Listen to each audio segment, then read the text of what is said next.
Konoha. Naruto's Abnormal Life Choices author. Mingyu Gu. Chapter 126. Tick. The sound of blood dripping from the kunai was deafening.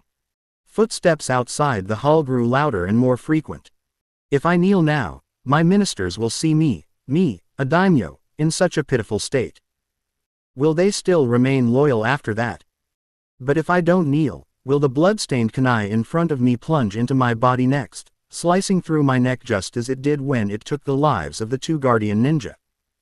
The ninja sent from Konoha this time was far too bold. Arrogant, even more domineering than their own Hokage. He dared approach the daimyo with a kunai in his hand. Tap, tap. Glancing between the blade and the doors, the daimyo finally made his choice. He stepped forward and stood before Naruto Uzumaki. All kneel. Reputation can wait. Staying alive is more important. The daimyo didn't want to die. He hadn't yet enjoyed all the wealth and pleasures his position could offer. He still had women, gold, and power that even the Hokage had to bow to in order to receive an imperial edict. I won't die here. As long as I survive, I can rebuild. With my resources, I can raise an army of my own, stronger than any ninja village. No more ninja villages. This time, I'll establish my own ninja army. I'll raise Konoha to the ground and capture this little monster. He'll suffer the most excruciating torment in the world. So he knelt. As long as the green hills remain, there will be no shortage of firewood. Thump. Finding justification in his thoughts, the daimyo of the Fire Nation fell to his knees before Naruto Uzumaki, tears of fear and humiliation welling in his eyes. I'm sorry. I'll triple the funds and supplies for Konoha. Please, forgive my lapse in judgment this time. A daimyo, an actual head of state, groveling on his knees, begging for mercy from a rebel. Ebisu held his breath and stared at Naruto's back. Madman. This Nine-Tails Jinchuriki is a complete madman. He actually forced the daimyo to kneel. He's a lunatic, completely indifferent to political consequences. Even if Naruto managed to secure resources for the war, after this disgrace, there would be no peace between the Fire Daimyo and Konoha. If the daimyo decided to support another village instead, it could deal Konoha a devastating blow. Once I return, I'll definitely report this to the Hokage. But what Ebisu didn't expect. Naruto did something even crazier. This was unprecedented in the Fire Nation. Seeing the daimyo groveling so pitifully, Naruto smiled, a warm, radiant grin, like sunlight in winter. All right, I forgive you. Please stand up, Naruto said, extending his hand toward the daimyo to help him up. Just smile while you can, you little bastard. I'll kill you. The daimyo cursed inwardly, but outwardly wore a wrinkled, sycophantic smile. Thank you, great ninja master. Ding, congratulations to the host for completing Auction 1. Reward of 10 million taels has been successfully distributed. At that moment, Naruto suddenly withdrew his hand, narrowed his eyes, and gripped his kunai tightly. I lied. It's time for you to step down. Naruto would never allow someone who humiliated him to live. So what if the daimyo was powerful? The soft hiss of the kunai slicing through the air wasn't loud, but to the hyper-aware daimyo, it was deafening. His pupils contracted. His heartbeat surged. And no, wait, please. Bang. The sound of a head hitting the ground echoed through the hall. In his final moment, the daimyo saw his own decapitated body, and the army of guardian ninja arriving too late. Time stood still. Everyone held their breath, staring at the daimyo's headless corpse. Naruto turned to them and said flatly, the daimyo attempted rebellion and has been executed. Prepare the funds and supplies.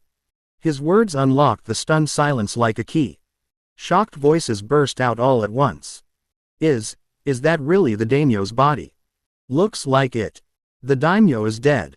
The realization set in. The shock turned to rage. Konoha ninja has assassinated the daimyo.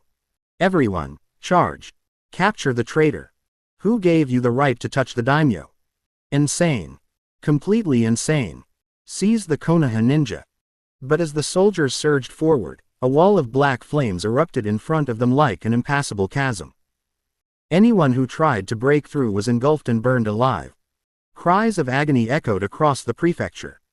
Only chakra-trained ninja could leap over the deadly flames using chakra-enhanced mobility. Insane. Everyone's insane. Ebisu muttered, backing away with a pale face. HMPH. Sasuke wiped blood from his eyes and sneered. You really think anyone here is stronger than Naruto or me? Come on, I'll take care of everything. With that, he activated the first form of Susanoo and leapt into battle against several guardian ninja.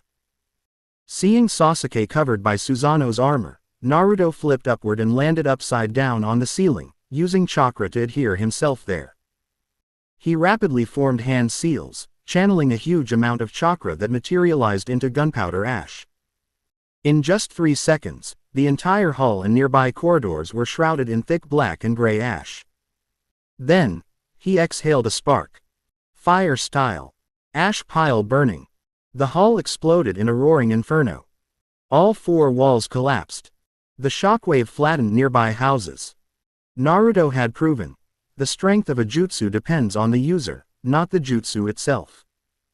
With enough chakra, even a B-rank fire jutsu like ash pile burning could rival an S-rank forbidden technique. The entire explosion lasted under 10 seconds.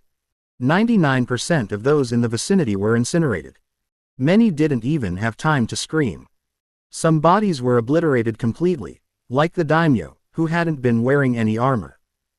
His remains turned to ash. Perhaps, before today, he never imagined that after living a life of luxury as fire daimyo, he'd die because of his own arrogance. If only he had spoken less, delivered the money and food quietly, there wouldn't have been a problem. At least, Naruto hadn't originally planned to kill him. Only a handful of Jonin-level ninja survived. Jonin have their own life-saving tricks. Among them were Sasuke, protected by Susanoo. Ebisu, who escaped to a nearby building's rooftop. 7 remaining guardian ninja. You monster. How do you have so much chakra? One sword-wielding ninja shouted. After using so much chakra for that jutsu, you must be spent. Let's finish him now. But before he could act, Naruto tapped into the Nine Tails chakra and dashed forward at lightning speed. Scorch style. Blazing flame arm. Naruto appeared right in front of the swordsman, raising his right arm as intense heat vaporized his sleeve. Snowflakes in the air melted into droplets, then evaporated into steam. With a sweep of his arm, the searing heat struck the swordsman's face like the sun itself. The burning hand reached his brain. His face melted. His skull ignited. The swordsman's screams were cut short as his skull burned down to bone. His sword clattered to the floor. Naruto picked it up. All of this happened in under a minute. From releasing the ash to killing a Jonin, it had all been too fast. Ebisu, Sasuke, and the other guardian ninja hadn't even fully recovered from the explosion yet. How can he be this fast? To think, the Jonin in the 5 great nations are on such a different level, Naruto muttered, brushing the corpse aside and eyeing the next target. To be honest, he had thought this fight would be difficult. Back when he fought the Jonin of the Land of Lightning, it had been close, even with the Nine Tails' help. But these so-called guardian ninja? Useless. Even without Kurama's chakra, Naruto was confident he could take them down solo. If any of you were sent to Konoha, you'd be lucky to be rated as a special Jonin, Naruto said coldly. That struck a nerve. Sasuke shouted, what's that supposed to mean? You're looking down on special Jonin now. Fueled by pride, Sasuke charged forward, using Susanoo to launch another attack on the remaining enemies. He needed to prove himself. Special Jonin have pride too. Fire style. Great fire annihilation arrows. Sasuke had learned from Naruto, use overwhelming chakra. While he didn't have as much chakra, the curse mark supplied extra power. The number 2 lit up on the back of his hand, giving him confidence. A blazing flame shaped like an arrow surged toward one of the guardians. The enemy cast a water dragon bullet, but the water was barely 1/5 the size of Sasuke's flames. Water might counter fire, but quantity becomes quality. A trickle couldn't stop a tsunami. The fire swallowed the guardian ninja whole, turning him to ash. In the blink of an eye, another of the 7 guardians was gone. Even though they still had the numbers advantage, none of them believed they could win now. They looked at Naruto, the butcher, and Sasuke, cloaked in ethereal armor. Fear bloomed in every heart. Chapter 127. Is this really the great ninja village? Are those even real ninjas? Captain Asuma wasn't this strong before. We need to run. Escaping is the only option now. Run. Now. With the power of the 9 tails, Naruto's 5 senses, and even his 6th sense, had long surpassed human limits. So the frightened whispers of the remaining 5 guardian ninja easily reached his ears, making him laugh with delight. Run. You think you can get away?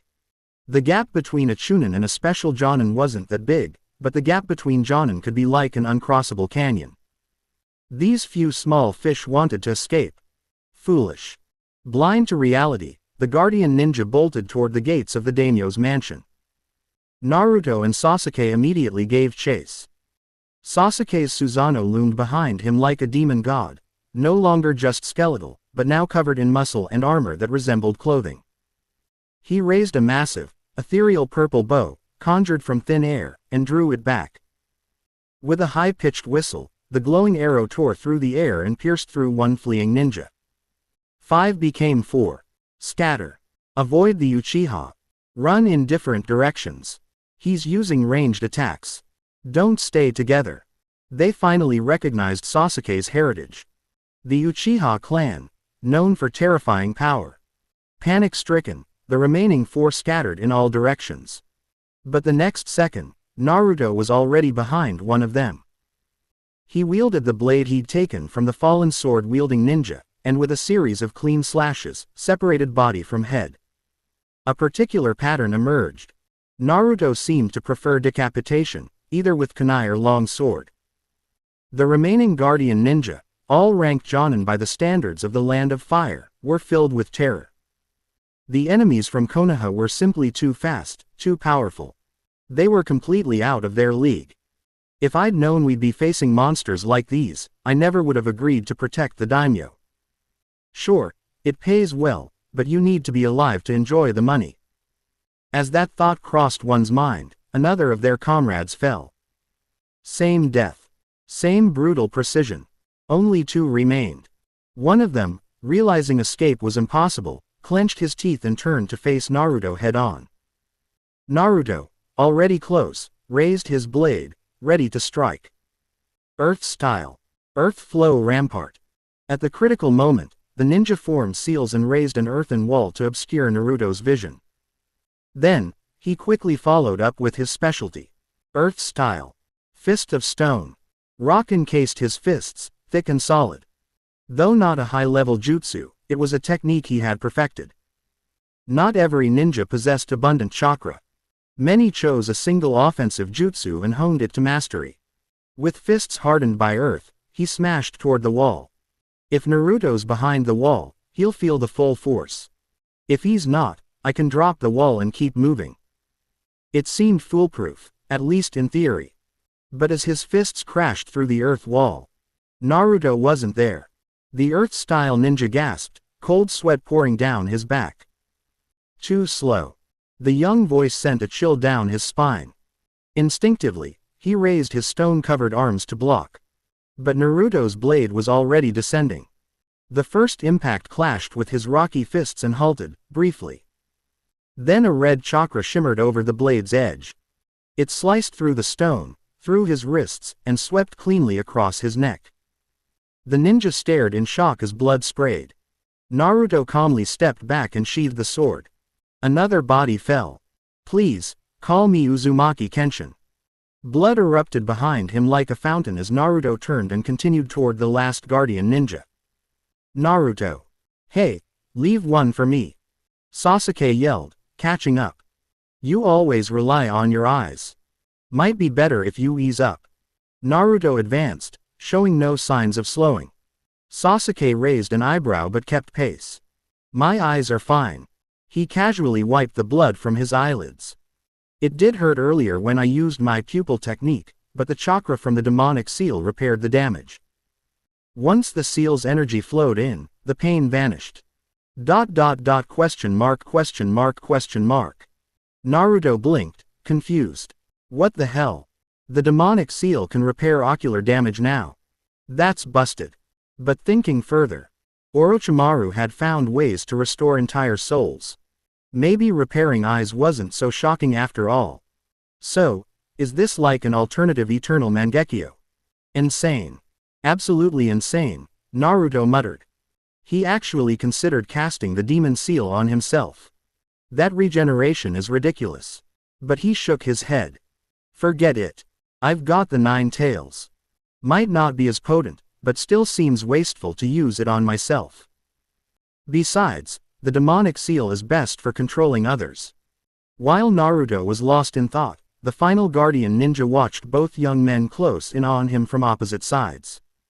No way out. He reached slowly for the tool pouch on his waist and sighed. Is this how it ends? What's he reaching for? Naruto narrowed his eyes. Watch him, Sasuke warned. But instead of pulling a weapon, the ninja suddenly tossed the pouch aside, dropped to his knees, and kowtowed 3 times. Even split his forehead open. My lords, please spare my life. I have an 80-year-old mother and a 3-year-old daughter. I never wanted to work for the daimyo, it was just a job. Please, have mercy. Naruto. Sasuke.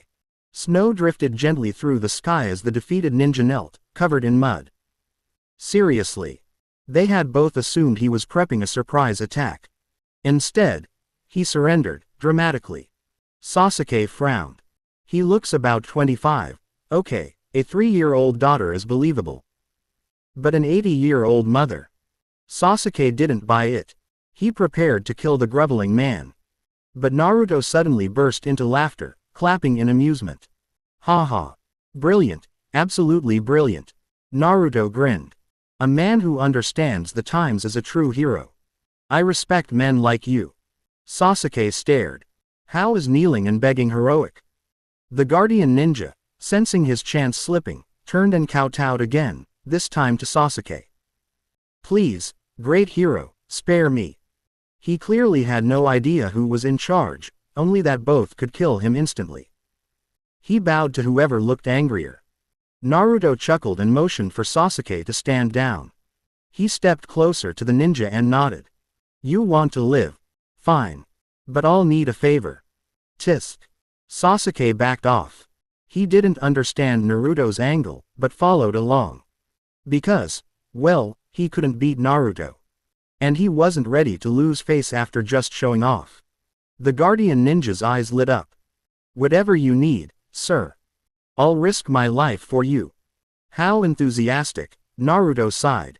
The ninja slapped himself. Forgive me, sir. Just tell me what you need. Naruto leaned in slightly. You remember, right? 3 of us entered the daimyo's mansion earlier. The guardian ninja nodded quickly. Yes. I remember. Naruto turned to the wrecked remains of the reception hall. My request is simple. Just one task. You should be able to handle it.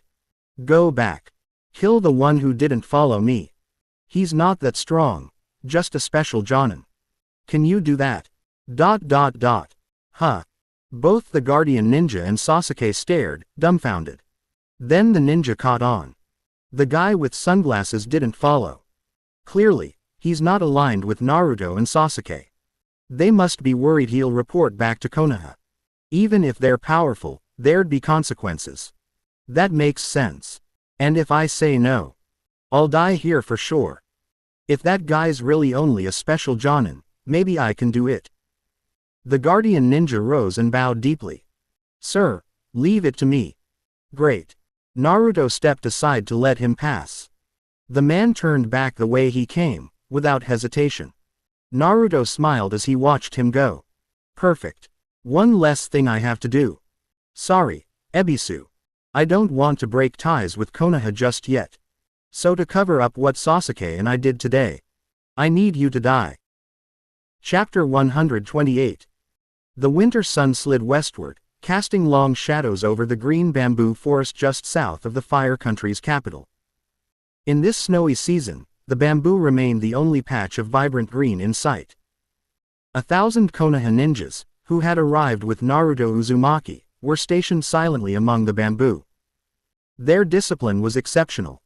It had been more than 2 hours since Naruto, Sasuke, and Ebisu had entered the city and proceeded to the daimyo's mansion. Not a single sound had been heard from them. The rest waited patiently, without complaint. Finally, after another hour passed, Rock Lee, Naruto's former classmate and now a Chunin, approached Hyuga Neji. Although they weren't far apart, the stillness of the forest required them to speak in hushed tones. "Neji, didn't you say they'd be out soon to bring us in to transport supplies? What's taking them so long? I heard from the elders in my clan that the daimyo is a difficult man. He'll scold anyone who comes near him, especially those asking for food or money. No matter who it is, they get an earful." Rock Lee rubbed the back of his head nervously. With Naruto and Sasuke's tempers, can they really put up with that? Recalling the chaos of the Chunin exams, Lee's concern was genuine. If they're still inside, maybe it's because they lost their patience and beat up the daimyo. Neji rolled his eyes and sighed. "Idiot. What are you even talking about? That's the daimyo we're talking about. In the land of fire, he stands on equal footing with the Hokage. He controls the country's economy. 70% of Konoha's funding comes from him. No matter how angry they get, nobody's reckless enough to lay a hand on the daimyo." Rock Lee nodded slowly, still looking unconvinced. "I just have a feeling they wouldn't care that much about money." "I'm done talking to you," Neji muttered. They resumed their silent wait, expecting a messenger to arrive at any moment. A sharp sound, like an eagle's cry, echoed through the sky. A red flare shot above the city and exploded with the Konoha insignia. Neji's eyes widened. A sinking feeling formed in his chest. Had Lee's wild guess actually come true? Did Naruto and Sasuke attack the daimyo? No, it couldn't be. They'd become Jonin and Special Jonin, responsible shinobi. But there was no time to second guess. "Move out!" someone shouted. The 1,000-strong force charged toward the capital, ignoring the city's guards as they scaled the high walls and streamed into the city below. Some of the guards tried to intercept them. "Stop. This is a direct violation of the daimyo's orders." But other soldiers pulled them back. "Idiot. Just go report it to the daimyo. You think you can stop 1,000 Konoha shinobi? Want to die for a few hundred ryo a month?" Grumbling, the guards relented. A few turned and sprinted toward the daimyo's mansion. Little did they know, everyone inside the mansion was already dead. Even the daimyo himself had been reduced to ashes. They'd need the skill of identifying people by their remains if they wanted to find him now. Inside the daimyo's mansion. Fire style. Fireball jutsu. Ebisu expelled a huge fireball from his mouth, forcing the attacking guardian ninja to retreat. He quickly leapt into a tree for cover. Huff, huff. "Damn it," he muttered. "How did I end up fighting someone this strong?" Ebisu adjusted his sunglasses, sweat dripping from his brow. He'd exchanged more than 10 attacks with the guardian ninja, and the gap in strength was obvious. A 70-30 split. The opponent had 7. He had 3. And it didn't take much effort for the enemy to injure him. "Damn those two brats," Ebisu growled. If Naruto and Sasuke hadn't confronted the daimyo head-on, he wouldn't be in this mess. "When we get back, I'm reporting both of them. The Jinchuriki brat and the Uchiha orphan, they'll take all the blame." Even as he grumbled, he hoped they'd seen the signal flare and would come rescue him. Their strength was undeniable. The ninjutsu they used earlier in the hall had even left Ebisu, a seasoned Special Jonin, in awe. Suddenly, footsteps crunched in the snow below. Ebisu held his breath, pressing himself against the tree, hoping to avoid detection. But his luck had run out. The enemy spotted him instantly and began forming hand seals. Earth style. Earth dumpling technique. The ground shook as a massive clod of dirt was ripped free and hurled at Ebisu. He barely dodged with the body flicker technique and retaliated with a barrage of Phoenix Fire Jutsu. But it was too slow. The enemy easily evaded and even laughed midair. Haha. I thought all Konoha ninjas were strong. But you're nothing like those two monsters.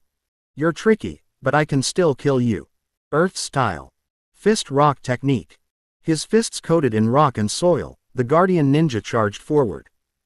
Ebisu leapt again, but his left leg was struck. Bone cracked. Agonizing pain exploded through him. Hang in there, he told himself. The flare was sent. Naruto and Sasuke will come. They have to. Ebisu hobbled away again, heart pounding, unaware that the two he was counting on were watching from nearby. Why didn't you stop Ebisu from sending the flare? Sasuke asked, standing beside Naruto in the snow. Naruto casually dusted off his clothes. Because we want them to see it. If we just killed him, it'd be faster, sure, but they wouldn't understand. Sasuke frowned. You want to be seen. Naruto smiled faintly. Hearing is one thing. Seeing is believing. Most people only believe what they see. If the others outside didn't witness Ebisu being killed, we'd have to work twice as hard to convince them that the daimyo was the traitor. I don't have the patience for long explanations. Let them come to their own conclusions. Sasuke went quiet. Then, nervously, he asked, You're not planning to turn on me someday, are you? Will you betray me? Naruto asked in return. Of course not. The words came instantly, before Sasuke even thought them through. And yet, he realized, he meant them. Naruto had never hidden anything from him, not the demon seal, not Uchiha Izumi, not even the killing of Ebisu. How could he betray someone who trusted him that much? Naruto remained expressionless. He hadn't doubted Sasuke even once. He had no reason to. Thanks to the devil's contract, he could sense even the slightest hint of betrayal from Sasuke, Haku, or Orochimaru.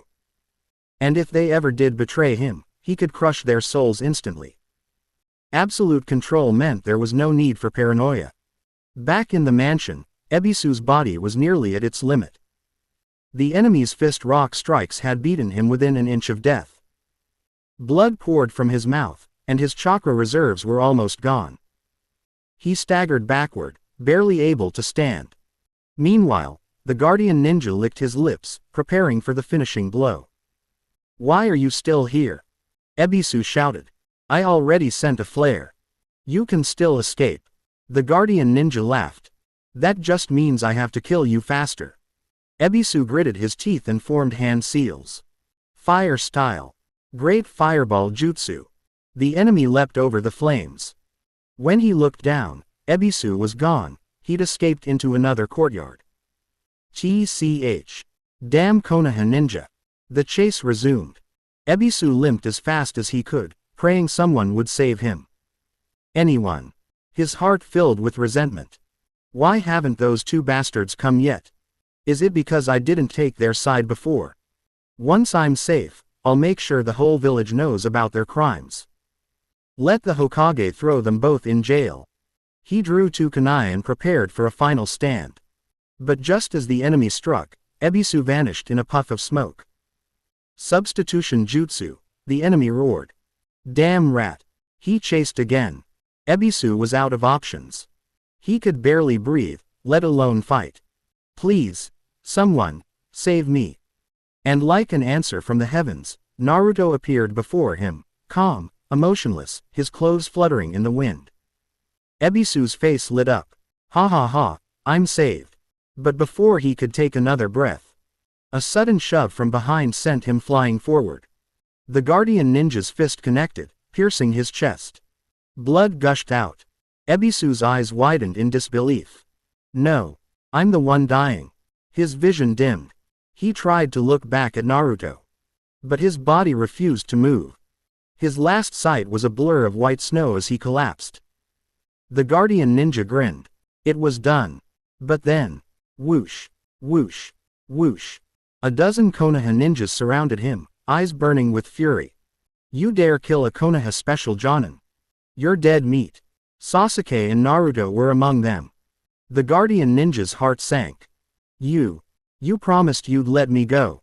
He opened his mouth to speak, but Sasuke didn't give him a chance. Ebisu. My friend. No. Sasuke's Mangekyo Sharingan awakened, blood dripping from his eyes. Black flames engulfed the guardian ninja and Ebisu's corpse. Naruto followed up with a kunai to the neck, ensuring silence. Then another. And another.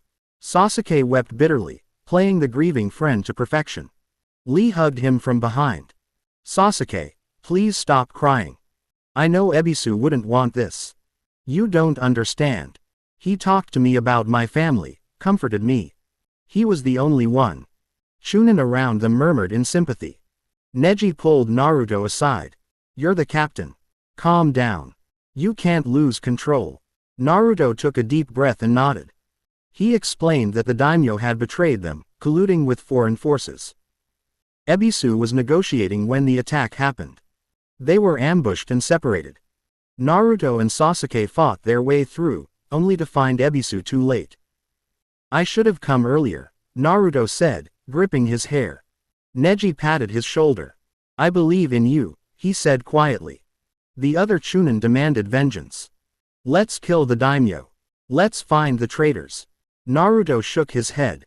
The daimyo must be reported to Lady Tsunade. Arrest, not execute. Understood. Yes, Captain. Amaterasu's flames consumed the last of Ebisu's remains. Sasuke cried harder. Ebisu, you didn't even leave ashes behind. No one dared stop him. They believed he was mourning deeply. But only Sasuke knew the truth. Damn it, that chili water Naruto gave me is way too spicy, no wonder my eyes are so red. Chapter 129. Daimyo's Mansion. Main Hall.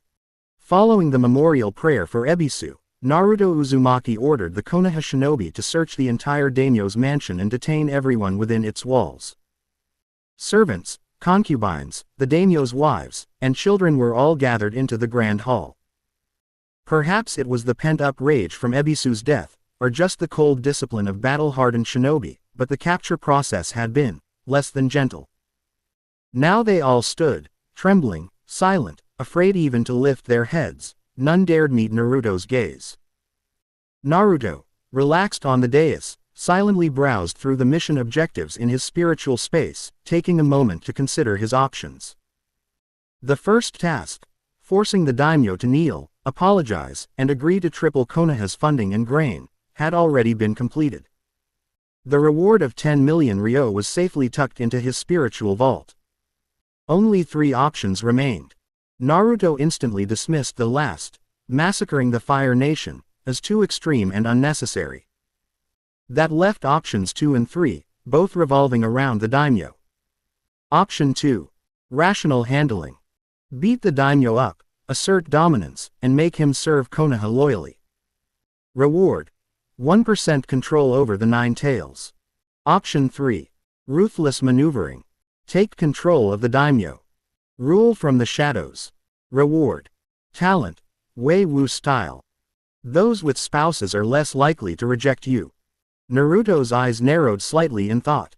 9 tails control, and a new talent. Not bad at all. But the key problem. The daimyo was dead. Just then, shinobi from the search squads began to return. Report. No sign of the daimyo in the south, Rock Lee shouted, dashing into the hall. Nothing in the east, added another Chunin. West is clear, Sasuke said, entering quietly, his eyes still rimmed red. Naruto grunted softly.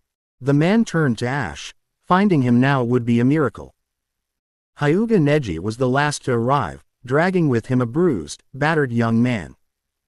We didn't find the daimyo, Neji said, throwing the prisoner down like a sack of potatoes, but we did catch his son.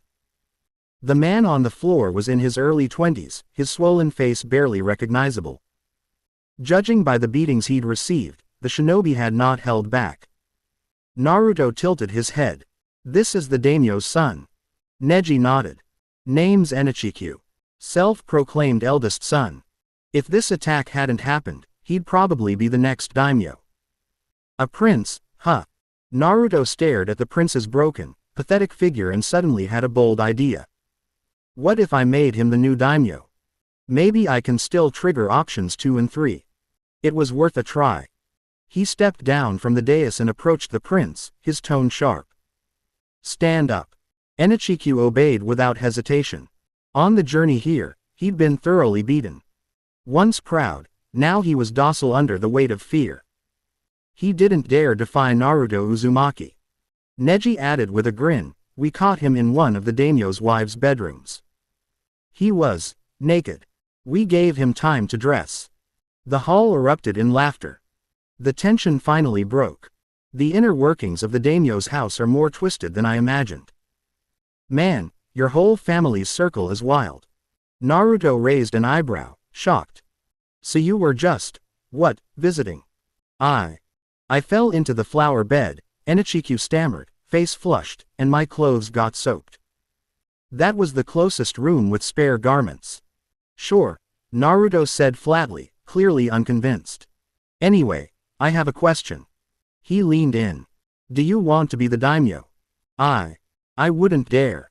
Enichiku cried, instantly falling to his knees. I swear I want no revenge.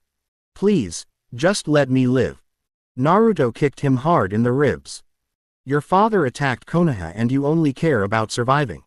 Lying to me, are you? No. I swear I knew nothing of it. If I had known, I would have stopped that fool.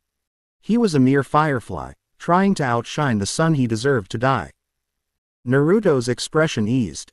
At least this one has brains. Fine, Naruto said, lifting him to his feet. You'll be daimyo now. You're the legitimate heir anyway. The hall fell silent. Gasps of disbelief rippled through both Konoha shinobi and the former palace residents. The man who'd just tried to destroy Konoha, his son would now inherit the throne. But Naruto's face was serious. Unshaken. This wasn't about personal emotion. This was about strategy. They needed someone to handle logistics, money, food, supplies. The front lines couldn't survive on good intentions. The new daimyo would serve his purpose until the Hokage decided otherwise. Neji quickly caught on. Captain, he said, bowing, please assign me to monitor the new daimyo. If he dares disobey, I'll make sure he regrets it. Rock Lee and several others echoed the sentiment, eager to serve. Naruto blinked.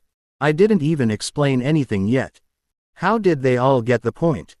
He glanced at Sasuke, who looked totally confused. Ah, forget it. Enichiku bowed deeply. I accept your order, my lord. I will do as Konoha commands. And so, backed by Konoha's presence, Enichiku was hastily crowned the new daimyo. Bureaucratic formalities were cut, and local officials were convinced, with a kunai to the neck, to support the appointment. In official records, the previous daimyo was said to have died suddenly. The new one inherited the throne naturally. Edicts were issued across the Fire Nation. The new daimyo supported Konoha fully, and all towns must contribute food and coin to the war effort. At Naruto's command, Konoha shinobi sealed off the capital. No one in or out. The reason? To guard against enemy invasion. Once order was restored, Naruto sent a report to Tsunade, requesting higher-level shinobi to assist in overseeing the main city. Loudspeaker ding. Choice 3 complete. Talent, Weiwu style has been equipped. Closing square bracket. Night fell. The main city was calm. 1,000 shinobi guarded the gates, but only 200 remained inside. The rest had been sent to manage outer defenses. That left Naruto to watch over the daimyo's mansion personally. That night. Daimyo's living quarters. Lord Naruto, it's an honor beyond words to drink with you tonight. Enichiku sat beside him, pouring sake with a trembling hand. His tone was submissive, overly respectful. Around them danced several women in colorful silk dresses, their movements slow, graceful, sensual. Naruto scanned the room, disgusted. This is how you serve as daimyo. Lavish parties, dancers, wine. Aren't you ashamed? Enichiku blanched. Did I misread him? He doesn't like dancers. I'll send them away immediately. No, Naruto cut in sharply, frowning. You're the daimyo, not me. You think this is indulgence. I think it's being a man. Understand? Without waiting, he stood up and pulled the two most beautiful women into his arms. Then he signaled for the others, two to massage his shoulders, two to rub his legs. All for him. Enichiku forced a smile. Ah, you're wise beyond your years, my lord. I shall study your words carefully. For the sake of the Fire Nation, I will bear this extravagance. With that, he exited swiftly, looking determined and vaguely terrified. Naruto just sighed. This guy. I can't even get mad at him properly. Originally, Naruto planned to beat him up to fulfill option 2. But the guy was so pitiful, so obedient, it almost felt wrong. When the door shut, Naruto sank into the pillows with his dancers, soaking in the luxury. Another drink, my lord. Come now, let me pour. If you feel sick, I'll catch your vomit, one giggled. 6 women, half-clothed, soft-skinned, perfumed. He was completely pampered. The 2 in his arms were particularly striking. Naruto asked lazily, so, what did you 2 do before? Always dancers in the daimyo's house. They giggled. We're not dancers. Naruto blinked. Not dancers. Don't tell me, you're princesses. The one on the left leaned in, heart pounding inexplicably. Princesses are all married off already, my lord. Then, who are you? They both answered at once, teasing. You know the answer already. I'm the former daimyo's wife. I'm the current daimyo's wife. Naruto froze. What? Yuan Ikikyu, that bastard. He actually sent both his mother's and his own wife to Naruto. Naruto blinked again, silently gasping. This guy is out of his mind. Sure, Naruto had his private desires, but he'd never told Enichiku anything. And this is what he arranged. Maybe he was trying to imitate ancient kings. Or maybe he just feared Naruto that much. Whatever. Naruto grinned. He relaxed into the cushions, embraced both women tightly, and allowed himself to enjoy the night fully. Chapter 130. The next morning. As dawn broke across the eastern sky, Naruto quietly slipped out of the daimyo's mansion. He left without disturbing the new daimyo's wife and mother, who were still fast asleep. Love, he thought, should be reserved for good women. As for the chaotic circle of politics and concubines surrounding the daimyo, it was nothing more than a temporary amusement, nothing worth lingering over. The capital of the Land of Fire was vast, at least 2 to 3 times the size of Konoha. It took Naruto a while just to exit the city. Captain, the food supplies needed for the war have all been gathered. At the southern city gate, Hyuga Neji met Naruto and handed him a list. The contents detailed the inventory, and to Naruto's surprise, the collected supplies had already exceeded the initial quota. After glancing at the wagons stacked high with bags of grain and estimating their value, Naruto was satisfied, but suspicious. Don't tell me these supplies were looted from civilians. Neji shook his head. No, Captain. We didn't touch the civilians' food. These came from the city's officials. Each household had quite a stockpile. Naruto nodded.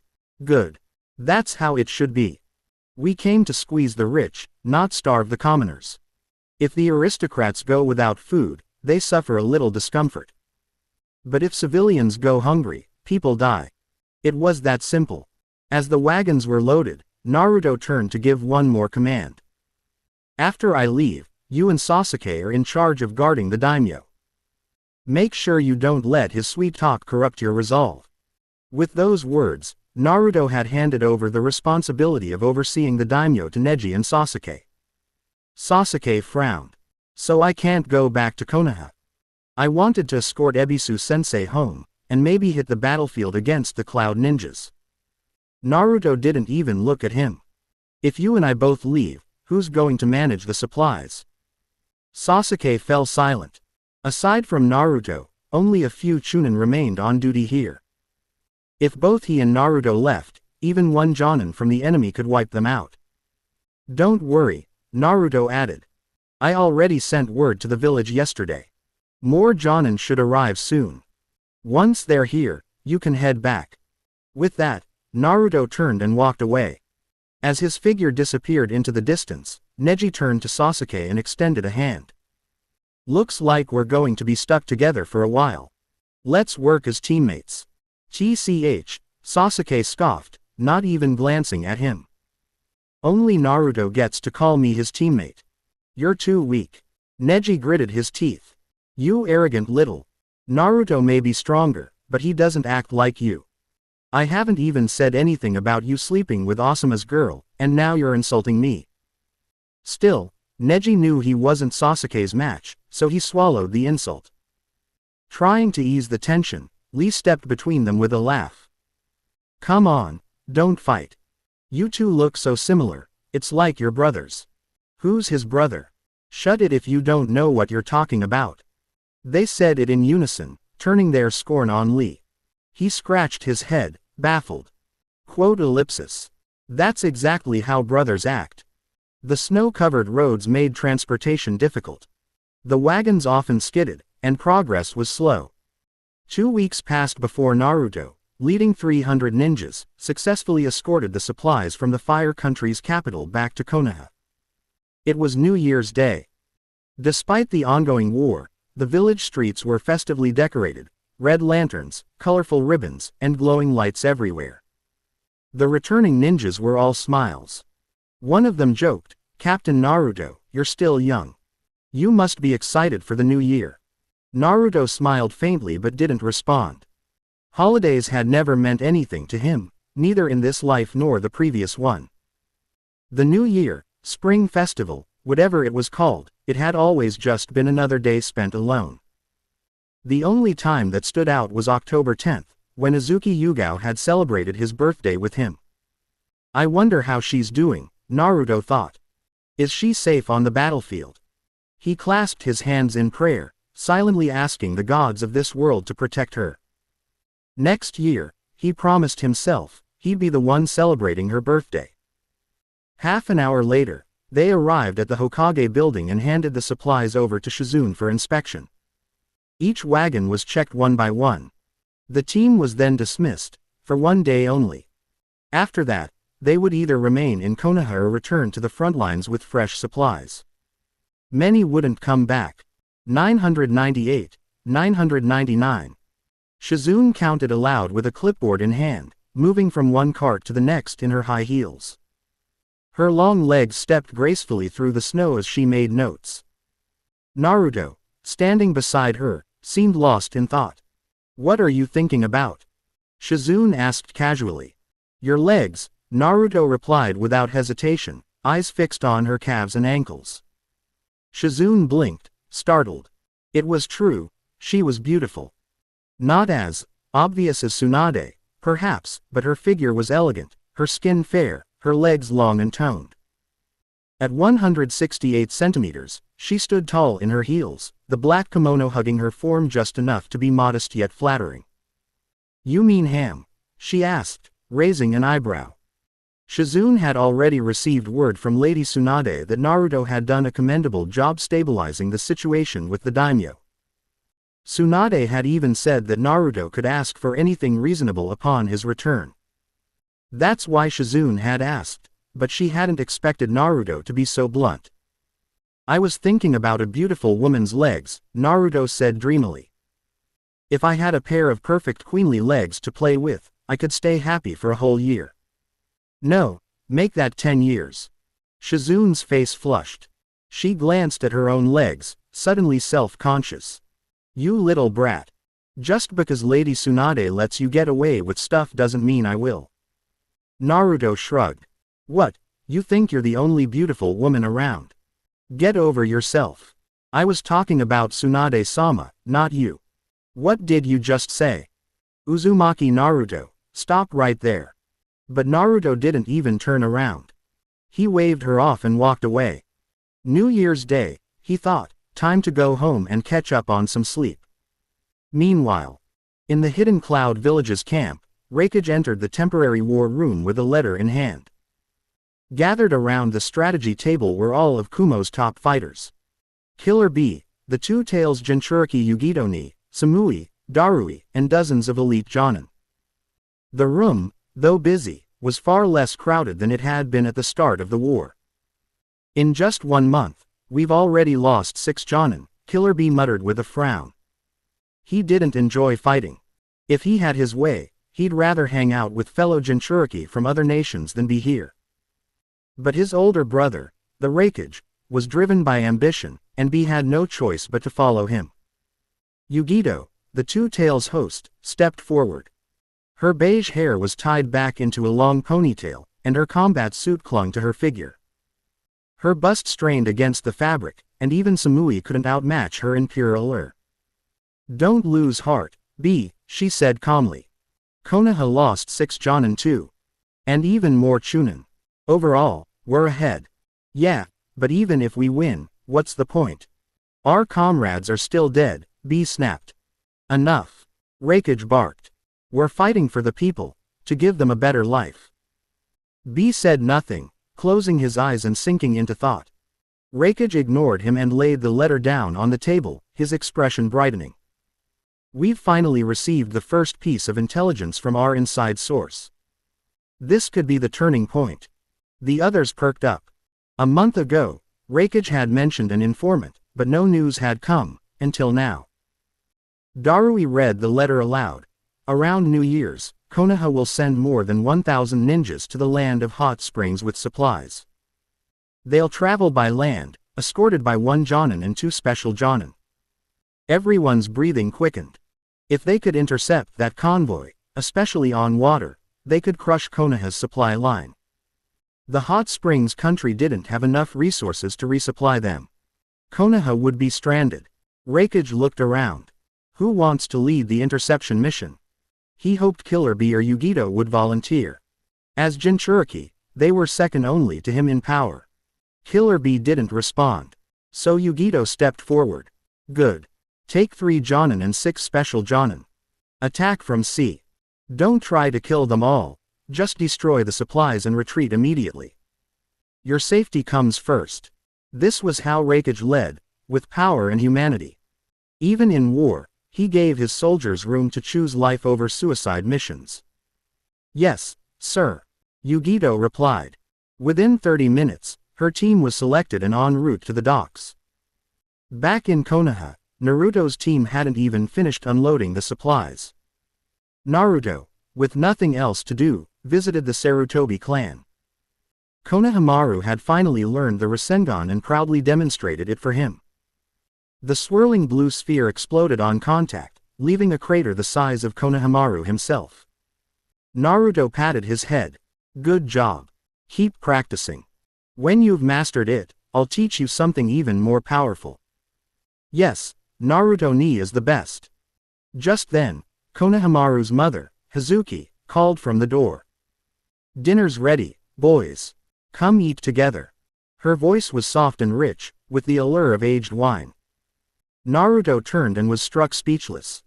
Hazuki wasn't wearing her usual kimono. Instead, she wore a fitted white dress that hugged her curves. Her hair was done up, and high heels clicked against the floor. Coming, Naruto-kun. She smiled sweetly, eyes sparkling with playfulness. Naruto's heart skipped a beat. If I max out this woman's corruption meter, what kind of reward would I get then?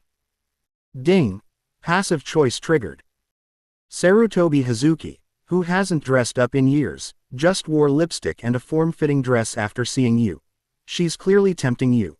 Are you sure you don't want to do something? What will you choose? Chapter 131. Option 1. Upright and awesome. Be a gentleman.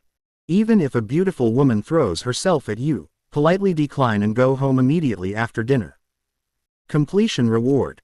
Sunflower Manual. Auto Cultivation Perfect Edition. Option 2. Let it be. Stay put and let Sarutobi Hazuki make the first move. Completion reward. 8 Gates of Dunjia. Option 3. Take the initiative. Within 12 hours, max out Sarutobi Hazuki's corruption value. Completion reward. Talent. 100% illusion resistance. Talent. 100% illusion resistance. No illusion, no matter how powerful, will affect you. Naruto's breath caught the moment he read the third option. If he could really get that reward, why would he fear Kotoa Matsukami or Infinite Tsukuyomi ever again?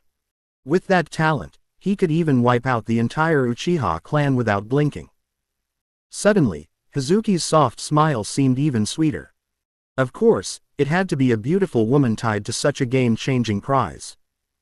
As Naruto stood there dazed, Hazuki stepped closer, her features growing more defined with each stride. "Naruto-kun, are you okay?" she asked, waving a hand in front of his eyes, her snow-white arms catching the light. She was starting to think he didn't want to join them for dinner, that maybe he was just zoning out to avoid saying no. To her surprise, Naruto reached out and grabbed her hand tightly. "Ma'am, you're my lucky star. I love you so much." "Ah." Hazuki gasped, stunned by his bold words and even bolder grip. Her face flushed pink with disbelief. "What nonsense are you talking about, you little brat?" She yanked her hand free and turned to leave. Uh-oh. She's mad. Naruto realized he might have pushed too fast, too soon. Option 3's reward was excellent, but it seemed nearly impossible. After all, her corruption value had only risen to 55% after all this time. They still needed a 45% jump in just 12 hours. But then, friend, Sarutobi Hazuki's corruption value increased by 3%. Now, 58%. Wait, what? So, she wasn't angry. She was happy. Suddenly it clicked. All those past increases. Hazuki would verbally scold him, but her corruption stat would still go up. Naruto got it now. Hazuki was one of those women who liked a strong, assertive type. And with that tempting reward dangling before him, Naruto wasn't going to back down. He caught up to her, grabbed her hand again, and locked their fingers together. Then he spun her around to face him, gazing deep into her eyes with a calm, commanding voice. "Woman, are you trying to leave me? I'm telling you, you can't. You're mine." Naruto had watched enough soap operas in his past life to know how a dominant male lead should sound. He did his best to copy the tone. If only he weren't 10 centimeters shorter than Hazuki, he might have actually pulled off the domineering boyfriend look. Hazuki froze, stunned by his sudden boldness. Why was this brat talking like that? Sure, at other times it might have flustered her, but here. At home. What if Konohamaru saw them? She decided she needed to scare Naruto a little to make him stop before things escalated. She glared at him, jabbed her index finger at his nose, and scolded, "Keep talking nonsense, and I'll teach you a lesson. Let go of my hand. Now." Friend, Sarutobi Hazuki's corruption value increased by 2%. Now, 60%. Naruto barely kept from laughing out loud. Oh, she was so pretending to be angry. "Hey, woman." Naruto snapped, voice dripping with attitude. "Didn't you hear me? I said you're mine. Why should I let go?" Then he grabbed her other hand. Yes, the one that had been pointing at his face. Her hands were delicate, even smaller than his. Now, they were completely engulfed by his own. Snowflakes fluttered down, cold against their skin. But Hazuki felt like she was burning under the heat of Naruto's gaze. She tried to look away and yank her hand free again, but Naruto tightened his grip. He wasn't letting go. "Let me go, Naruto. What are you even saying?" Friend, Sarutobi Hazuki's corruption value increased by 2%. Now, 62%. The cold air, the stats, the reaction, it was all too much. Naruto was having the time of his life. She's adorable. Nope. Not letting go. Naruto moved in even closer, their faces now just inches apart. He could practically hear her heartbeat, like a frantic little rabbit's. Slide. The sound of the door sliding open broke the moment. Konohamaru, bored from waiting, stepped outside, and immediately saw his mom and Naruto holding hands, standing very close. His little brow furrowed. "Mom. Naruto ni. Are you playing some kind of game?" Hazuki's brain short-circuited. She jerked her hand away, cheeks burning. She was about to explain, but Naruto beat her to it. Smoothly. "I'm reading your palm," he said, casually opening her hand again and lacing their fingers once more. He even strengthened his grip using Nine Tails chakra, just in case she tried to pull away. Friend, Sarutobi Hazuki's corruption value increased by 2%. Now, 64%. You little brat. Hazuki screamed internally. But at this point, it was the only excuse that made any sense. She forced a smile and said, "Yes, Naruto-kun is reading mommy's palm." "Oh, cool." Konohamaru nodded, then asked innocently, "Is it done now?" "Not yet," Hazuki said quickly. "Nope, it's done," Naruto said at the same time. "Huh. So you're not going to keep holding my hand?" Strangely, Hazuki felt a twinge of disappointment. She shook her head quickly to push the thought away. Why was she even thinking like that? Just because she wore a dress today didn't mean she should be entertaining these ideas. "Naruto-kun," she said, trying to sound stern, "you've read enough. Let go now." But Naruto didn't move. Instead, he amped up his chakra, turned on his internal, bad boy, mode, and locked in. Talent. Evil little blonde. Activated. Talent. Tempted widow. Activated. Talent. Flirtatious spirit. Activated. Absolutely not, he growled, dragging Hazuki back toward the house.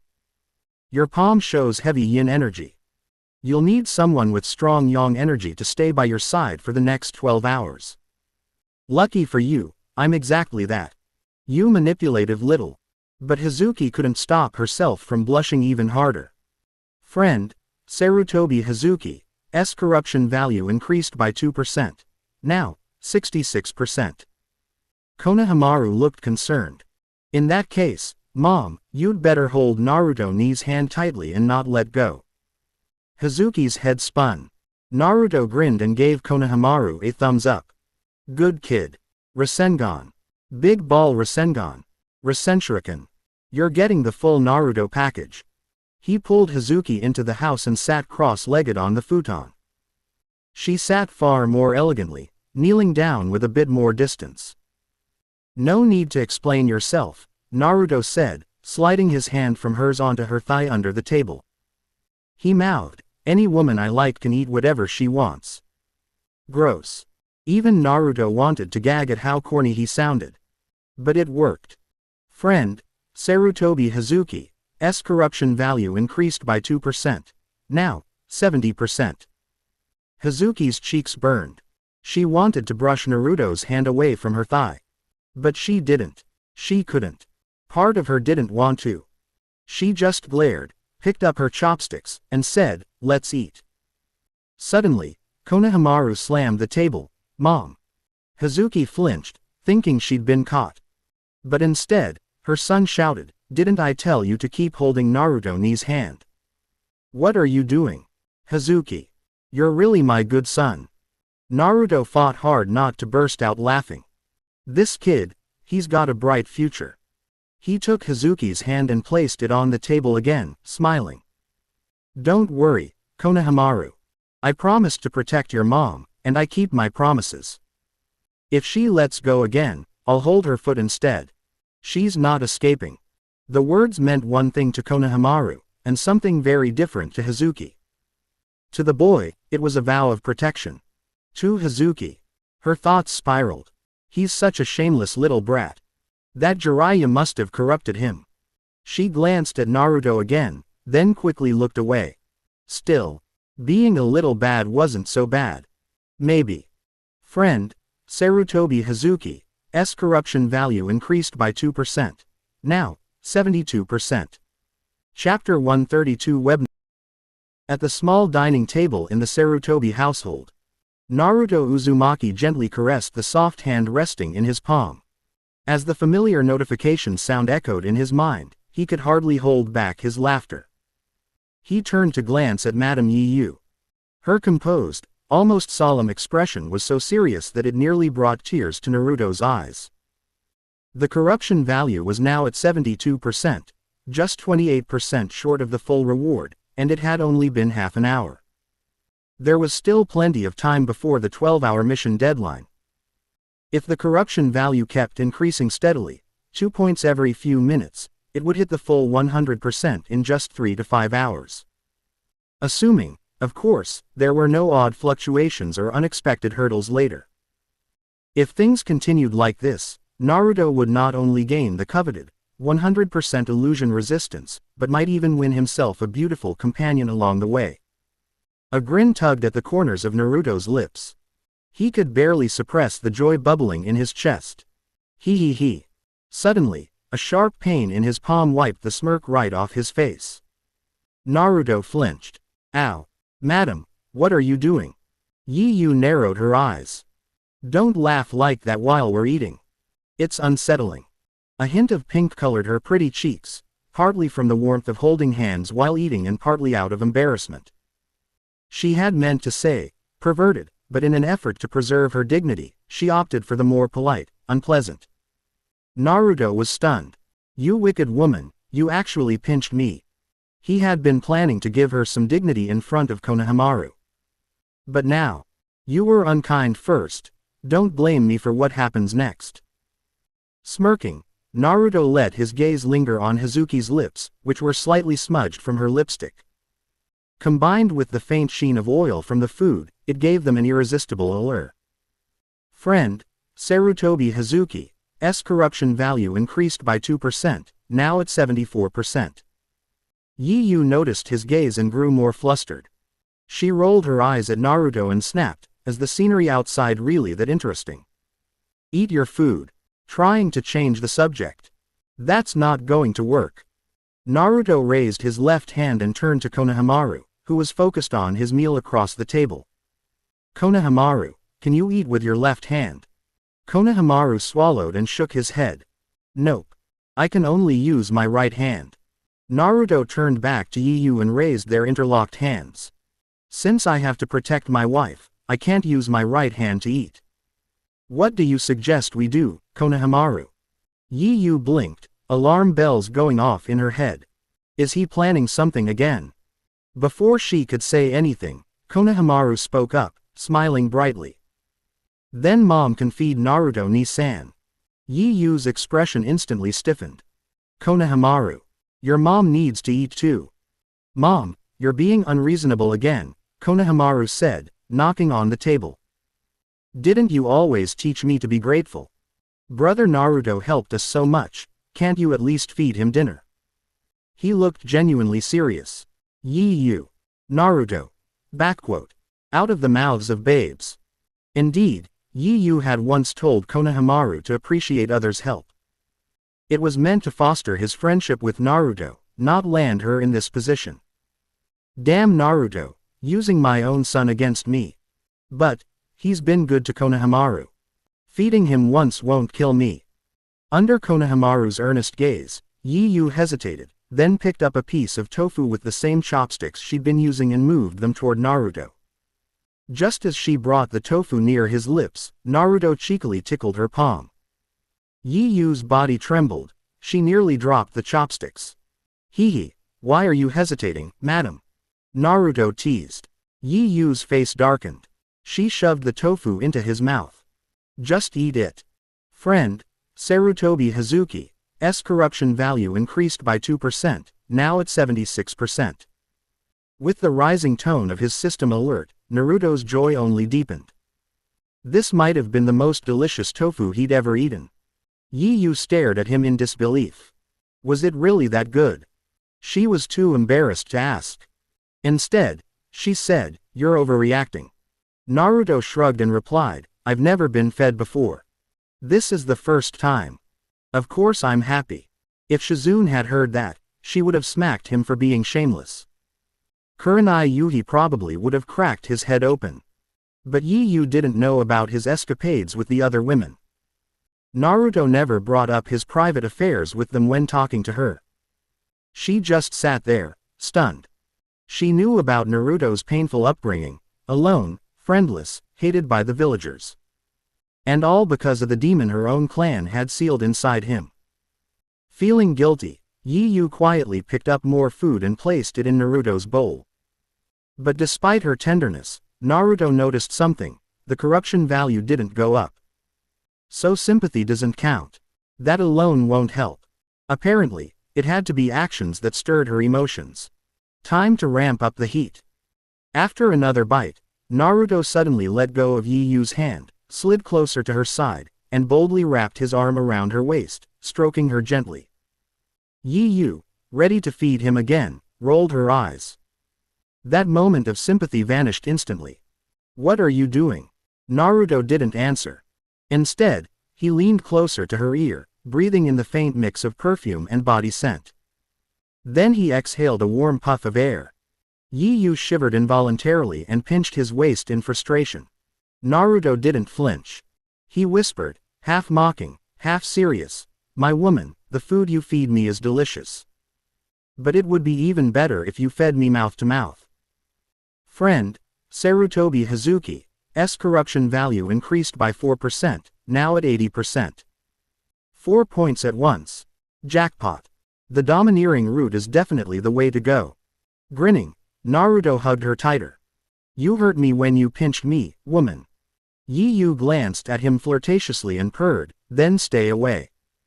"I won't hurt you if you behave." "Stay away." "Never. You're mine." Naruto's tone was firm and possessive.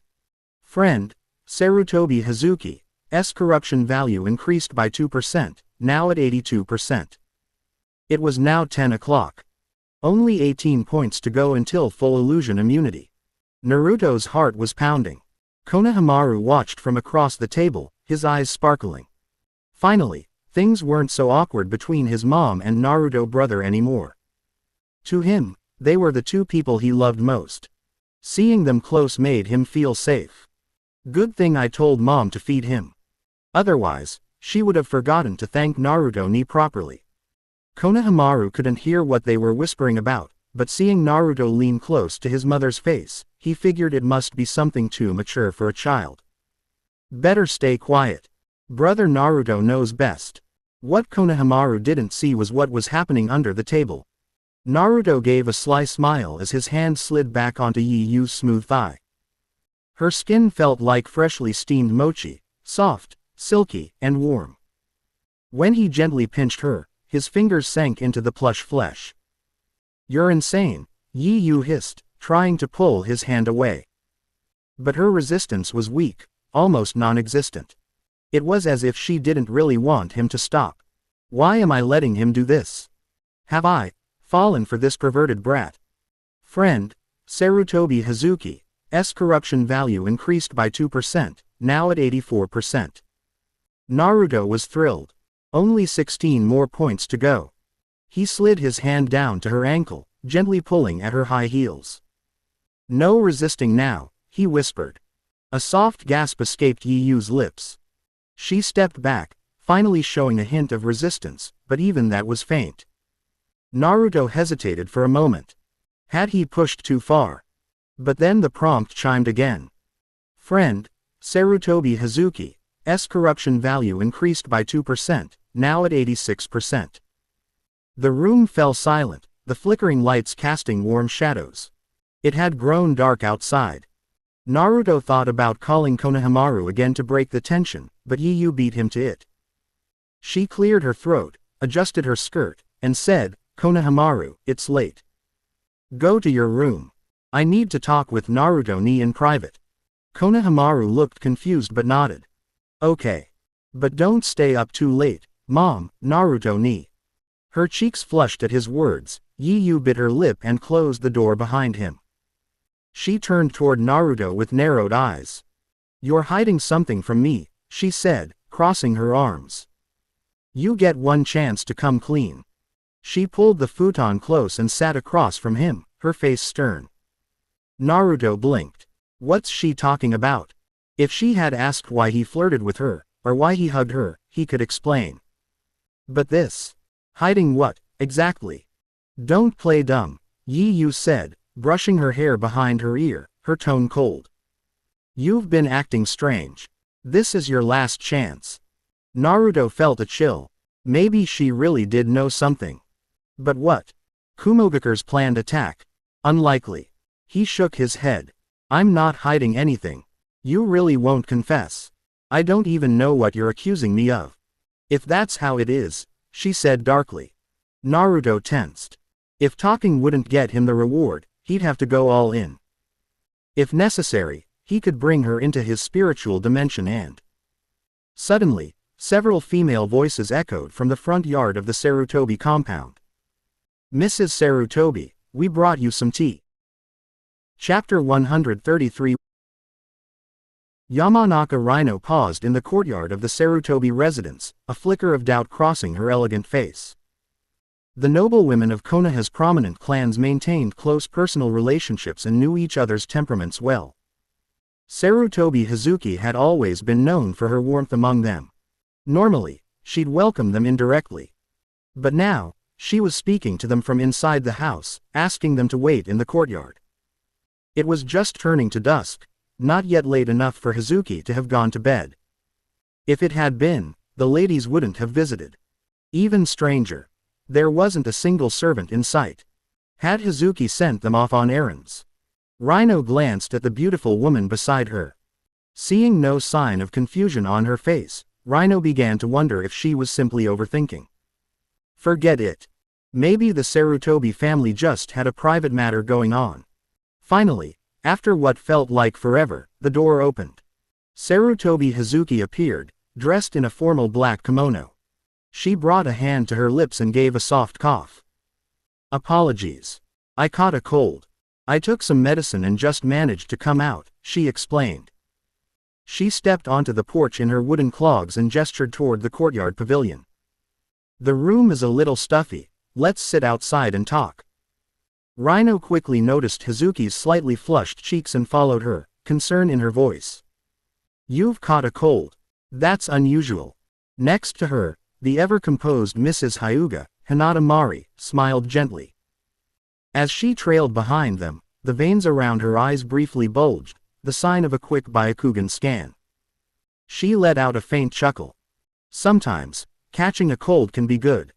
It's not healthy to go too long without getting sick," Mari said cryptically. Hazuki, preoccupied with nerves and the lingering image of Naruto seeing her change into that kimono, missed the implications of Mari's comment. She only gave a polite laugh and led the group to the pavilion. Being a widow invites all sorts of scrutiny. The moment she'd heard someone approaching earlier, Hazuki had panicked. She instantly regretted sending Konohamaru away.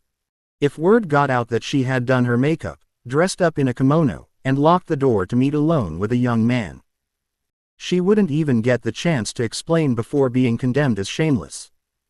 Luckily, the locked door had bought her some time. She'd just barely gotten away with it. Friend, Sarutobi Hazuki's corruption value increased by 2%, now 88%. Inside, Naruto quietly moved to the door, opened it just enough to peek through, and watched the three women walking toward the pavilion.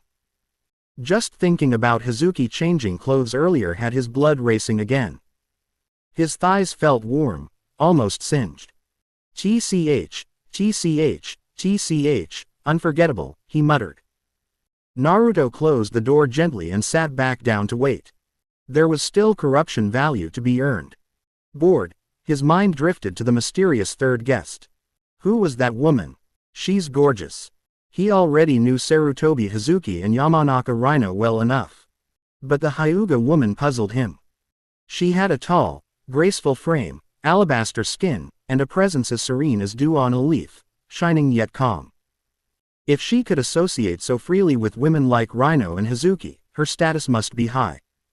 His first thought was that she might be Hinata or Hanabi's mother. But her forehead was partially covered, and the Hyuga main house never concealed their foreheads. Only branch family members did, to hide their cursed seal. But then, why would a branch family member be mingling with elite noblewomen? At the pavilion, the three noblewomen sipped tea in the cool evening air, more radiant than the starlit sky. Hinata Mari had just refilled everyone's cup when the sound of a palm hitting the stone table startled them. Sarutobi Hazuki looked stunned. "Rhino, did you just say that Uzumaki Naruto confessed to you?" "I did." Rhino covered her mouth demurely, waving her hand with exaggerated modesty. "I don't know what's up with today's youth. Imagine falling for an old woman like me, and with Ino standing right beside us, too." I was so embarrassed. Despite her words, her glee was unmistakable. Hazuki frowned. Didn't you say your husband Hai was planning to set Ino up with him? But now he likes the mother instead, what are you going to do? Rhino sighed dramatically, covering her face. Well, maybe once I'm truly old in a few years, the young man's infatuation will fade. Despite her tone, joy sparkled in her eyes. Hazuki made a clicking sound with her tongue, clearly annoyed. So what if Naruto liked Rhino? Big deal. That brat used to trail her all day. Today he even had the nerve to hug her. Hinata Mari, amused by Hazuki's pout, teased, Hazuki, you're jealous of Rhino, huh? Rhino played along. Oh please, Hazuki is far more beautiful than me. No wonder Naruto fell for her. Hazuki blushed, snapping, you've all been married for years. What's there for me to be jealous of? Both women exchanged knowing smiles that made Hazuki flush even more. Her frustration with Naruto was rising rapidly. Thankfully, the topic didn't last too long. It wasn't the kind of thing they could share outside their circle. Even their husbands wouldn't hear of this conversation. They moved on to talking about their children. Hazuki complained about Konohamaru's antics. Rhino griped about Ino's teenage mood swings. Hinata Mari looked downcast. You're both luckier than me. At least your children are home. My Neji's been away on a mission for so long, and he hasn't even sent a letter. I wonder if he still thinks about me. The conversation turned somber. When the tea was finished, the stars were bright and the sky was deep. Rhino yawned and rose. Time to head home. Hazuki breathed a sigh of relief and stood to escort them, only for Hinata Mari to speak up. I still have something to discuss with Yu. I'll be staying the night. You don't mind, do you? She clasped her hands and tilted her head with a soft smile. Hazuki's mind went blank. Outside the Sarutobi residence, Yamanaka Rhino glanced at the stars. That's odd. Mari didn't say anything about staying overnight. She paused, then shrugged. If Ino wasn't home, I might have stayed too. Would have been fun. And that brat, he confesses to me, and Ino's still angry about it, she chuckled. Kids these days. Back at the Sarutobi compound, Hazuki's heart was full of dread. Still, she managed a calm smile. Mari, I'll prepare a guest room. I'm still sick. I wouldn't want to pass it on to you. She coughed again for effect. But Hinata Mari gently took her hand. I'm not afraid of a cold. Let's share your room. Hazuki's eyelids twitched. Actually, it's still early. How about we take a walk first? Mari raised an eyebrow, then smiled knowingly. Sure. Hazuki let out a breath of relief. She hoped Naruto had already left. With his skills, sneaking out unnoticed should be easy. No one must ever know she dismissed all the servants and met a man in private. Even if he was still young, it would ruin her. But Naruto had no plans to leave, not until the corruption value was maxed out. Still not back yet. Naruto sighed, staring at the ceiling. Only 7 hours left. He had planned to finish this task in 2 or 3. But he needed that 100% illusion resistance. It could be a lifesaver against techniques like Tsukuyomi or even infinite Tsukuyomi. No room for error. If Hazuki didn't return soon, he'd go find her himself. What he didn't know was that Hazuki was desperately trying to stall her friend. She'd walked around the entire compound with Hinata Mari for half an hour. Surely Naruto had left by now. He must be smart enough to realize now wasn't the time to fool around. Feeling slightly reassured, Hazuki started to relax, until Mari leaned close and whispered, Yu, your lover's still here. Looks like he hasn't picked up on your signals yet. Want to walk around some more? The words hit Hazuki like a thunderclap. Mari shook her head softly. Yu, I'm from the Hyuga clan. Why try to hide this from me? The air grew tense. Hazuki frowned. He's not a lover. Just a younger friend. I only invited him for a simple meal. Mari gave a slow smile. Really? You dismiss the servants, lock the door, and hide him in your room. Hazuki knew there was no use lying. She clenched her fists and bit her lip. What will it take for you to keep this a secret? Mari laughed. What are you saying? We're friends. Of course I'll keep your secret. Hazuki blinked. Mari continued, you've inspired me, Yu. We're both widows. Our lives aren't easy. I've thought about remarrying, but I held back for Neji's sake, and my sister's. But tonight, watching you, I felt hopeful again. I'll keep your secret. But can you do me a favor in return? Beside the still pond, Hazuki met Mary's gaze. There was longing there, deep and unmistakable. She used to admire Mari. But tonight, she seemed like a stranger. Still, she couldn't deny the truth. Years of loneliness take their toll. The wind stirred. Clouds passed over the moon. Will you help me, Yu? Mari asked softly. Hazuki stared at her for a long time, and finally nodded. Fine. If it really matters that much to you, I'll help. Half an hour later, the clouds drifted away. Moonlight spilled across the courtyard. Naruto, bored and frustrated, stood up. There's still 7 hours. That's enough time. If Hazuki was with others, he'd wear a mask and pull her into his space. But as soon as he opened the door, Sarutobi Hazuki was already standing there, cheeks flushed. Naruto-kun, she said quietly, I have a favor to ask. Chapter 134. Yu said she had something important to ask Naruto. But Naruto was focused on increasing the corruption value stats and acted without hesitation, grabbing her wrist and pulling her into the room. He shut the door behind them in one swift, assertive motion. Yu seemed startled by Naruto's sudden action. She stumbled and fell to the floor, flustered. What are you doing? I told you, I have something important to say, and our earlier conversation isn't finished, she exclaimed, trying to collect herself. Before she could even finish her sentence, Naruto was already on top of her. Even though she was nearly 1.7 meters tall, Naruto, standing at about 1.6 meters, had no trouble asserting control. He wasn't worried about her getting angry. With her corruption value already at 88%, what was there to fear? Friend, Sarutobi Hazuki's corruption value increased by 2%, now 90%. 90. Their eyes met, and Yu could feel Naruto's warm breath so close that it made her face flush deeply. But she couldn't summon the will to resist him. Her heart pounded uncontrollably.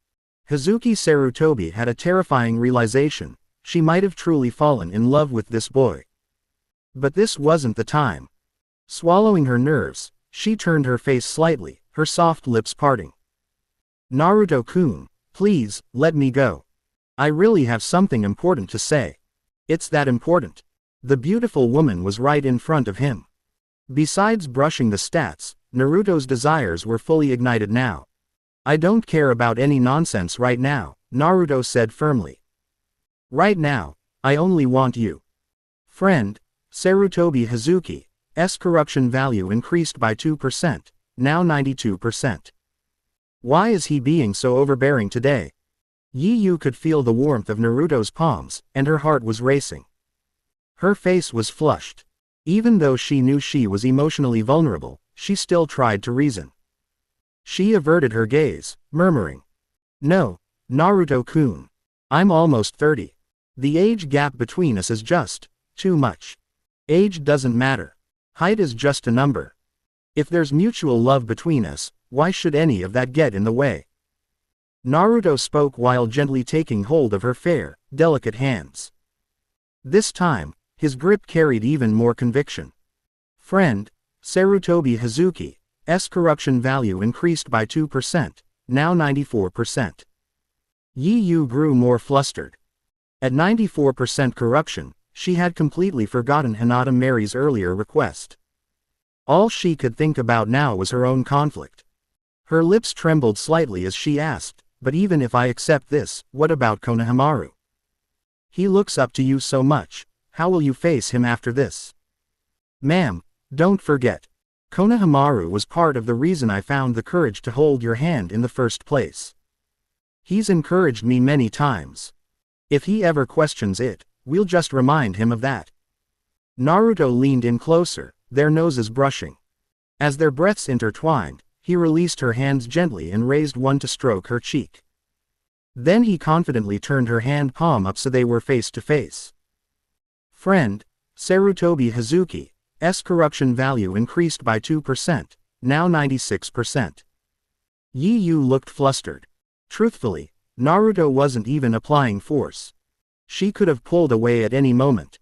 But they both understood the game now. He knew her reluctance was mostly for show, and she knew his desire was sincere. This was just the opening act. Gritting her teeth, Yi Yu asked one last time, what if the villagers find out one day? What will Konohamaru and I do then? That's the least of our worries. Naruto smiled confidently. You've seen me fight. Of all the people in Konoha, you understand my talent and potential best. If I truly want it, it's only a matter of time before I become Hokage. When that day comes, I'll have both you and Konohamaru take my name. Who would dare say anything then? Friend, Sarutobi Hazuki's corruption value increased by 2%, now 98%. Hazuki Sarutobi let out a soft laugh. Her eyes sparkled with heat, and she teased. You little brat, when exactly did you fall for me? You were trying to make me change my name the first time we met. Ah. Naruto froze slightly. So this was what she had wanted to ask earlier when she sent Konohamaru away. She had figured out that he was the one who sneaked into the Sarutobi house and teased her. But instead of kicking him out, she had cleared the room and given them time to be alone. The signal was obvious. Even a fool would understand. Then from now on, you'll be Uzumaki Hazuki. And our son will be Uzumaki Konohamaru. I haven't agreed to anything yet. Don't just, MMPH. Before she could finish her sentence, Naruto silenced her with a kiss. The heat of his breath tickled her ear, flooding her mind. Her thoughts went blank as Naruto's presence overwhelmed her. Friend, Sarutobi Hazuki's corruption value increased by 2%, now 100%. Ding, congratulations, host, Sarutobi Hazuki's corruption value has reached 100%. Keep up the good work. Ding, mission option 3 complete. Reward talent, 100% illusion resistance granted and automatically equipped. Naruto didn't even register the system's congratulatory messages. His entire focus was on Sarutobi Hazuki. Outside, the wind howled. But within the room, time seemed to stop as Naruto kissed her passionately. The lights in the room dimmed. Outside in the yard, Hinata Mari was walking alone, her Byakugan activated as veins bulged around her eyes. She wasn't angry, just observing. Shaking her head with a smile, she murmured, "Who is that boy? How did he make Hazuki, the famously proper and composed widow, fall so hard? I only came to talk, and she had to sneak in some romance first. Really now, I'm getting more and more curious." Still chuckling to herself, Hinata Mari retracted her Byakugan and walked calmly back to the guest room Hazuki had prepared for her. She'd wait a little longer. Let Yi Yu enjoy herself for now. Next door, in Konohamaru's room. He hadn't fallen asleep. He was still thinking about his mother, worried after what Naruto had told him earlier about her potential misfortune. So he rolled restlessly in bed, unable to sleep. All he could do was pray Naruto would protect his mom. He thought he heard faint voices from the other side of the wall, his mother and Naruto's brother talking softly. Konohamaru pressed his hands together in prayer. "Please, Naruto-ni. I'm counting on you to keep Mom safe." That same night, under the gentle moonlight, deep within the bamboo forests outside the Fire Daimyo's palace, Uchiha Sasuke was off to one side practicing fire-style jutsu. His intense dedication had inspired both Neji and Rock Lee, who were now training hard even into the night. Rock Lee was finishing his 30,000th push-up. Neji, standing nearby, was sharpening his Byakugan with a flurry of precise Hyuga strikes. Suddenly, Neji paused. He looked up at the moon, a shadow of worry clouding his face. "I have a bad feeling," he muttered. Activating his Byakugan, he scanned the area, nothing. No signs of danger. Still, his heart was uneasy. Where was this feeling coming from? Rock Lee wiped the sweat from his brow and asked, "Did you sense an enemy?" Neji shook his head. "No, but my eyelids are twitching. It feels like fate is warning me." Something big is coming, something that could change my life. A deep sense of foreboding weighed on him. TCH. TCH. TCH. Sasuke approached, his voice laced with sarcasm. I'm so sick of hearing about your fate crap. If it really exists, then break it. HMPH. Neji gave him a cold look. People like you will never understand. Fate is the will of the gods, it can't be defied. Chapter 135. Talent. 100% illusion resistance. No matter how powerful the illusion, it will be ineffective against you. In the messy room, clothes and socks were strewn everywhere. Naruto lay sprawled on the white but wrinkled mattress, staring at an interface only he could see, a smile tugging at the corner of his lips. From now on, even if he failed to stop Black Zetsu from reviving his mother, he no longer had to worry about the infinite Tsukuyomi. One less burden to carry.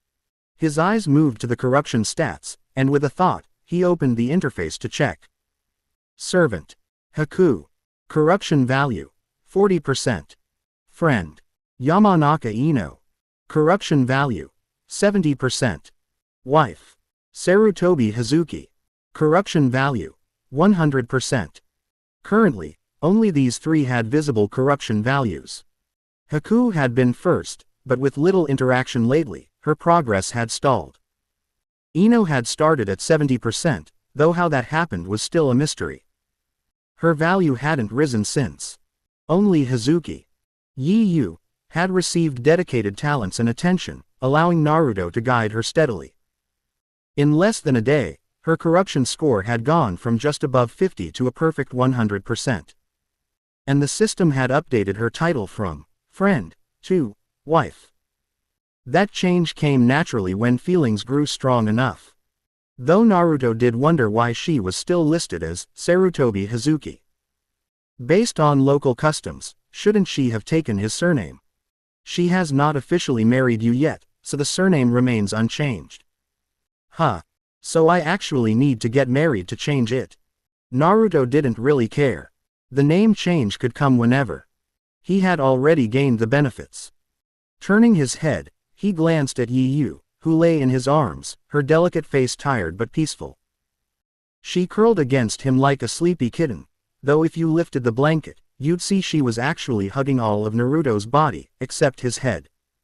In that sense, maybe he was the kitten. A particularly naughty one. Naruto chuckled and slid one hand under her neck, the other brushing across her soft cheek to rest on a shoulder peppered with love marks. His enhanced senses picked up the irregular rhythm of her heartbeat. She was pretending to sleep. Seriously, what era was this? Who goes to sleep this early? Time for round 2. Just as he moved, a soft gasp escaped her, and she pinched Naruto's cheek firmly. You brat. It's late. Go to sleep already. It hurts, let go, let go. Then you let go first. Woman, you're playing with fire. You've successfully provoked me. In the end, Yu gave in first. She released his cheek with a mix of exasperation and lingering blush. The faint fragrance of her skin drifted between them, her body pressing gently against his as the room's temperature climbed. You little demon, you love tormenting people. This time, Yu took the initiative. She pulled Naruto closer, gazing at him with affection before pressing her spring-soft lips to his. Naruto blinked, stunned by her boldness. Much later, Naruto had the urge to smoke, but Yu didn't keep cigarettes. And even if she did, she certainly wouldn't give one to him. Why are you trying to smoke? You're just a kid, she scolded. Naruto raised an eyebrow. You sure I'm a kid? PFT. Shameless. Yu rolled her eyes and turned away. Leave me alone, I'm sleepy. Why say I'm bothering you? Naruto grinned, sliding his arm around her waist. You never told me what you wanted to talk about earlier. I thought you forgot. When did I ever ask for help? Yu stiffened, her sleepiness vanishing in an instant. She remembered. Hinata Mari had sent her here for something important. But Naruto had been too strong, too persuasive. She'd given in. Completely. Looking outside, dawn was already breaking. Panic settled in her chest. She bolted upright and pulled Naruto out of bed. Don't sleep anymore. If we don't move fast, our little secret's going to be the talk of the village. Naruto rubbed his eyes. How would that happen? No time to explain. Yiyu grabbed his wrist and dragged him out while hastily throwing on her clothes. Once they stepped into the yard, Naruto asked again, "Can you at least tell me what's going on? Think of it as a gift." She pointed at a guest room across the yard.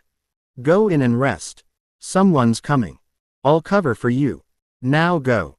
Naruto tilted his head. "Wait. You said, someone. As in more than one person." Yiyu ignored him and practically shoved him into the guest room before slamming the door shut. Inside, Naruto froze. A woman lay quietly on the bed. Dim morning light filtered through the window, outlining her elegant features. Her skin was pale, her profile soft and refined. She was every bit as beautiful as Yiyu. It was the Hyuga woman Naruto had seen last night. Why did Yiyu send me here? Naruto's brain was numb. He couldn't make sense of her logic. Women truly were mysterious. Before he could think further, the system activated on its own. Ding! Passive selection triggered. Sarutobi Hazuki, under threat from her friend Hinata Mari, has delivered you to Mari, who has lived as a widow for years. What will you do? Choice 1. The Coward's Path. For Yiyu's sake, go along with it. Reward: 150,000 ryo. Choice 2. Betrayed by Hazuki. Cut ties with her for handing you over. Reward: Hazuki's regret. Choice 3. The Bold Stand. Refuse Mari and remain pure. Reward: Talent. Chastity Arch. You will be immune to all women except Hazuki. Choice 4. Ruthless. Kill them all. Reward: Pure heart, few desires. Naruto's eyes narrowed. This was bad. He had thought his bond with Hazuki was real after reaching 100%. But now, even she had passed him on like a commodity. Was this his fate? To be passed from woman to woman? Unbelievable. Just then, the woman on the bed stirred. Mari Hyuga sat up slowly, her expression soft and teasing. "My, are you shy, little brother?" Bathed in soft morning light, her expression was dreamy and seductive. Her initial shyness faded as she looked at Naruto more closely. "Yiyu found herself a real treasure," she murmured, amused. "Didn't think you'd be this cute." She reached for Naruto's hand and placed it in hers, her grip warm and gentle. "Your hands are freezing. Come, Auntie will warm you up." Her flushed cheeks glowed with color, making her look even more alluring. In the end, Naruto chose to compromise for Yiyu's sake. He lowered his head, cheeks tinged red. "Please be gentle with me, madam." Mari pulled him into a tight embrace, whispering, "I didn't sleep all night waiting for you." Just as Naruto opened his mouth to speak, she silenced him with a kiss. Ding! Congratulations on completing option 1.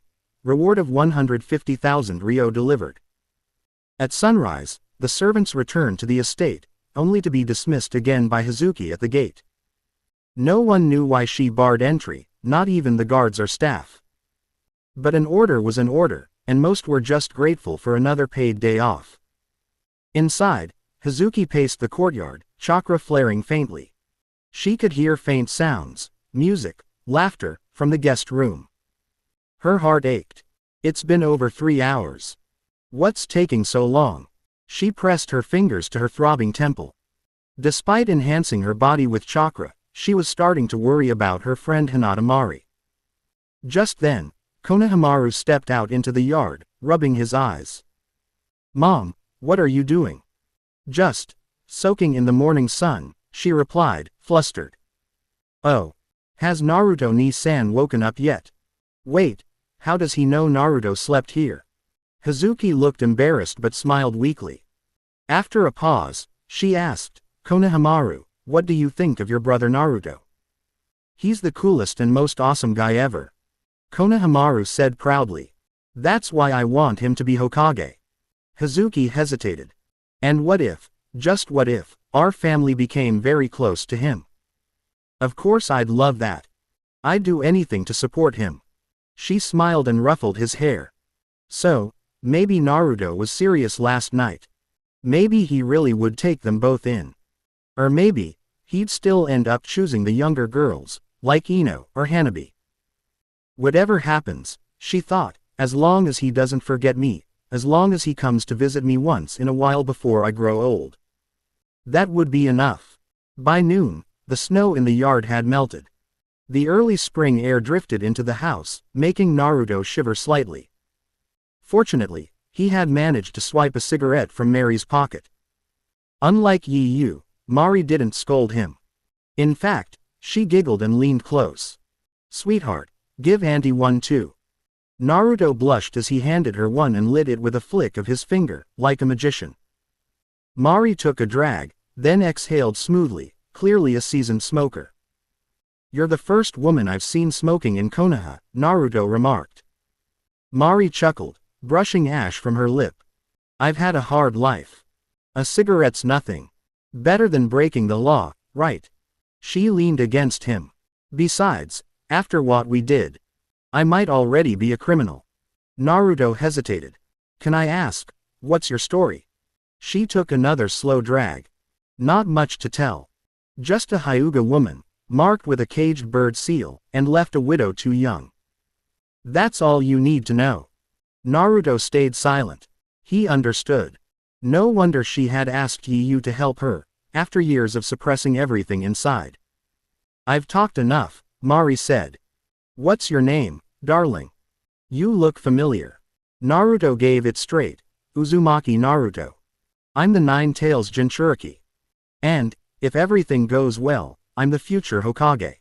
Mari froze. She knew exactly who he was, and also remembered that her sister and brother-in-law had long been planning to marry Hinata Hanabi off to him. Chapter 136. If Hanabi really ended up marrying him, then what's wrong with me becoming her aunt? Hinata Mari stared blankly for a long time, until the cigarette in her hand had burned down to a long tail of ash. She finally snapped out of her daze. "You've got some nerve, you little brat. How old are you, daring to climb into the bed of the eldest daughter of the Sarutobi family?" Question mark. Naruto Uzumaki blinked in confusion. Just moments ago, she was calling him, little darling. When did he suddenly become a little devil? Sure enough, women are fickle. The more beautiful they are, the faster they turn on you. "You seem even braver," he quipped. "Threatening Hazuki to make you let me come keep you company." "That's because I didn't know you were Uzumaki Naruto." "Oh. So if you'd known, you wouldn't have let me come." At that, Hinata Mari opened her mouth but said nothing. Even if she had known, she probably still would have done it. After all, with Hazuki running interference, she could enjoy herself without consequence. She'd been lonely for so long, why wouldn't she indulge a little? Besides, it wasn't like Hanabi and Naruto were officially together. Just yesterday, Mrs. Yamanaka said her daughter Ino liked Naruto, too. Thinking of that made Hinata Mari feel far less guilty. Naruto glanced at her. Her expression had shifted to one of irritation for some reason, which made him smile. He reached out and wrapped his arms around her waist, letting his hand slide down to her soft, sensitive belly button. Tilda, Hinata Mary's face flushed pink. She took a drag from her cigarette and exhaled the smoke toward his face. "Little darling, you want to go again? Ah, so I'm a good boy again now. Wasn't I just a little devil a minute ago?" Naruto arched an eyebrow and gently pinched the soft skin on her stomach. "From now on, you'll always be my little darling," Hinata Mari said, grabbing his wandering hand and kissing him hard on the cheek. A playful smile appeared on her face as she pushed Naruto back onto the mattress, falling on top of him. "We've already done everything we shouldn't, might as well go all the way. Anyway," she thought, "as long as Hazuki is covering for me, no one will know. I'll still be Hinata's widow, Neji's good mother. Only when I'm with him can I be myself." By the time the sun was high overhead, Naruto had dressed and stepped out of the room, pulling on his shoes. In the courtyard, only Sarutobi Hazuki sat alone on a wooden board, a worried expression on her face. It wasn't clear what she was thinking. Naruto looked around, then approached her. "Where's Konohamaru?" "Off training," Hazuki replied without looking up. When she did look at Naruto, refreshed and clearly satisfied, her face twisted in annoyance. She clicked her tongue. "And where is she?" Naruto sat down beside her. "She said she was tired, wanted to sleep a little. Asked you to call her when dinner's ready." Hazuki subconsciously reached out to straighten Naruto's collar. She hadn't done that for anyone since her late husband, but now it felt like second nature. Like she and Naruto were, always meant to be a couple. It felt strange, but she couldn't explain why. Tisk tisk tisk tilde. Noticing the kiss marks all over Naruto's neck, Hazuki rolled her eyes and teased, "You were having fun while I sat out here playing lookout for you." Then she pulled her hand away and added, half joking, half sincere, "You're so ungrateful." Quote question mark question mark question mark quote. Naruto couldn't hold it in anymore. He shot back, "I did it for you. If you hadn't been so scared, I wouldn't have gone in there." "Who told me to go with you, huh? Tell me, who gave me that name?" He was clearly frustrated. It was Hazuki who told him to accompany Mari, and now she was scolding him for it. Ridiculous. Naruto glared at her. Hazuki knew she was partly to blame and shrank into herself. "I handed you a beautiful woman on a silver platter and you're yelling at me instead of enjoying yourself." Naruto reached out and pulled her close, frowning. "You gave me away and expected me to be happy about it. Would you be happy if I handed you over to another guy?" Hazuki went silent. She really thought Naruto would have been pleased. She hadn't expected this angry reaction. Looking into his eyes, she saw genuine hurt. Does he think I betrayed him? After a long pause, she softened and gently wrapped her arms around him. "Are you mad? What do you think?" Naruto grumbled. "I'm sorry. I thought you'd enjoy it." Her voice was quiet, almost trembling like a leaf in the breeze. She hugged Naruto tighter. "Fine. I'll forgive you this time," Naruto muttered, lifting her chin and teasing her lips with his finger, playing with her like a cat plays with a ribbon. Hazuki gave in completely, doing her best to make him happy. Then Naruto said with a grin, "Next time something like this happens, no, any dangerous situation, make sure you call me. I'll handle it myself." Sarutobi Hazuki. Go to hell. Sunset on green hills, autumn moon and spring breeze. As the sun dipped below the horizon, the recently melted snow began to fall again as temperatures dropped. After coaxing Hazuki to sleep, Naruto rushed to the village gate where hundreds of Chunin had already gathered. The village gate marked a boundary. Outside stood ninjas ready for deployment, and inside, villagers tearfully saw them off. Young children waved at older siblings and elders, their faces wet with tears. Partings were always the hardest. No one knew who might not return. But Naruto wasn't worried. He was confident he'd survive. A voice called out from the crowd. Naruto looked up to see a girl with long pink hair he hadn't seen in a while. Haruno Sakura. She was scanning the crowd frantically until Naruto waved, catching her attention. A soft smile tugged at the corners of her mouth, and she ran over to him. The spring breeze tossed her hair and lifted her red cheongsam dress, revealing pale, smooth thighs and lightly jiggling skin as she ran. The beauty of youth. When she reached him, her smile faded, replaced by a light scolding.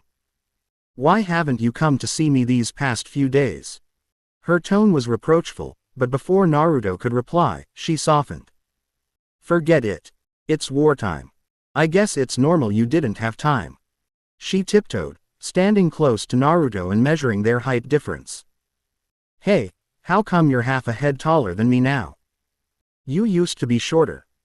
Her voice was like a breeze in his ears, taking him back to 6 months ago, before Orochimaru's invasion and the current war with the Hidden Cloud. They hadn't seen each other in a long time. Sakura had been swamped with patients at Konoha Hospital.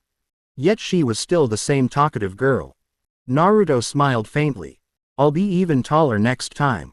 "Tisk. I'm a girl. Why are you competing with me? You started it. I'm allowed. I'm a cute girl." Sorry. No, I only like married women now. Sakura burst into laughter and lightly slapped his arm. Why are you so funny now? Question mark question mark question mark. What's funny? Naruto thought to himself. I was being serious. But she was still just a little girl. Naruto didn't want to argue. He tilted his head and went quiet. Sakura was a little annoyed. Just when they were having a good conversation, Naruto went silent again. Typical idiot. Early spring flowers hadn't bloomed yet, only new grass sprouted. No one noticed them, some would trample them without care. More and more people were arriving. Departure time was near. Sakura's annoyance faded. She poked Naruto's chest with a finger. Sakura reached into her bag and pulled out a letter. I found this at your house when I went to clean this morning. I haven't opened it. You still clean my house. Who else does? How'd you get in? I'm a ninja, don't underestimate me. Breaking and entering, that makes you a thief. Ah, you bastard Naruto. Talk like that again and I swear I'll never clean your place again. Naruto smirked and took the letter. The sender was Maoyu Shigao. Inside. Will. Naruto, this is the first and maybe the last letter I'll ever write to you. This is a will, something all frontline ninjas are required to write. I've been struggling with what to say. But I'll try. If you're reading this, I've probably already died. Please forgive me for leaving without saying goodbye. You're listed as my heir. You can live in my apartment. Under the bed is a box. It has all my savings from years as a ninja. Use it however you like. If I die, please live your life well. I'd love to see you grow up, get married. I've watched you for so long. It's hard to let go. No more sad words. I hope you find a beautiful, kind wife to spend your life with. And if possible, visit my sister's grave once a year. That's my last wish. I know you'll do it. Maoyu Xian Lu. The sky overhead was gray, the snow falling again, covering the new grass of spring. Naruto stared at the letter, stunned. A whirl of emotions surged in him. For the first time, he felt sorrow for someone else.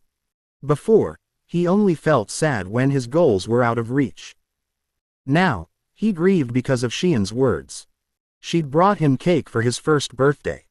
It's fine, he thought. Even if she died in battle, I'll find a way to bring her back. He forced a smile for Sakura. Thanks, Sakura, for bringing me the letter. She blushed. That smile, it was soft and warm like water. Her heart skipped a beat. When had Naruto last smiled at her like that? Probably back in the academy. Back when she hated his stupid grin. Now, she realized how foolish she'd been. Could she win back the boy who once loved her so much? Her heart stirred, and she was about to say something. But Naruto suddenly touched her forehead. No fever. You must be an idiot. What are you daydreaming about? Sakura. Idiot Naruto. You'll be the death of me. Her rising emotions collapsed under his teasing. She huffed and turned to leave. Naruto waved, but she ignored him. A moment later, she ran back and shouted. Stupid Naruto. You better not get into any trouble, okay? What did you say? Don't let anything happen to you. I'm waiting for you to come home. You're waiting. Then maybe I should get into trouble. You'll drive me crazy. She stomped away, furious, then stood at the village gate and watched him go. Ino suddenly appeared, breathless and flustered. Forehead girl. Where's Naruto? Her golden hair was a mess. She'd clearly run here in a rush. Her mom had a fever, and she'd had to manage the shop alone. Too late. Sakura smiled lightly. He's gone. I saw him off, alone. Quote question mark question mark question mark quote. Ino frowned. She felt provoked. What's that supposed to mean? Nothing. Just saying. When it comes to Naruto, I won't back down. Oh please. As if you had the right to back down. As Konoha's 1,000-strong army led by Naruto departed for the front lines, a 10-man elite team from Hidden Cloud, led by the Two-Tails Jinchuriki and Bakuto, had already landed in the Land of Fire. They were lying in wait along the route Konoha forces had to take, ready to strike. This time, Konoha will bleed heavily. Chapter 137. The Land of Lightning lay in the colder northern reaches. While the snow in the Land of Fire was beginning to thaw, here, people still bundled up in thick cotton coats. So, when in Rome, or in this case, the Land of Lightning, do as the locals do. Uchiha Itachi and Hoshigaki Kisame, both from the warmer regions of the Land of Fire and the Land of Water respectively, added heavy cloaks to their usual Akatsuki robes. They walked together through the bustling main city of the Land of Lightning, both wearing straw raincoats adorned with small, jingling bells. Mr. Itachi, what made you decide to visit the Land of Lightning? Kisame asked casually. I wanted to look around. Perhaps Orochimaru is hiding here. Ha ha. I thought you'd head to the Land of the Moon and stop the war before it spread. You're overthinking it. Zetsu reported that many people recently died in Konoha. The Eight-Tails Jinchuriki from Kumogakure has been seen. I see, Itachi replied flatly, his calm demeanor unchanged as they turned down a quiet alleyway. A figure waited for them there. He's here for you. I'll stay out here, Kisame said, leaning against the wall. Uchiha Itachi walked forward into the alley, silent and composed. He knew the man waiting there, or at least, thought he did. A man in a black cloak, a swirling patterned mask revealing only one eye.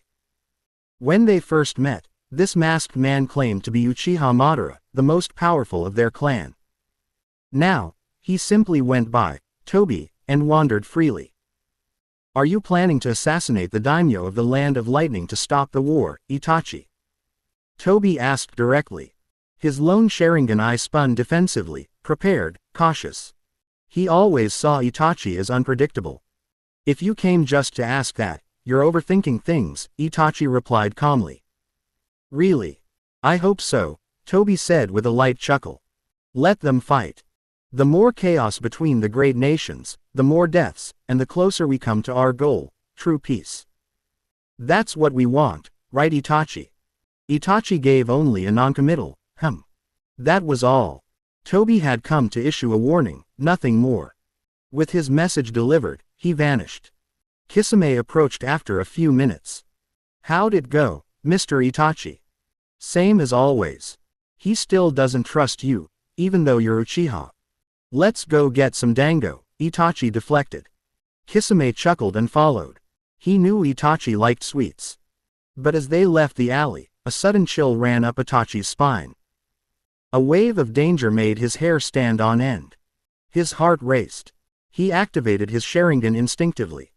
He glanced at Kisame, no threat there. Casually, he pulled out a small mirror and angled it behind him. There, standing some distance away, was a woman in a flowing blue dress. Slender figure. Oval face. Rosy lips. A beauty mark beneath one eye. Itachi's breath caught. Kisame raised an eyebrow. Mr. Itachi. But when Itachi turned around, the woman was gone. The alley was crowded, but she had vanished. He searched, frantic. Kisame followed, confused. What are we even looking for? No one. Just saw an old friend. Wind rustled his cloak. The tension faded. It couldn't be her, he muttered. Years ago, he had ensured her death. She was just a girl then, not the woman he'd just seen. It must have been a hallucination. A trick of memory. What he didn't know was that in a nearby room, Uchiha Izumi had slammed a kunai into a table, eyes blazing red. That was too close. I nearly lost control.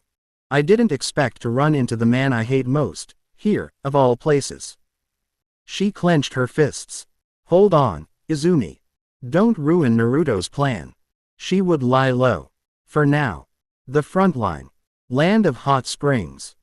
No one in Konoha or Kumogakure yet realized that several figures with cage-level strength had slipped into the Land of Lightning and now surrounded the daimyo's residence. Back in Konoha's war camp, emotions ran high. Tsunade and a group of senior ninja were deep in strategy talks. Konoha had taken heavy losses. Over 1,200 ninja had died. The Hidden Cloud had suffered losses too, just over 1,000. But the Eight Tails had entered the war. And the Nine Tails had not. Tsunade massaged her temples. The pressure mounted. Suddenly, a small slug climbed onto her shoulder. The support troops from the village have set off with supplies. Relief filled the tent. Material shortages had reached a critical point. Now there was hope. Give me details, Tsunade said. The slug explained. Sarutobi Hazuki, currently in charge of Konoha, led 5,000 Chunin level or higher ninja to protect genin and civilians. She also sent 1,000 elite to protect the daimyo. Leading the supply convoy was Naruto Uzumaki himself, along with 1,000 powerful shinobi. Hazuki advised that Naruto remain at the front lines after delivery. Tsunade frowned. She didn't want Naruto in danger. But with Kumogakure's Jinchuriki already fighting, pulling Naruto back could damage morale. Shikaku, bring paper. I need to write to the Sand Village. Find out when they'll send their Jinchuriki. She needed Gaara to replace Naruto. But she had no idea Naruto might already be in battle. Too late to stop him. January 11th. On the road to the land of hot springs. Naruto led his force at breakneck speed. What should have taken a month, they completed in 9 days. He even redirected reconnaissance ninja to collect food. When they complained, he beat them into obedience. My shadow clones do recon now, Naruto declared. He had his reasons. Shadow clones were faster, more perceptive thanks to Nine-Tails chakra, and he was looking for something. Or rather, someone. If Killer Bee is already at the front line, then logically, we'll be intercepted by the Two Tails next. Perfect. Let's see how I stack up. Naruto grinned. And once that's over, I want to visit Shi Yan. Make sure she's okay. He turned to see Inuzuka Hana smiling, sunlight catching her hair. He always wondered how she and her brother Kiba were so different. She was grace and charm. He was. Kiba. What are you smiling at? She asked sweetly. I'm not smiling. You were. I saw it. Nope. You definitely smiled. Do you like me, Naruto-kun? Haha, Naruto teased. You're always talking to me, Sister Hana. Must be love. Hana laughed but raised her hand to show she was taller. I've always seen you as a little brother. TCH. You're a Chunin.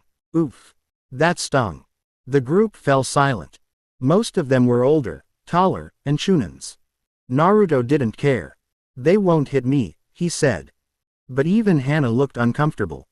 She whispered, if you upset your comrades, you might be alone. Naruto leaned closer. But Sister Hana, as long as you talk to me, how can I be lonely? Her breath caught. Had she really been chatting with Naruto every day lately? Her cheeks reddened. Her heart raced. Had she, maybe, fallen for Naruto? No, he was 5 years younger. This is ridiculous. Naruto watched her reactions with amusement. You're still trying to lecture me. Better figure yourself out first. Suddenly, one of Naruto's shadow clones returned with news. Enemy spotted. A Cloud Ninja team, led by Yugito-ni, the Two Tails Jinchuriki, was preparing to ambush them. Selector activated. Situation. A team from Kumogakure, led by Yugito-ni, is preparing to ambush your convoy. What will you do? Stay friendly. Try to negotiate peace. Reward. Talent upgrade X1. Treat rationally. Spread your forces and capture all enemy ninja. Reward. Wind Style Ceremony. Act recklessly. Capture and punish the enemy leaders. Reward. Devil's Contract X. Be ruthless. Kill them all. Reward. Water Chakra Attribute. The show has begun. Chapter 138. Everyone, stop moving forward. Following Naruto's sudden command, the massive army of thousands came to a halt. Despite the appropriate spacing between units, some supplies clashed, and a few confused ninjas stumbled to the ground. Though individual ninja excelled in personal combat, their overall military discipline could only be described as questionable.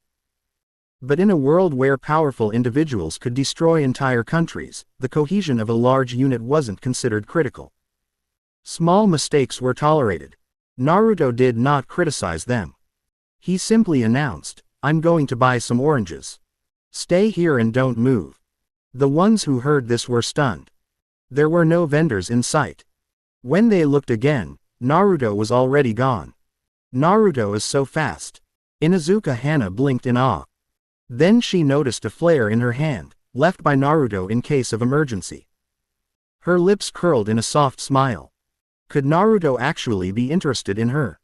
No, that couldn't be. He was still so young. It must be the affectionate concern of a younger brother for his sister. In the forest, Naruto moved soundlessly through snow and sludge, chakra supporting his every step. From the intel gathered by his shadow clone, 10 enemy cloud ninja were waiting in the forest ahead. Their positions were close enough to make a surprise attack possible. But Naruto focused solely on one person, the Two-Tails Jinchuriki, Yugito ni. A perfect Jinchuriki. While she was eventually defeated by Akatsuki's immortal duo in the original timeline, Naruto assumed it was due to being caught off guard. A Jinchuriki capable of using her tailed beast's chakra at will could not be underestimated. Yugito was now waiting alone on a dead tree, her comrades hidden nearby. Her plan was to obliterate the approaching Konoha convoy with a tailed beast ball, then gauge their strength and proceed accordingly. As Naruto approached, his footsteps, though light, were picked up by Yugito's heightened senses. Her animal-like ears twitched atop her amber blonde hair. She detected just one person, 300 meters away. She waved off radio requests for support. Hide. Wait for my signal. A blonde boy stepped into view. No forehead protector. Black boots, not ninja sandals. No signs of a trained shinobi. She released her chakra seal and dropped from the tree. A kunai hidden behind her back, she offered a warm, sisterly smile. Little brother, how did you get here alone? Naruto blinked. Oh, are you a ghost? Yugito nearly laughed. Was she that scary? I'm not a ghost. But it's dangerous here, so you should leave. Naruto didn't budge. Instead, he smiled shyly. Pretty sister, do you like green peppers? Do you eat natto with green onions? Wanna go for a ride with me? Yugito was stunned. Was this kid brain damaged? Trying to stay calm, she warned, listen, kid, it's dangerous. You need to leave. Then, at least tell me your name.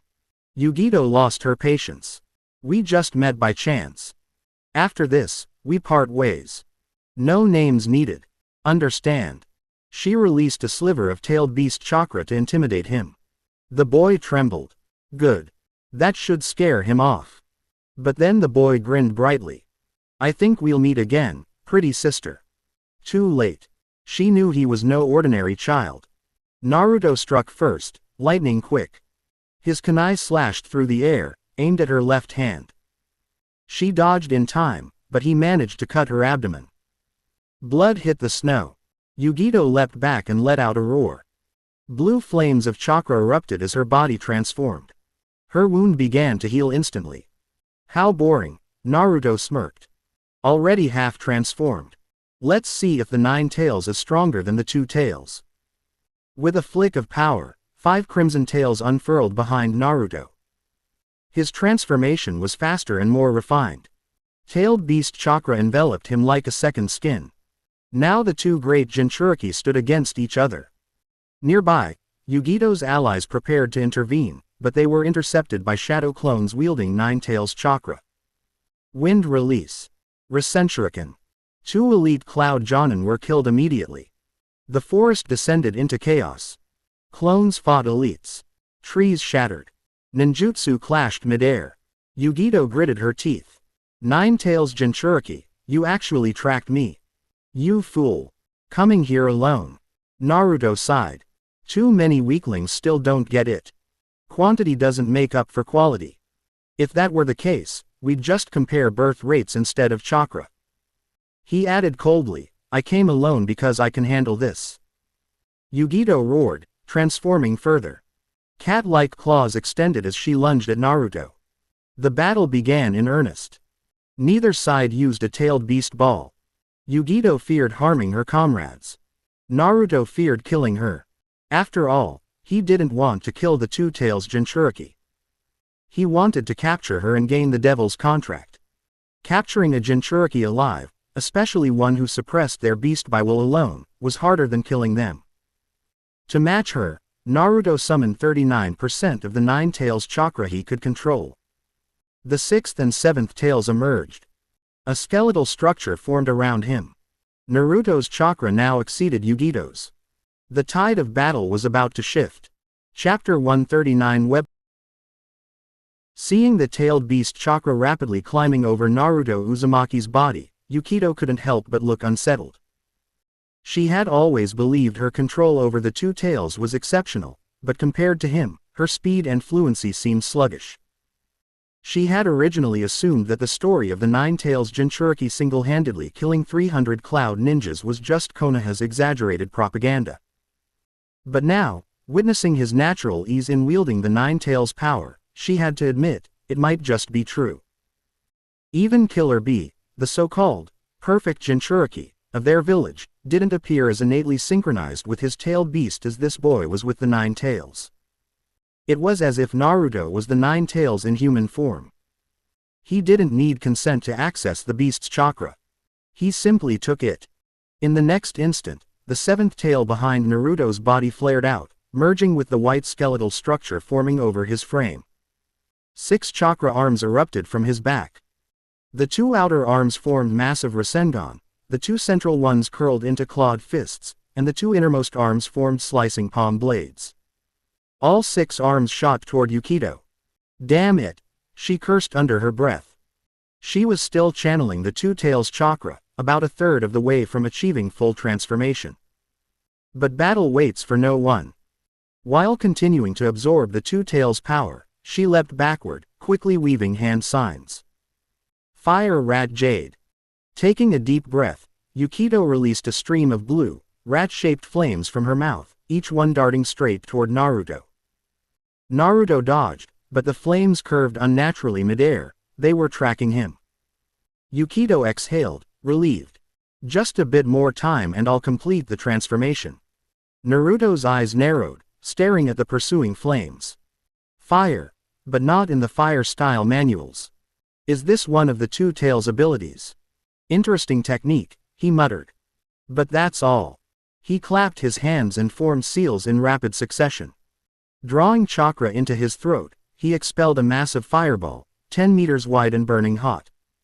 Fire style. Great fireball technique. Ordinarily a C-rank jutsu, but with the overwhelming chakra Naruto poured into it, the attack took on the scale and power of an A-rank technique. And behind it came 2 of his large Rasengan. Is this really something a kid his age can do? Yukito was stunned. It's not just the 9 tails, his fire jutsu and chakra control are on another level. Even as one of the top combatants in the Hidden Cloud Village, Yukito knew this level of execution took talent and brutal training. Konoha's Jinchuriki wasn't just dangerous, he was a genius. Still, a genius who hasn't grown up yet is no threat, she muttered. Now that I've almost completed the transformation and have allies nearby, I'll win eventually. You walked into the wrong forest, kid. Yukito exhaled calmly and watched the enormous fireball bear down on her. Ruar.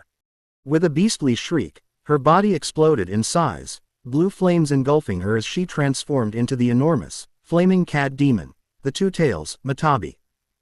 This wasn't a Jinchuriki cloaked in chakra.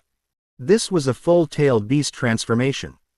Yukito was likely the only Jinchuriki alive, aside from Naruto, who had managed to subdue a tailed beast by force of will alone. Her strength was undeniable. Matabi countered Naruto's fireball with one of her own, then lunged through the dissipating flames with massive claws.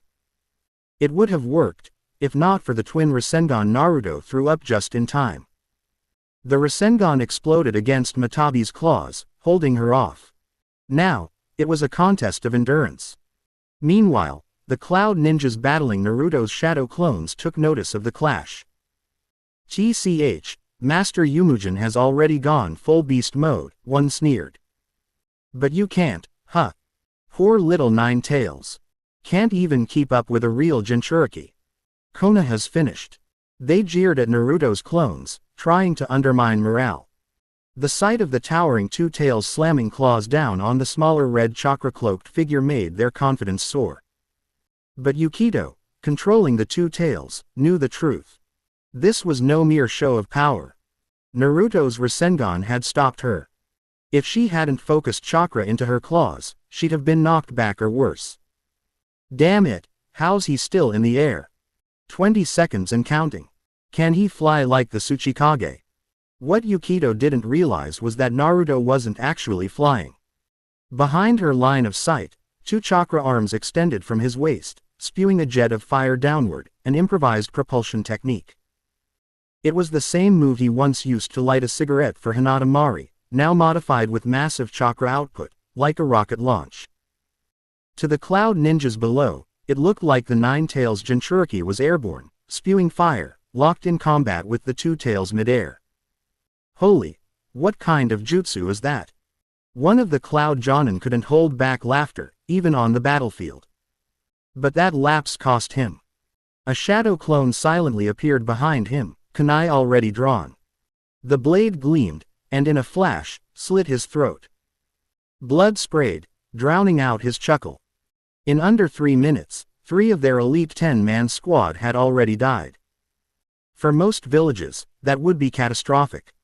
Yukito had intended to bring everyone home safely, but now she could only watch her comrades fall. Anger burned through her like magma. You brat. You deserve to die. You're mistaken, Naruto retorted. I haven't even started yet.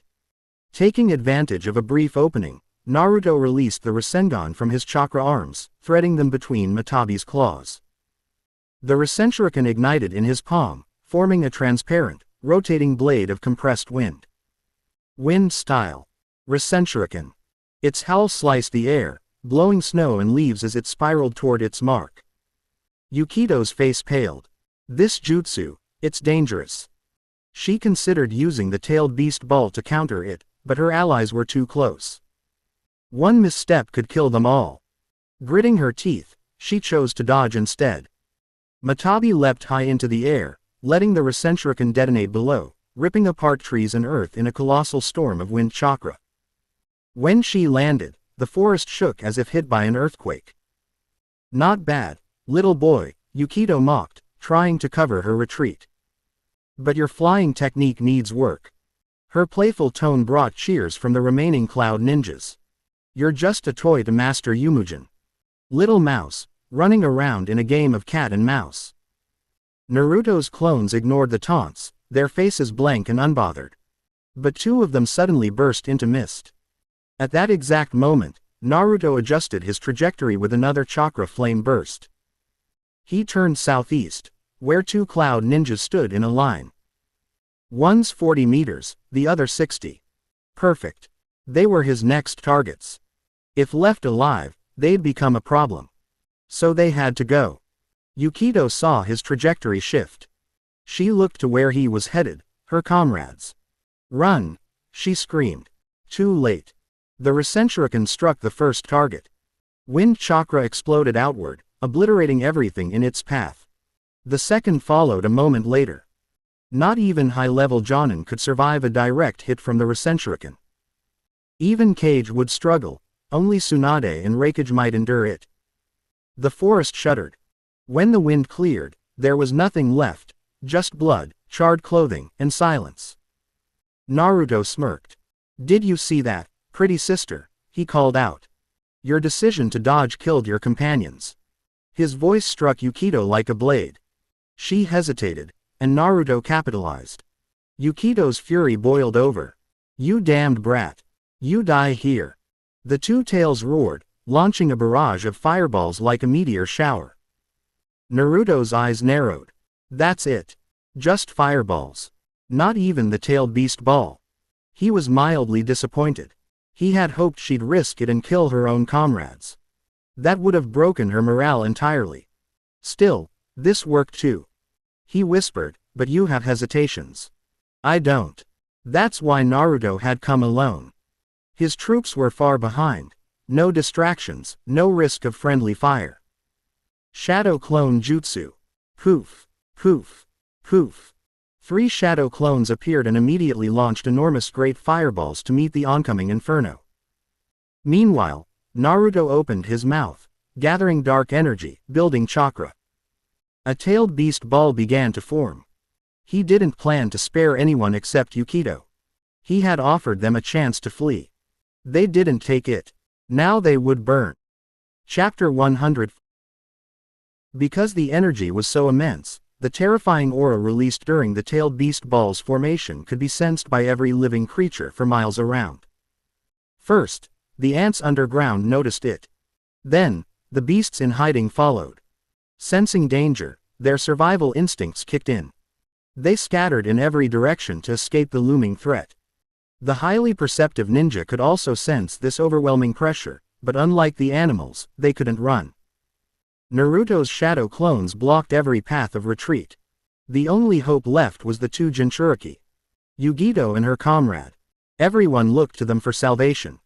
What they didn't realize was, even the 2 Jinchuriki themselves were becoming anxious. The tailed beast ball was the tailed beast's ultimate attack, and the only counter to one was another tailed beast ball. But if they used it now, the result would be devastating. Everyone was too close. One mistake could lead to the deaths of their own comrades. Regret flooded them. They should have driven the others away earlier. Or better yet, completed this mission alone. It would have been so much better than being tied down like this. 9 Tails Jinchuriki. Don't fire the tailed beast ball. I'll evacuate everyone immediately, Yugito demanded coldly. She was trying to negotiate. But Naruto ignored her. He continued feeding chakra into the black sphere, making it larger, darker, and exponentially more dangerous. He had already given them a chance. If these cloud ninjas chose not to retreat, that wasn't his problem anymore. As the tailed beast ball swelled with energy, Yugito's face turned grim inside her 2 tails form. Her brows were furrowed tight. If you stop now, I'll go persuade Lord Raikage to halt the war. 9 Tails Jinchuriki, are you listening? Yugito forced herself to remain calm, trying to reason with Naruto. But only a fool would believe such empty promises. Yes, Jinchuriki were battlefield nukes, but that alone wasn't enough to stop a war. Besides, Naruto never intended to stop the war. He needed it to create more opportunities. As the ball's energy continued to rise, the 2 Jinchuriki attacked Naruto with everything they had. But it was useless. Every time one tried to approach in full beast form, Naruto would aim the tailed beast ball directly at them to scare them back. If they tried launching long-range fireballs, Naruto's shadow clones would counter with massive fireballs of their own. Eventually, the Jinchuriki began using their tailed beast bodies to help their comrades fight Naruto's clones. But every time they did, Naruto would redirect his focus back to them, ready to annihilate both them and the Cloud Ninjas. This was the most frustrating battle the two had ever fought. In her fury, Yugito even had a brief, dangerous thought. Should I just let him kill them all so I won't have to hold back anymore? Then I can fight him full force. But that thought passed quickly. Despite everything, she couldn't bear to see her comrades die. Yet there was no other way. The pitch-black-tailed beast ball had grown massive, an abyss of energy so dense that no light could penetrate it. It now completely obscured Naruto's body in shadow. Finally, after a long wait, the tailed beast ball was 20 times larger than Naruto himself. This was his first time pushing the technique to such an extreme. Even he wasn't sure how powerful it would be. According to the system, a tailed beast ball could exceed the size of the beast itself, but that required time, which Naruto didn't have. This was enough. There were 3 Cloud Ninjas in the south. This should be more than enough to wipe them out. One of the Cloud Ninjas, fighting Naruto's clone, broke away and leapt into a tree, but was quickly intercepted and pinned down again. Seeing the monstrous black sphere in the sky, fear overtook him. Lady Yugito. What do we do about the tailed beast ball? What do we do? If you people weren't here, I'd have options. You're in the way. You can't even get past a shadow clone. Kyuubi Jinchuriki. Tell me what you want in exchange for sparing them. Yugito's voice was almost pleading. She hoped Naruto would hesitate, maybe hold off releasing the tailed beast ball. Being a Jinchuriki herself, she could sense that Naruto had stopped adding chakra to it. More than 10 seconds had passed.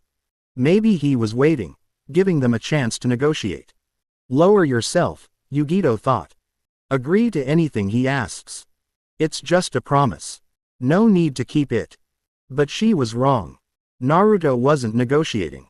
He was calculating. He wanted to find the optimal spot to strike. Attacking front, back, left, or right would only kill one or two. That would be a waste. No, he'd attack from above and bomb the entire area. His clones had herded the 6 surviving Cloud Ninjas into a 60-meter wide area. 60 meters. Let's see if this tailed beast ball can clear that. Whoosh. Chakra arms burst with flames, launching Naruto and the black sphere high into the air. Roar. Yugito, sensing what he was doing, let out a desperate, furious roar. Anger, regret, fear, all her emotions exploded. A tailed beast ball began to form in her own mouth, threatening to retaliate. If Naruto dropped his, she'd fire hers. Too bad for her, he didn't care.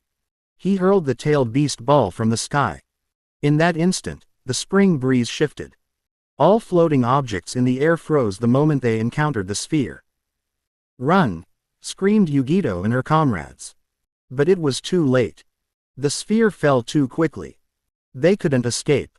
Only a teleportation jutsu could save them, but not everyone was Namikaze Minato. 6 Cloud Ninjas let out their final screams. 2 of them, desperate and furious, forced Yugito to fire a tailed beast ball at Naruto in retaliation.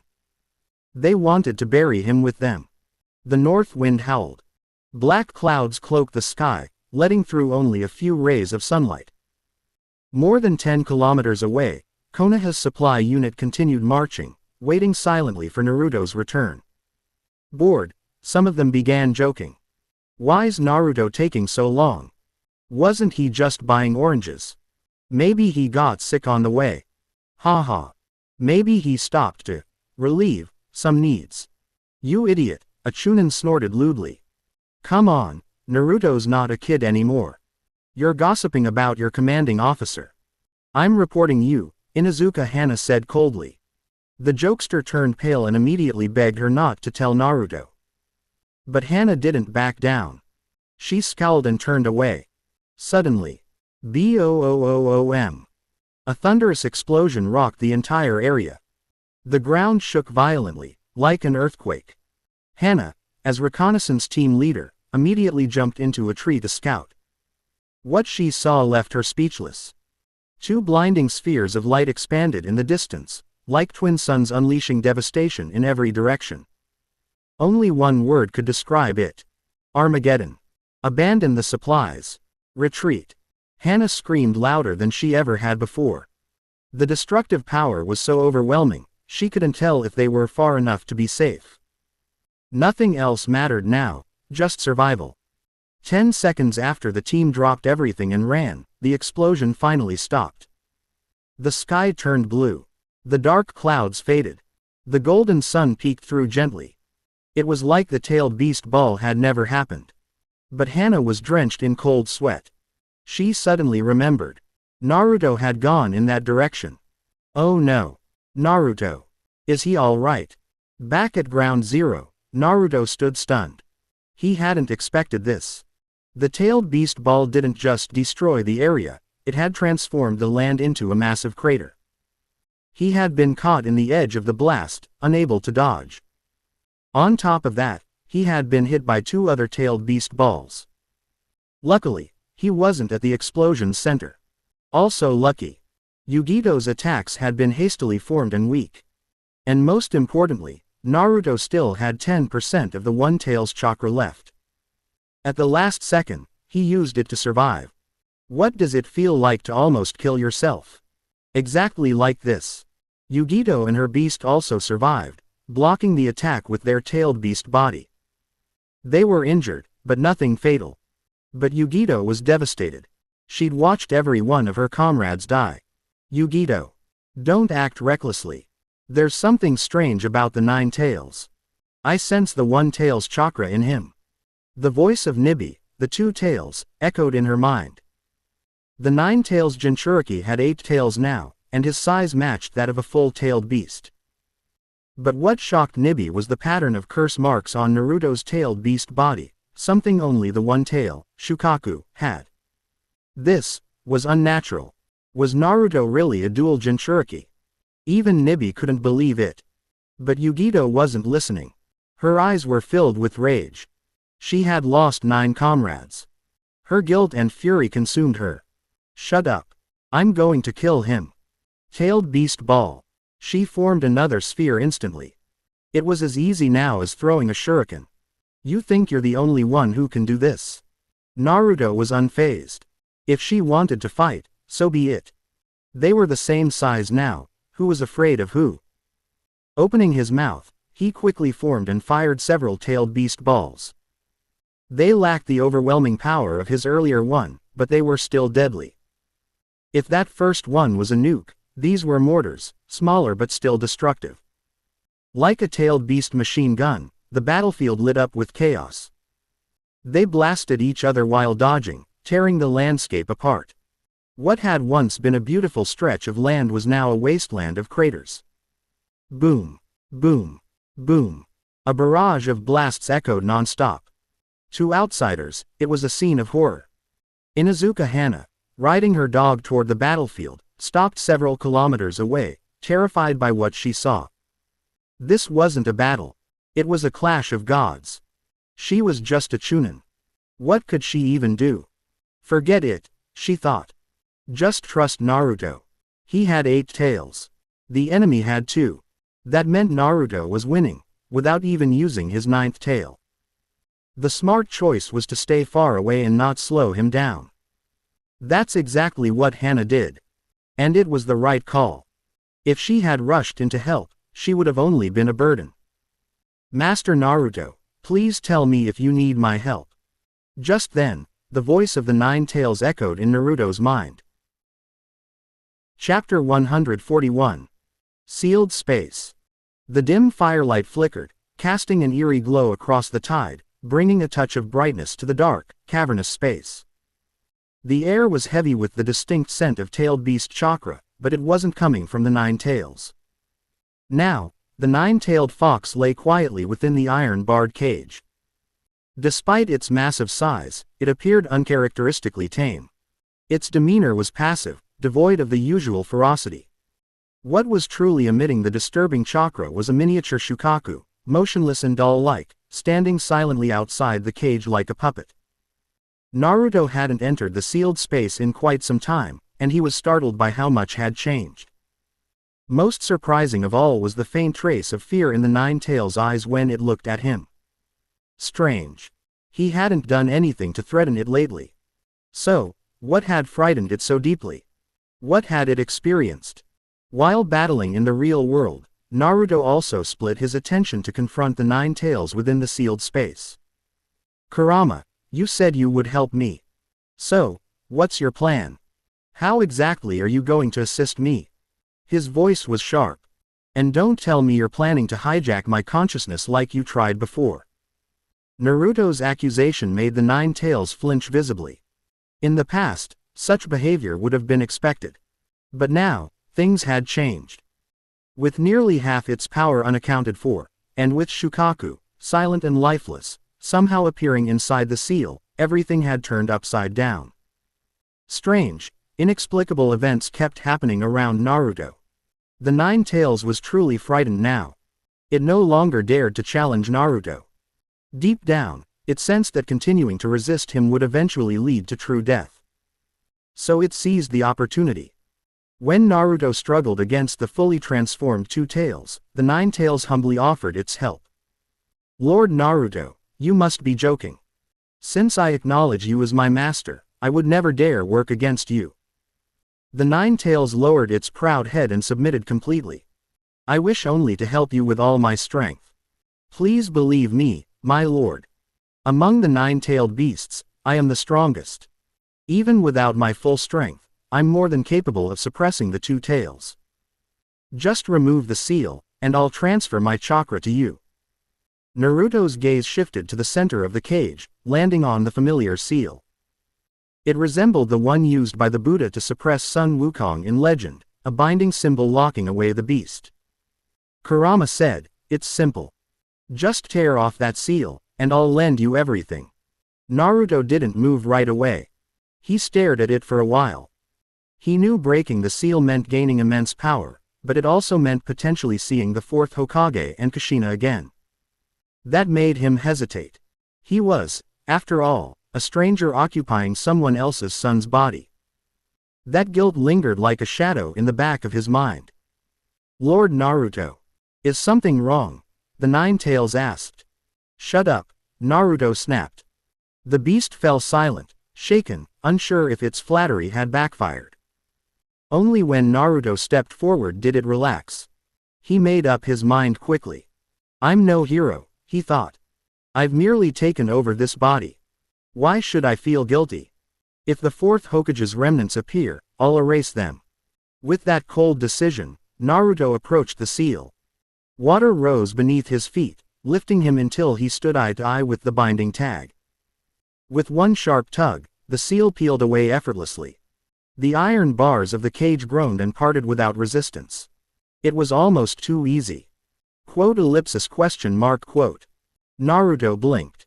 "Where are they?" He waited. The Nine-Tails had already begun transferring chakra, but there was no sign of Minato or Kushina. Naruto's expression darkened. A memory resurfaced. He'd once received a reward, something like clear negative effects. That reward had locked the Nine-Tails in place. Could it have also erased the remnants of the fourth Hokage? There was no other explanation. Maybe it had even purged Ashura's chakra from this body, treating it as a negative influence too. He wasn't sure. He didn't understand how Ashura's chakra worked. That could be investigated later. For now, he had a fight to finish. With the full power of the Nine-Tails coursing through him, Naruto returned to reality. A ninth tail sprouted behind him. His form shimmered gold, his body transparent like pure light, with only Shukaku's cursed seal lines marking his skin. He now held the full power of half the Nine-Tails, years ahead of schedule compared to the Naruto of the original timeline. "Kurama, can you control the precision of a tailed beast ball?" Naruto asked. "I want to defeat the two tails without killing its Jinchuriki. Can you manage that?" "Yes," Kurama answered confidently. "Then it's over, Yugito," Naruto muttered, eyes narrowing. He relinquished control to Kurama and let the Nine-Tails form a new tailed beast ball, this time with 50% of Kurama's power and 10% from Shukaku. The two tails wouldn't stand a chance.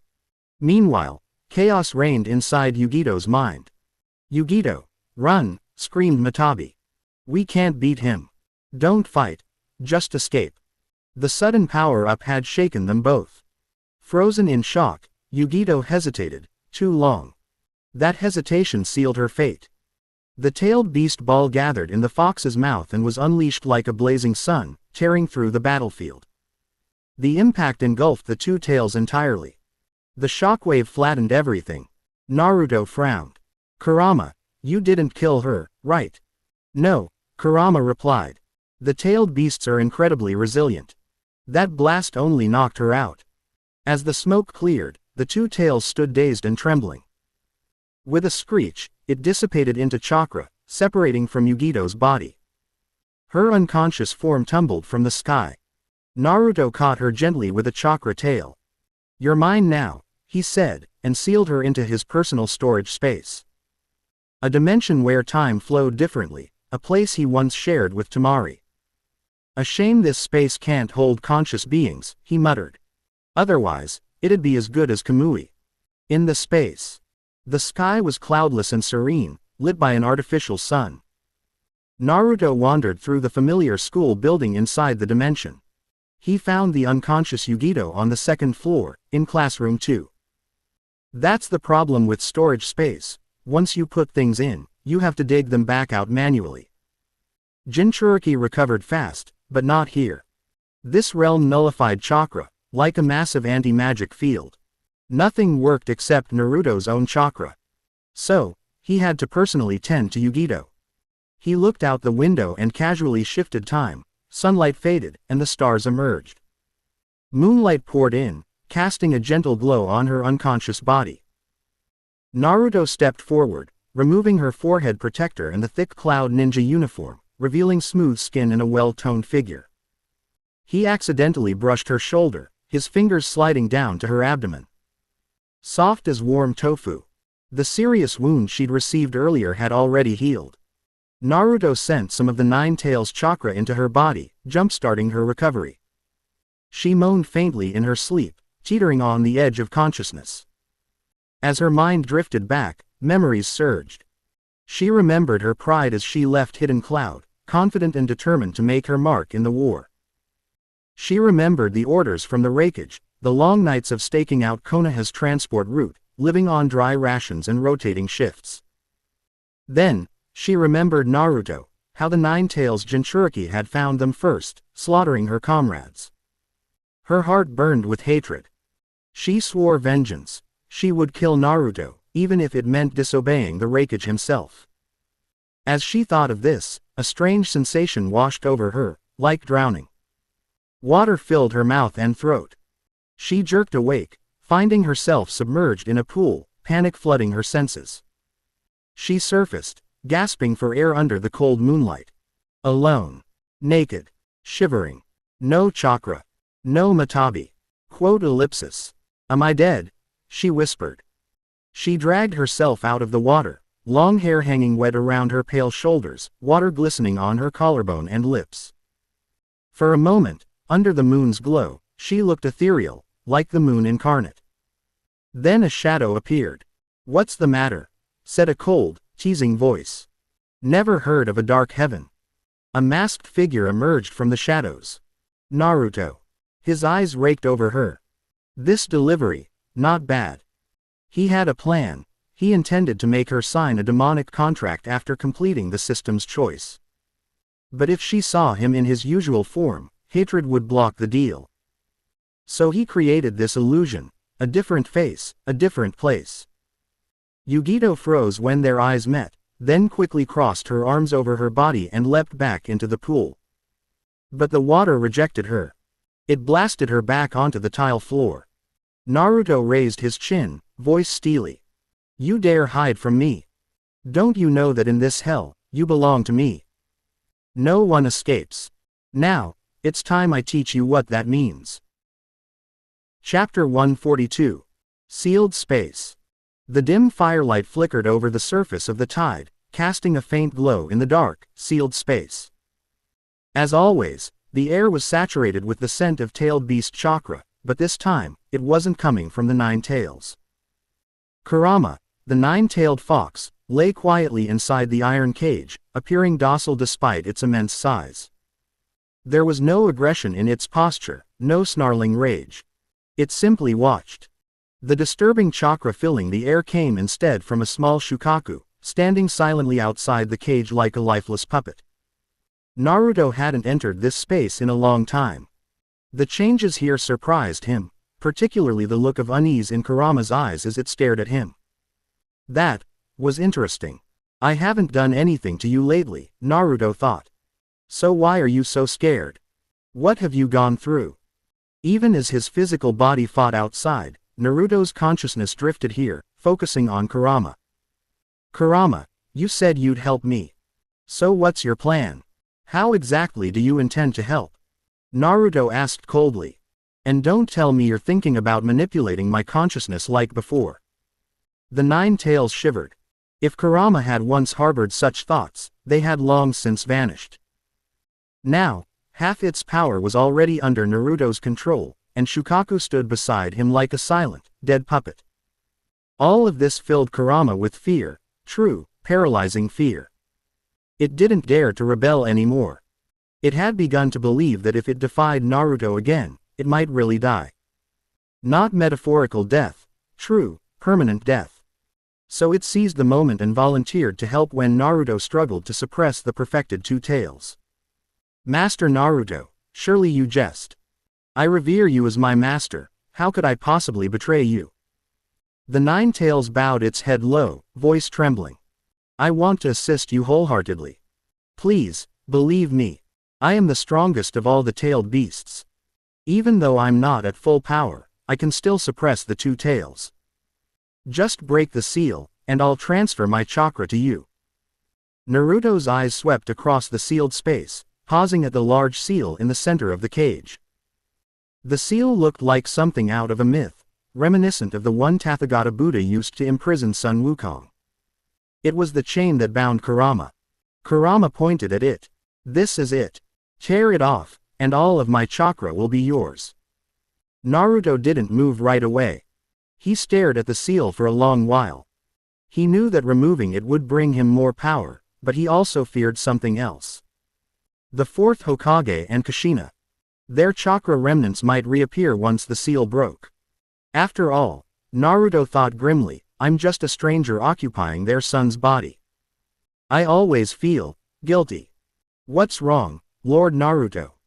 Kurama asked again, tentatively. Shut up. Kurama instantly fell silent, terrified that its flattery had gone too far. Only when Naruto took a step forward did the fox finally relax. In that moment, Naruto reached a conclusion. I'm not some kind-hearted person. I took this body, so what's there to feel guilty about? If the fourth Hokage and Kushina show up, I'll just erase them. With that resolve, he stepped up to the cage. The water below rippled and lifted him until he stood before the seal. He reached out, and with a single pull, the seal came loose. The cage creaked open. No resistance. So smooth, it felt surreal. Question mark quote. Naruto muttered. Where are they? Why hadn't they appeared? Kurama had already begun transferring chakra obediently, but there was no trace of Minato Namikaze or Kushina. Naruto paused, and then a memory resurfaced. When I first arrived in this world, didn't I get a reward, something like, clear all negative effects? That reward had completely locked Kurama down. Could it have also expelled the fourth Hokage's chakra? It was the only explanation that made sense. Did the Asura chakra get purged too? He didn't know. He didn't fully understand Asura's chakra. That would have to be investigated later. Right now, his focus was on defeating Yugito and the Two Tails. With all of Kurama's power now within him, Naruto returned to his physical body, feeling the massive surge of chakra. His ninth tail fully emerged. His body shimmered with translucent golden light, the only interruption being the markings of Shukaku's curse seal across his frame. At this point, Naruto had mastered the full power of half the 9 tails. Years ahead of schedule. Kurama, can you control the precision of a tailed beast ball? Naruto asked. I want to take out the 2 tails, but keep the Jinchuriki alive. Can you manage that? Kurama immediately answered, yes. Naruto nodded in satisfaction. Yugito ni, you're finished. He surrendered control of his body to Kurama, watching as the beast began forming a new tailed beast ball. I don't know the precise output I need, so Kurama better handle this one directly. This time, the ball was infused with 50% of Kurama's chakra and 10% of Shukaku's. It would be impossible for the 2 tails to withstand it. Meanwhile, within the 2 tails, chaos erupted. Yugito, run. We can't win this fight. Don't try to face him. Matabi screamed, struggling for control. Panic consumed her. Yugito herself was stunned by Naruto's sudden strength. He had grown too powerful, too fast. That hesitation proved fatal. The tailed beast ball launched, transforming into a beam of violent energy that split the night sky apart. It hit the 2 tails directly, obliterating everything around it. The energy was cataclysmic. Naruto frowned. Kurama, you didn't kill her, did you? No, Kurama assured him. Tailed beast bodies are extremely durable. That's why they've only ever been sealed, not killed. As the light faded, the 2 tails' body stood intact.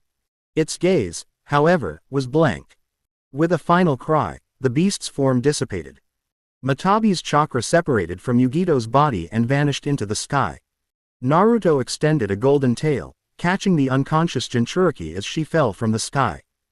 You're my prisoner now. He raised a hand and placed her into his storage space. This was the same pocket dimension where he had once spent a year with Temari. In there, Naruto ruled everything, and this time, he would settle unfinished business. Shame it can't store conscious beings, he muttered. If it could, it'd practically be a divine technique. Chapter 143. Early morning. As I unzipped the tent and stepped outside, a blast of cold air hit me. Most of the ice and snow had already melted, but the temperature remained high for some reason.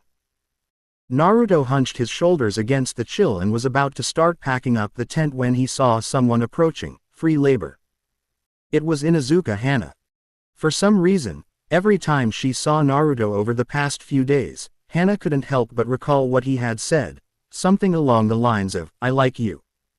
It kept looping in her mind like a spell she couldn't shake off.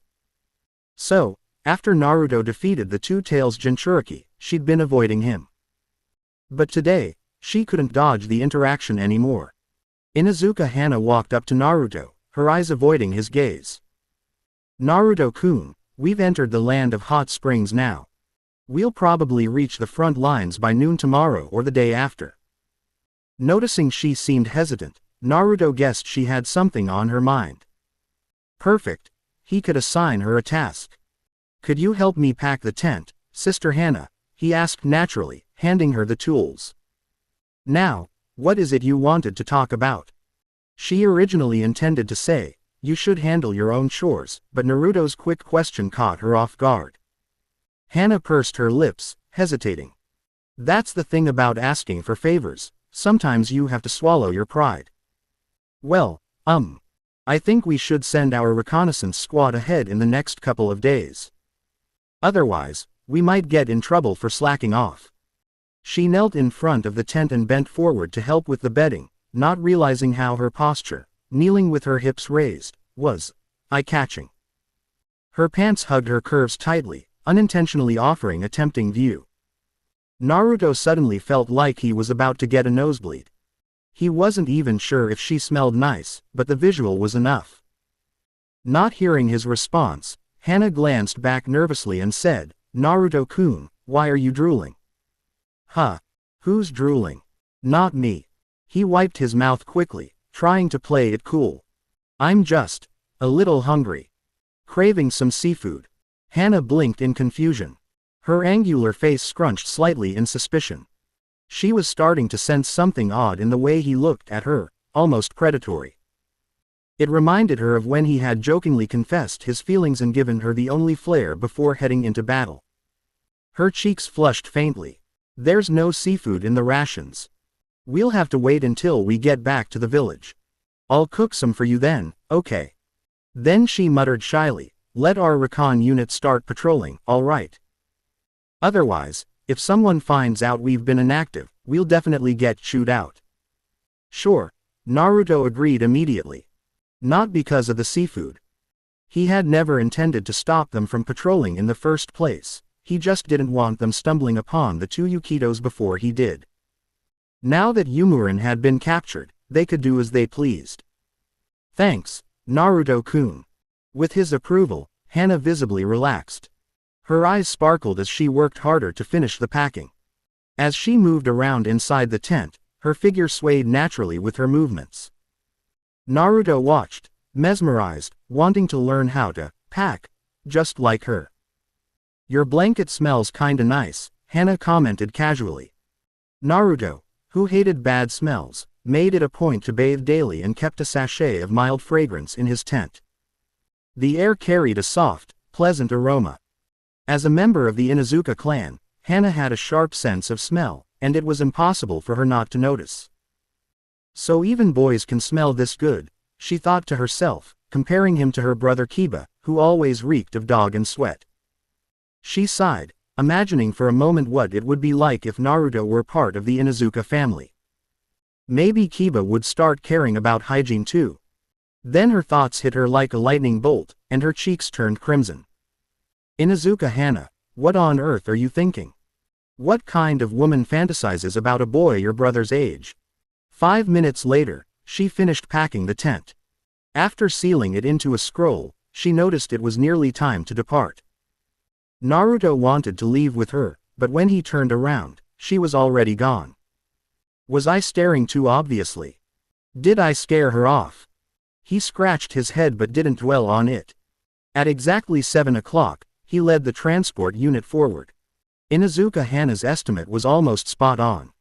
By the second evening, they encountered the reception party. A kindly old ninja greeted them. After checking the supplies, he smiled and led the transport unit of over 1,000 people toward the camp. On the way, he chatted about the war situation. So far, more than 1,500 casualties. The base camp had been bombed 3 times. Lady Tsunade had survived hundreds of assassination attempts. Food and water were running low. In short, the old man painted a bleak picture. Konoha was at a disadvantage. Don't worry, old man, a young chunin in the group grinned with confidence. We'll win for sure. The old ninja smiled but said nothing. He thought to himself, young people have no idea how cruel war really is. Naruto caught the subtle expression and filed it away mentally. By the time they reached Konoha's base camp, night had fallen and fog had rolled in. The land of hot springs bordered the sea, and the damp coastal air soaked everything.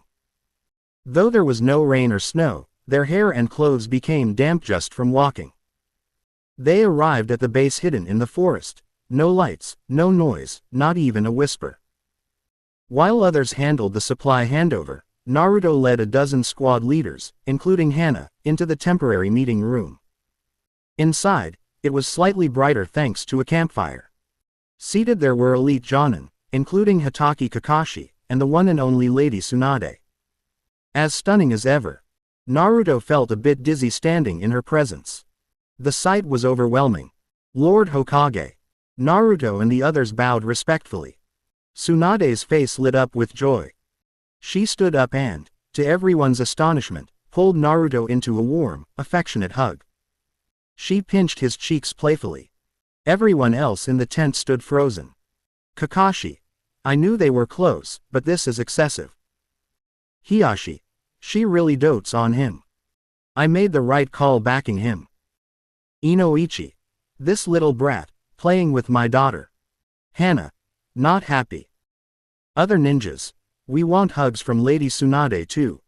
Resentment +1 +1 +1. Naruto didn't care what they were thinking. Neither did Tsunade. Naruto's mind was spinning. So soft. I could melt in her embrace. Tsunade thought. He's gotten taller and cuter. Must pinch face more. After a long while, she finally let him go. How's the situation? She asked. Have the supplies arrived safely? Naruto nodded. Enough for 10,000 people for 3 months. Plenty of clothing and bedding too. Everyone looked visibly relieved. They had been preparing to beg the land of hot springs for emergency supplies. Hana added, if not for Naruto, we wouldn't have made it. He saved us. Oh. Tsunade's tone shifted.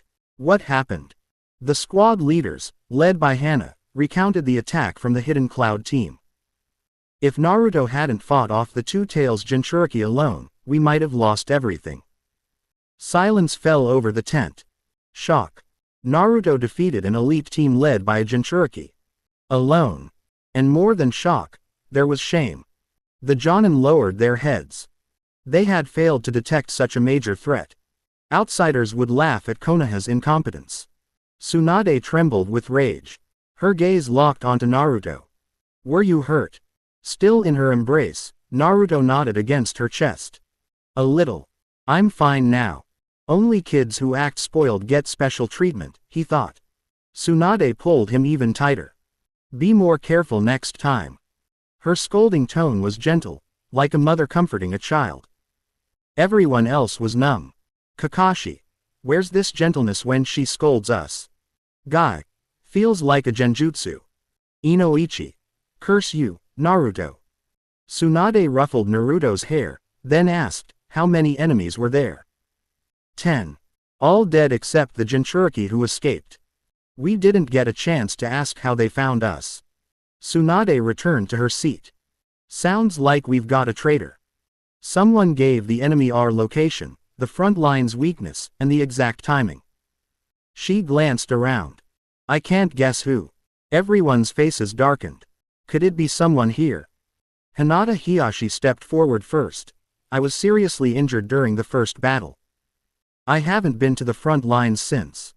I couldn't have passed information. Tsunade nodded. Nara Shikaku followed. I've been under your eye constantly, strategizing. No chance I could be the traitor. Again, Tsunade nodded. Now everyone wanted to clear their name. Voices echoed. Hokage-sama, you know me. Hokage-sama, you know me. You know I'm loyal. Over and over, like annoying summer mosquitoes. Tsunade's expression darkened. With a slam of her palm on the table, the room fell silent. I get it, you're all loyal. Looks like I must be the traitor. No one dared speak. Ahem, Naruto broke the silence. I think what matters most now is finding the actual traitor, not arguing. He added, when we arrived, the ninja who greeted us kept saying negative things, almost like he was trying to convince us to retreat. Hana chimed in. Yes, he made it sound like Konoha was doomed. Maybe he's not the traitor, but we should question him. He could be the breakthrough we need. Chapter 144. Inside the command tent. Tsunade sat at the head of the table, her eyebrows furrowed in anger. Her fair skin had taken on a bluish tint from the stress, and she leaned forward, bracing herself against the table with both hands. Golden twin ponytails slid down from her shoulders over her green windbreaker and onto her chest. She made no attempt to hide her frustration. But as the leader, there were some things she couldn't say out loud. Someone else had to voice them for her. The role that had once belonged to Shimura Danzo now fell to Nara Shikaku. Shikaku cast a brief glance at Naruto, then, recalling Tsunade's earlier fondness toward him, chose not to press him. Instead, he turned toward Inuzuka Hana. Miss Hana, he said, serious and steady, are you certain about what you just said? Of course I am, Hana replied without hesitation, unaware that she was being set up to shoulder potential blame. She repeated the negative statements the old man had made when he came to meet the transport unit. In wartime, words carry weight. It's one thing to fear war, no one could fault someone for that. But to spread that fear, even unintentionally, was another matter entirely. That's enough, Miss Hana, Shikaku cut in as she continued. Please bring that man here. We need to question him. Understood. Inuzuka Hana nodded and left without question, unaware that this act might earn her the resentment of every war-weary soldier in camp. All she knew was that she had orders, and she would follow them. Once she was gone, Tsunade dismissed Naruto as well. The number of people in the room returned to its original count. The fire in the central stove crackled softly, casting flickering light and warmth into the room. Tsunade stared into the flames, her expression unreadable. Yes, Hokage-sama. Starting tomorrow. No, starting now, begin spreading news of Kumogakure's disgrace. Make it known that they attacked our supply convoy with intent, and failed. Let the world hear how they lost 9 men, with only 1 escaping. Her lips curved into a small, cold smile. Let them feel the shame. Shikaku bowed his head. In the shadows, Kakashi narrowed his eyes, quietly analyzing the scene. They're shielding Naruto from the consequences, he murmured to himself. Letting Hana take the heat while boosting Naruto's image. Tsunade is grooming him for something bigger, but isn't it too soon? Later that night, Naruto wandered through the base camp, asking about Izuki Yugao's whereabouts. But in the world of shinobi, even fame didn't guarantee visibility. Especially not for someone like Yugao, an Anbu ninja with a quiet presence and limited social ties. After nearly an hour of asking around, he finally got a lead from a special jonin. Izuki Yugao was on night patrol. He wouldn't be able to find her until daytime. Disappointed, Naruto headed to the registration area, picked up a single-person tent, and found the designated space to set it up. But he didn't sleep immediately. He was frustrated that he hadn't been able to find Yugao, so he slipped into his sealed space to talk to Yugito Ni, known here as Yumuran, and distract himself with more psychological games. Inside the sealed space, Naruto appeared before Youmurin without warning. But by now, she was used to it. She glared at him, her golden eyes full of restrained hatred. This bastard had tricked her. Bound her soul. What kind of look is that? Naruto asked coldly. Youmurin flinched, realizing her expression had slipped. The pain that came from violating their contract still haunted her. Lowering her head, she whispered, "Forgive me. I didn't mean anything by it." "Oh." Naruto smirked, stepping closer. "So you're saying you don't even see me anymore?" She bit her lip, then said through clenched teeth, "You're all I see." Satisfied, Naruto observed her more closely. As he had ordered, Youmurin was dressed provocatively. Her long hair fell over her shoulders, and she wore a tight, white cheongsam paired with flesh-colored stockings, seductive, dignified, and defeated. Gone was the wildcat. After days of training, she had become compliant. "I kind of miss the old you." That fiery defiance, he said with a mock sigh. Why not bring a little of it back? Her face flushed with humiliation, but she forced herself to meet his gaze. "As you wish," she said bitterly. "That's more like it." He grabbed her hair and pulled her roughly into his arms. "Don't forget your place." Youmurin froze in place, shame burning through her, her body trembling as humiliation mingled with a strange, unsettling emotion. She kept telling herself that she was just enduring for now, waiting for her chance to break free. Someday, she would repay this degradation in full. But even as she thought that, tears welled in her eyes. Naruto lifted her chin and wiped the tears from her flushed cheeks, his fingers trailing lightly over her lips. 10 minutes later, he looked up at the moonlit sky and sighed. Then, with unexpected gentleness, he picked up Youmurin, whose knees were red and sore, and laid her down. He gently raised her legs onto his shoulders and began applying medicine to the wounded skin. Youmurin was startled by the tenderness, and tears flowed again. Later. "Naruto," she said through her tears, "why are you letting me go back to the land of lightning?" Naruto didn't hide his intentions. "You're more useful out there than in here. I need you to work for me." Youmurin blinked, stunned. "Aren't you afraid I'll betray you once I'm free?" Naruto chuckled, brushing a finger across her lips again. "I know you won't dare." She said nothing. Only she understood the terrible weight of a contract that bound the soul.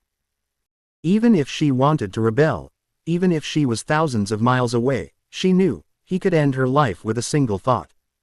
At the front lines. That same night, Kumogakure and Konoha clashed once more. The battle ended in a small victory for Konoha, forcing the enemy into retreat. While Konoha's frontline units pulled back, they crossed paths with a returning patrol team, led by none other than Azuki Yugao.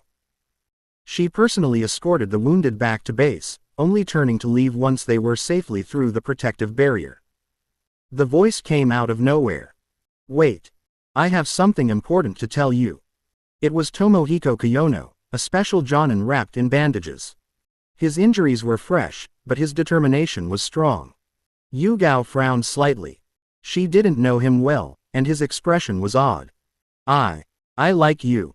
The camp went dead silent. Tomohiko gathered courage and repeated it louder. "Azuki Yugao senpai, I like you." He had admired her from the first day of war, struck by her beauty, her quiet strength, and her solitude. Thinking she was single, he'd talk to her any chance he got. Now, wounded and perhaps emboldened by pain and adrenaline, he thought it was time to make his feelings known. Even if he failed, he wanted her to remember him. The other ninjas stirred, drawn in by the drama. Did he just confess? "I love witnessing battlefield romances." Do you think she'll say yes? Shut up. Let them have their moment. Jealous much?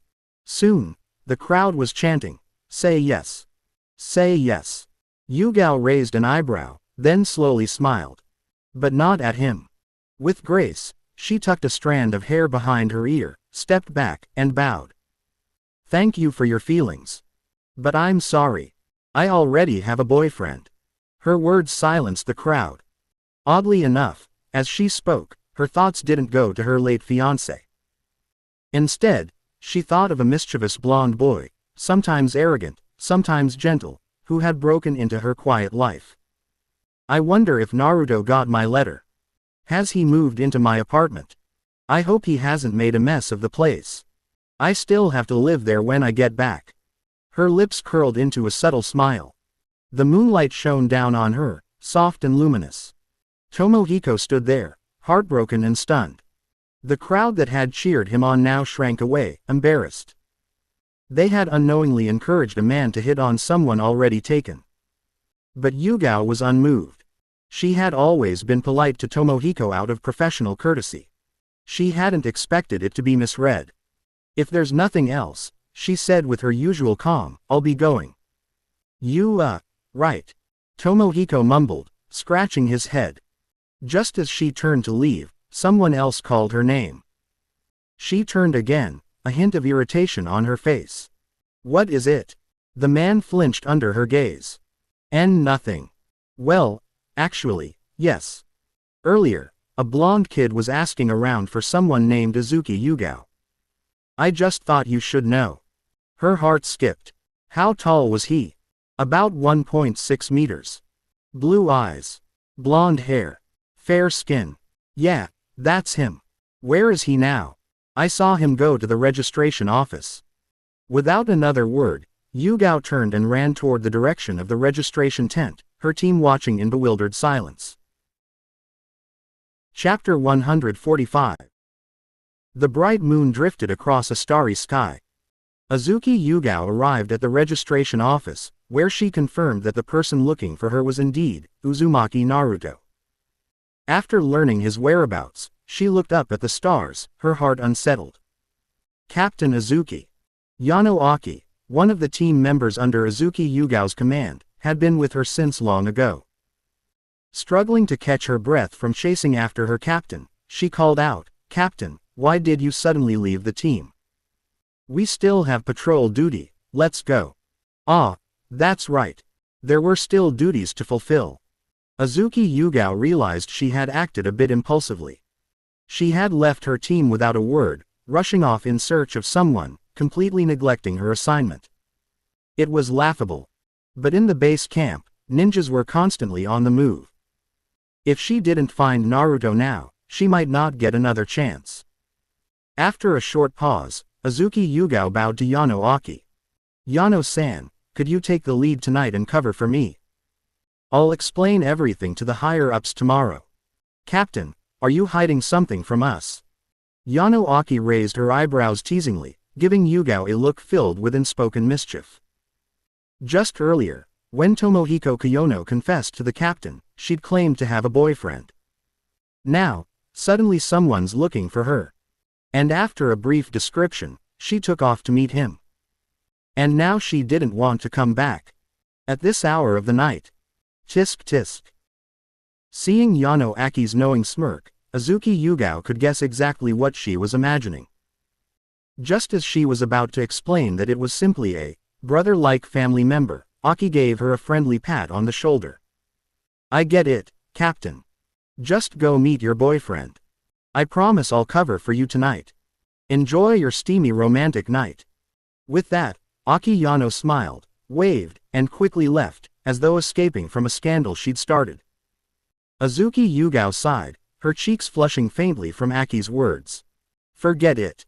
Let her misunderstand. I'll clear things up tomorrow. With a resigned breath, she turned and followed the directions the registrar had given her. It didn't take long before she found the single-person tent with the name, Uzumaki Naruto, hanging outside.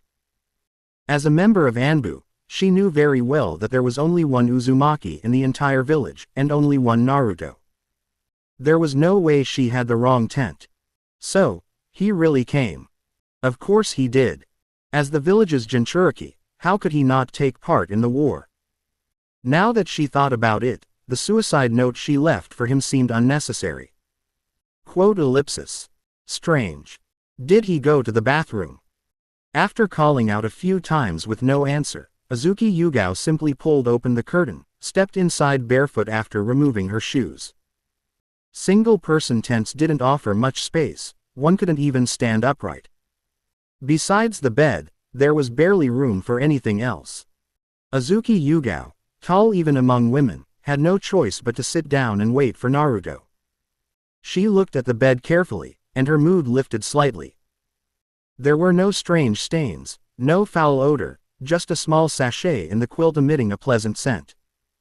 Judging from how tidy everything was, Naruto likely hadn't trashed her apartment, either. Maybe I was worrying too much. A smile crept onto her lips.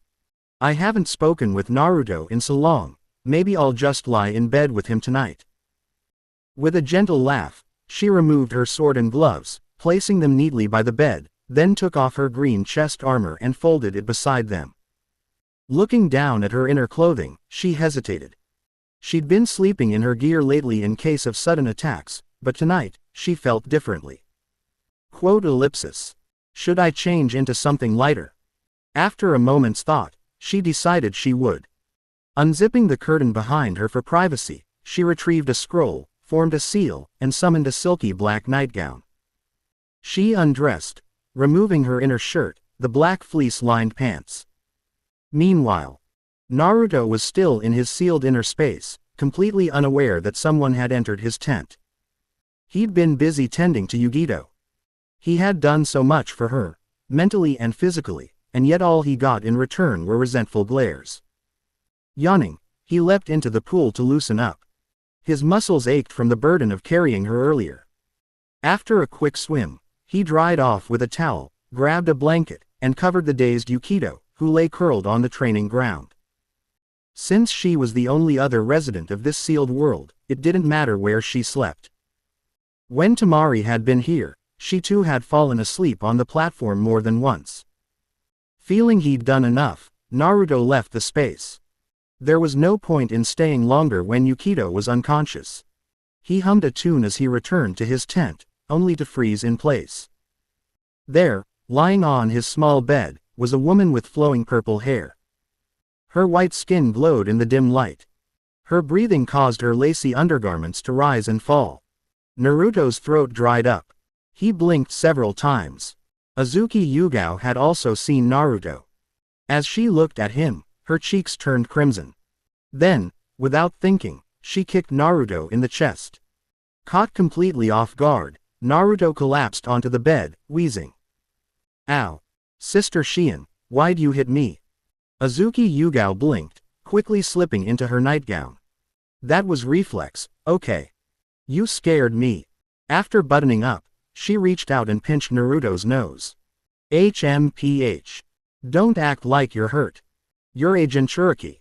A little kick won't even scratch you. Hey now, that's not true. One solid kick from someone like you and I'd die. Of course, Naruto didn't say that out loud. He just pouted. I didn't know you'd be here. This is my tent. I even zipped it shut. You came in and undressed without saying anything, it scared me to death. Hee. I used a special teleportation technique. I didn't need the door. Super convenient, right? As that's so. Yugao didn't ask further. There were too many kinds of strange ninjutsu in the world to doubt it. The space in the tent was tiny, barely big enough for the small bed. So as the two of them spoke, they were practically pressed together. Azuki Yugao's black silk nightgown offered no defense. Her thighs were bare, her skin kissed by the night air. Naruto lay just beside her, his warm breath tickling her legs. Flashes of their intimate encounter from before stirred in her memory. Trying to clear her head, she pinched her thigh. Then, slowly, she stroked Naruto's hair. They talked for a long time, about everything that had happened since their separation. Of course, Naruto didn't mention anything bad he'd done. He still wanted to maintain a good image in front of Shion. Sister Shion, let's go to sleep. I'm really tired. He curled under the blanket and closed his eyes. After running around for days and spending hours with Yukito, Naruto was truly exhausted. Shion got under the covers, snuggled against Naruto, her arms wrapping around him. I'll hold you to sleep tonight. Naruto's face turned red. Even through her nightgown, he could feel every soft curve of her body. Her long purple hair fell onto his neck, tickling him slightly. He turned to her and nestled against her chest. Shion smiled and held him tighter. Her palm slowly rubbed his back, soothing him. Before long, she was the first to fall asleep, breathing softly against his forehead. Naruto stared at her face. I just wanted to sleep. But now, I have murderous intent. Still, he sighed. She looked so tired. She must really need the rest. There'll be plenty of time later. He pressed his face to her collarbone and, at last, fell asleep. It was the most restful night Naruto had in recent memory. But for Azuki Yugao, it was the most uncomfortable. Even asleep, Naruto's instincts were powerful. After waking up, she gently stroked Naruto's cheek and sighed. You really are naughty. Her cheeks blushed. She leaned down and kissed his forehead. I don't even know what to say to you. Hayate. I'm sorry. Naruto is still young. Please forgive him. Late that night, the fire in the meeting room blazed. Most of the Jonin had already dispersed. The few remaining cast long shadows in the tent. After a brief silence, Yamanaka Inoichi and Akamichi Choza carried out the corpse. It was the old ninja that Inuzuka Hana had previously pointed out. After the Yamanaka clan's inspection, it was confirmed, he was a traitor. He'd been bribed by Kumogakure 8 years ago and had been leaking intel ever since. His recent task had been to shake the morale of Konoha's forces, encouraging them to give up the will to fight. I didn't expect Kumogakure, whom I always thought were reckless, to resort to psychological warfare, Tsunade muttered bitterly. Konoha had been infiltrated too deeply over the years. If even Jonin could be compromised, the consequences would be dire. Many battles could be lost. For once, the hot-tempered Tsunade found herself hesitating. What if they truly lost this war? If Naruto had managed to capture or kill the Two Tails Jinchuriki, things would be different. But now that she's escaped, she'll be a threat when she returns. After a long pause, Tsunade left the tent. She was going to find Naruto, to assess his strength herself. She didn't want to risk him. But the situation no longer gave her a choice. The enemy had 2 Jinchuriki. If Naruto just stayed hidden, the troops might lose faith. She wasn't sure what the right move was. Eventually, she located Naruto's tent, labeled with a plaque reading, Naruto Uzumaki. Without knocking, wanting to avoid waking others nearby, she unzipped the curtain with one strong pull. Then she froze. Inside, Naruto and Azuki Yugao were playing. Azuki Yugao was frozen too. Her face flushed red to the ears. Lady Tsunade, please, let me explain. Chapter 146.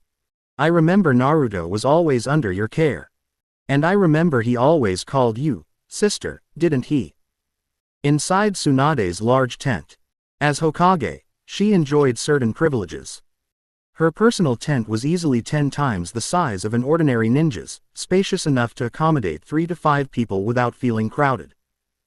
After being caught in Naruto's bed, Azuki Yugao had changed back into her standard uniform and followed Tsunade here, only to be scolded for a solid stretch of time. Tsunade's sharp gaze was fixed on her. Did you sleep with him?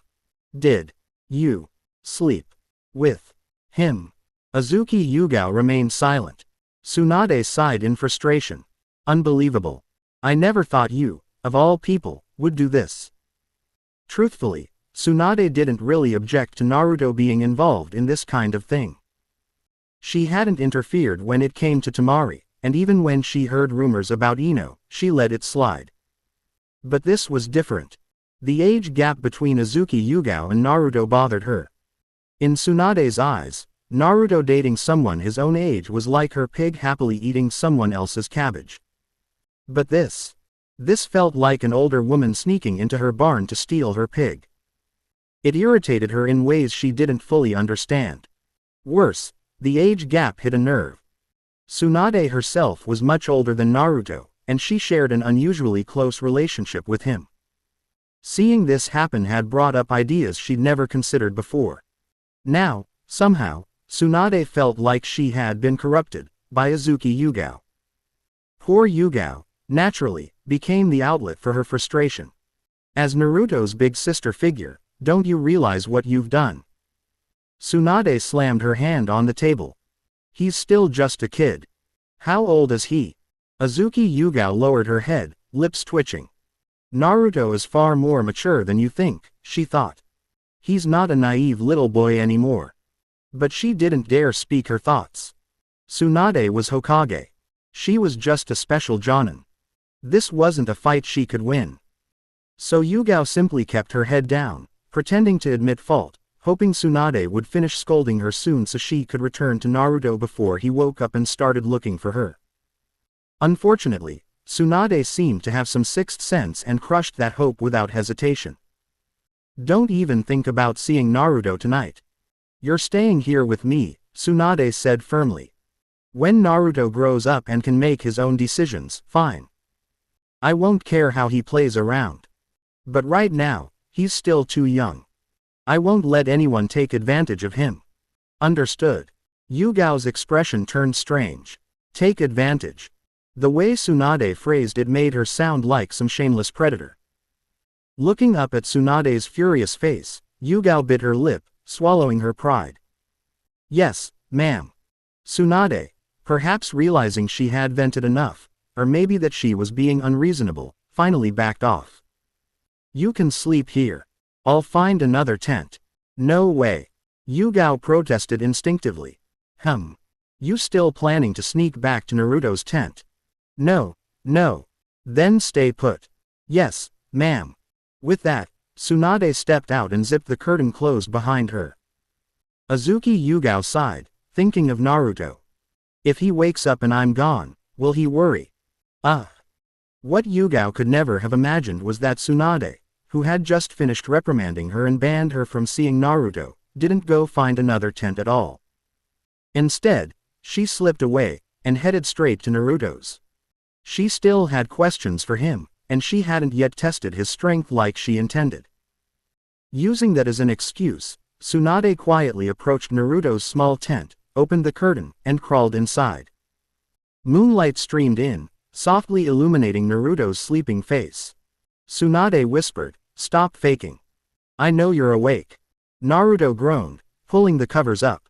"I'm really sleeping." Tsunade raised an eyebrow, then grabbed his ear and tugged. "Acting cute won't work today." Groaning, Naruto sat up slowly. His gaze happened to fall straight onto Tsunade's chest as she leaned forward. He quickly looked away. As Tsunade had guessed, Naruto had woken up long ago. He'd been awake through everything with Yugao. At first, he kept pretending to sleep to avoid embarrassing her. Later, it was because he was scared of Tsunade's wrath. If Azuki Yugao knew Naruto had made her face the fire alone, she'd probably stay mad for days. Seeing him avert his gaze, Tsunade gave him a look. "What, not happy to see me?" Naruto grinned. "Of course I am. I'm always happy to see you, Lady Tsunade. Then get up. Spar with me." Tsunade cracked her knuckles. "Time to see what kind of strength you're hiding. After all, you've got the guts to sleep with a woman now." Naruto nearly choked on his own breath. "Lady Tsunade, could you not say that out loud?" He chuckled awkwardly. "I'm not hiding anything. I rely on you for everything." This time, Tsunade didn't fall for the flattery. She had seen too much already. The little innocent brat filter was broken. To her, Naruto was now a full-grown boy. And she didn't hesitate to throw a punch. Naruto's eyes widened. He'd seen her knock out Jiraiya with a single blow. No way was he taking that head on. He dodged just in time. The punch blew through the trees behind him. "Lady Tsunade, calm down." "I am calm," she snapped. "Now show me the strength you used to defeat the 2 Tails and 9 Hidden Cloud ninjas." She kept attacking while Naruto dodged like his life depended on it. Tsunade, meanwhile, was impressed. Just Naruto's dodging speed alone surpassed many seasoned shinobi. So she stepped up her game. Naruto was trying to talk her down, but Tsunade's strikes were relentless, each one threatening to level part of the forest. "Lady Tsunade, you're going to wreck the entire ecosystem. Then fight back." It was then that Naruto's system interface pinged in his mind. Passive selection triggered. He dodged while glancing at the holographic options. Tsunade Senju is testing your strength. Make a choice. Option 1. Coward. Take her hits without fighting back. Reward. Wind Style. Vacuum Sphere. Who would pick this? Option 2. Rational. Keep dodging until she stops. Reward. Wind Style. Vacuum Sphere. Boring, and the reward is weak. Option 3. Dominant. Pin her down and bully her. Reward. 5% Ninetales control. Interesting. No specific details on bully, though. Option 4. Cruel. Kill her. Reward. Summon. Slug. Absolutely not. Naruto made his choice. Golden Ninetales chakra erupted around him, illuminating the mountainside like a second moon. His cute expression vanished, replaced by calm seriousness. Maybe it was his transformation, or the lingering image Tsunade had witnessed earlier, but for a brief moment, Tsunade's heart skipped a beat. What am I thinking? She quickly scolded herself. You've grown strong, she muttered, and charged again. This time, Naruto countered. He flung flaming shuriken around her. Fire Style. Phoenix Flower Jutsu. Tsunade spun and knocked them away effortlessly, only to be hit by a follow-up technique. Fire Style. Ash Pile Burning. Thick ash filled the air. Tsunade jumped out, only to find the ash didn't explode. Before she could process it, Naruto emerged from underground, grabbed her legs, and held tight. Earth Style. Headhunter Jutsu. He clung to her ankles like a koala. Let go. Tsunade tried to kick him off, but her blows were half-hearted. She didn't really want to hurt him. Naruto was shameless. He clung tighter, his hands gripping her feet as his clones appeared with ropes. Now's my chance. Dozens of Naruto clones swarmed in from every direction. They tied Tsunade up. Chapter 147. Shish. Shadow clones threw ropes from every direction, binding Tsunade's legs, arms, waist, and even looping them under her arms. Finally, with a synchronized leap, the clones jumped in opposite directions, suspending Tsunade in midair. Naruto didn't know many binding techniques. Those who understood would get the reference. Those who didn't, probably best they didn't. As Tsunade was lifted off the ground, the sudden weightlessness made her feel momentarily dizzy. After several seconds, she steadied herself and glanced down at the awkward posture she was in. The ropes emphasized certain features, leaving her blushing and furious. She glared at Naruto with an icy expression. Let me go. Naruto refused flatly, grinning. You're the one who said you wanted to spar with me, Lady Tsunade. You can't just back out now. Isn't that bullying a child? Are you still calling yourself a child? Tsunade snapped, grinding her teeth. Azuki Yugao told me everything. What kind of child are you? Naruto pointed to his face. I still look like one. That made Tsunade's temples twitch.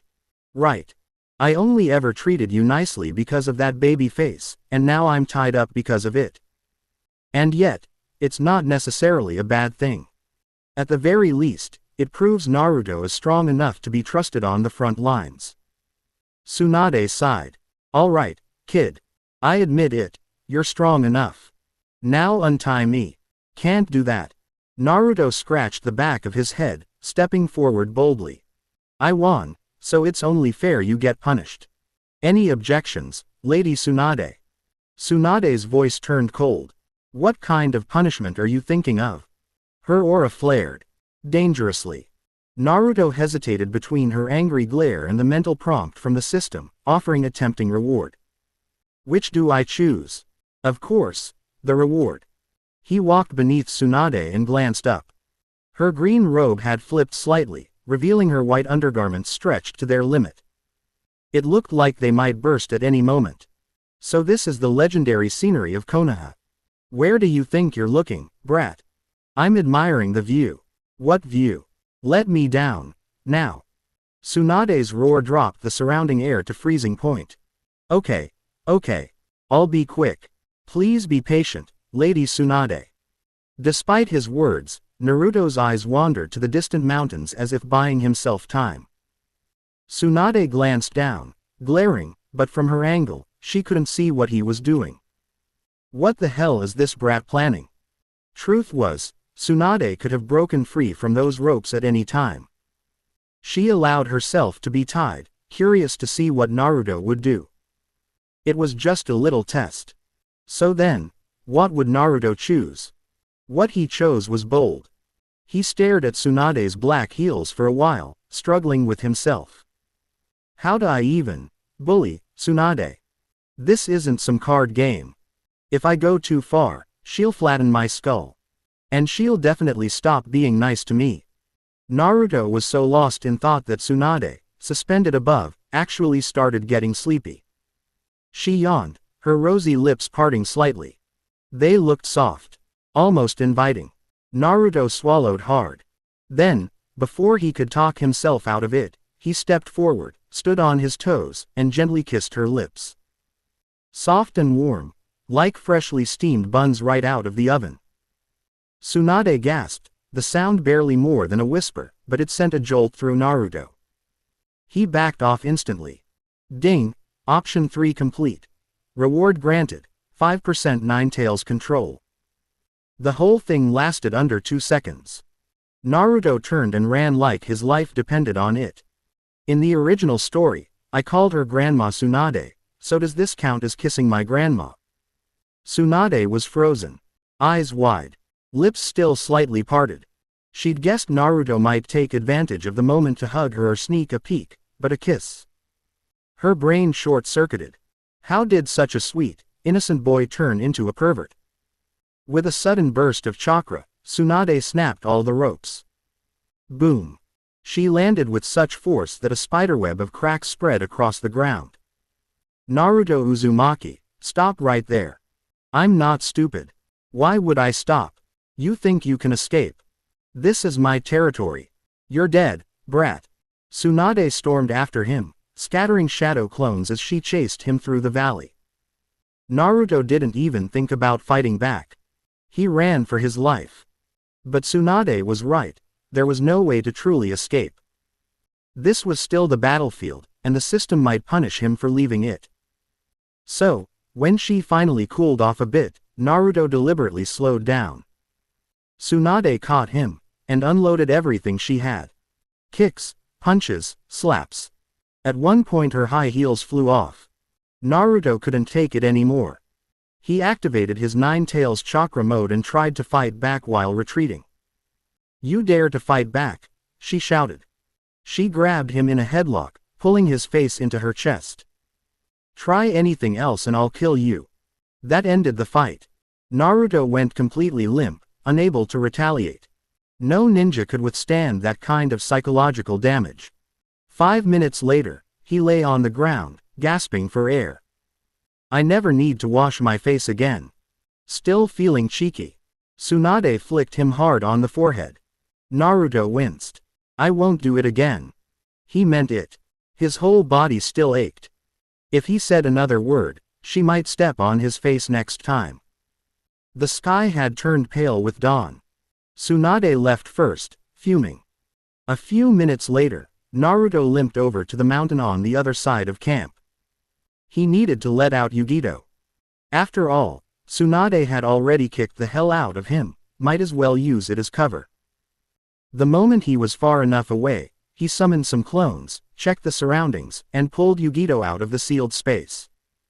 Inside the space, Yugito slowly woke.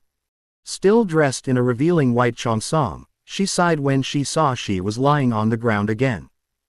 Yet, someone had draped a blanket over her. Still showing me a little kindness, huh, she thought. She bathed herself silently. She wasn't spoiled, had been a Jinchuriki since age 2. The people in her village treated her like a monster for years. Naruto's roughness wasn't what hurt her. It was this tiny bit of kindness that left her unsure. What should I do? Help him? Or betray him for my village? She raised her head under the shower, letting the water fall, pondering. Then, a light appeared under her feet and sucked her out. She landed in Naruto's arms. Wah! You again? She yelped. Her eyes still ached from rolling them all night. Naruto chuckled. Look closely. You're not in the space anymore. Sure enough, they were outside. Her face flushed red. She quickly turned and backed away. I can go now. Sure, Naruto nodded, then added, but maybe wait till you put something on. Ah. Yugito looked down and immediately used her hands to cover herself. She stammered, I want to change first. Naruto, grinning, resealed her into the space and followed her in. Inside, he snapped his fingers. Warm sunlight filled the world. Naruto-sama, Yugito murmured. I want to change. Naruto gently tilted her chin up and stroked her wet golden hair. Breakfast first. You need nutrition. Back at the Konoha camp. Tsunade had removed her green robe, lounging in a white undershirt that showed her curves. She wasn't resting. Shiyan had just woken up, so Tsunade asked her to get food and sake. As she stared at the wine, her cheeks flushed again. Damn brat. Not cute at all. How dare he kiss me? She couldn't stop remembering their past interactions. Naruto had always been sneaky with her. Little pervert. I thought you were just a sweet kid. She slammed the table. Azuki Yugao flinched. Please drink slowly, Lady Tsunade, she said cautiously. I can handle it, Tsunade muttered. But you need to lead the troops. You can't get drunk. Tsunade stopped drinking, sighed, and turned to Shiyan. You slept with Naruto, right? You're much older than him. Isn't that awkward? Have you thought about the future? Maybe he only likes you for now. That's enough, Lady Tsunade. Yugao stood up, her voice trembling with fury. What happens between me and Naruto is our business. Even as Hokage, you have no right to interfere. She stormed out, regretting it immediately. She could hear Tsunade breathing heavily behind her. What have I done?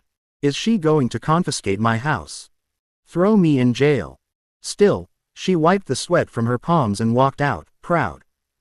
Sometimes, respect is worth more than life. Even if Tsunade is Hokage. PFF'd. Tsunade didn't get angry. Instead, she smirked, poured herself another glass, and sighed. Didn't think Azuki Yugao would get mad for Naruto. Looks like she's all in. She looked at her reflection in the wine. Big eyes, soft lashes, flawless skin. Honestly, I'm not even old. I'm prettier than Azuki Yugao. No wonder the brat would have thoughts. Even I fell for him. With the 100 healing technique, I'll still look like this at 100. She pouted, blinked playfully, and her old melancholy faded. Her eyes glowed like sunshine rippling through water. At noon, Tsunade gathered the command group. Nara Shikaku predicted that Kumogakure would launch a surprise attack soon, and proposed an ambush strategy. Kakashi, Gai, Hiashi, and Choza Akamichi formed a 5-cornered formation to flank any attackers. If Union didn't show, they'd move the camp. But if they did, today would be the day they were crushed. Tsunade agreed. Then, with a casual tone, she added one more order. Uzumaki Naruto will carry a signal flare and scout for Kumogakure's forces. Naruto opened his mouth to protest, then met Tsunade's sharp gaze. What? You have something to say? No, ma'am. Lady Tsunade's decision is perfect. He stood at attention and saluted. I will complete the mission with honor. Chapter 148. Around 2 o'clock in the afternoon, the Konoha camp came alive. After lunch, 4,000 ninjas assembled at the 4 cardinal points of the camp. This massive movement caused unease among the unaware Chunin. Many whispered among themselves, was the decisive battle about to begin? Everyone was on edge, silently following the senior ninjas leading their respective units. Most of the remaining personnel were medical and logistics ninjas, with a few specializing in secret techniques and message relay. Tsunade stayed behind, taking command from the camp. She pretended to be producing military ration pills for the deployed troops and managed communications between the 4 formations. In truth, she had no intention of allowing the communication teams to take action. Besides a few trusted jonin, the majority of personnel were kept in the dark about the operation's true objective. The Hokage herself had volunteered to serve as bait. If Kumogakure got wind of this reckless move, even if they suspected a trap, they might still seize the opportunity. After all, the chance to kill or even capture a Hokage was too tempting to pass up. It all depended on whether Kumogakure would take the bait. 2 or 3 hours later, as previously planned, Konoha launched large-scale maneuvers. In a forest near the border of the Land of the Moon, adjacent to the Land of Hot Water. Kumogakure's scouts picked up the movement.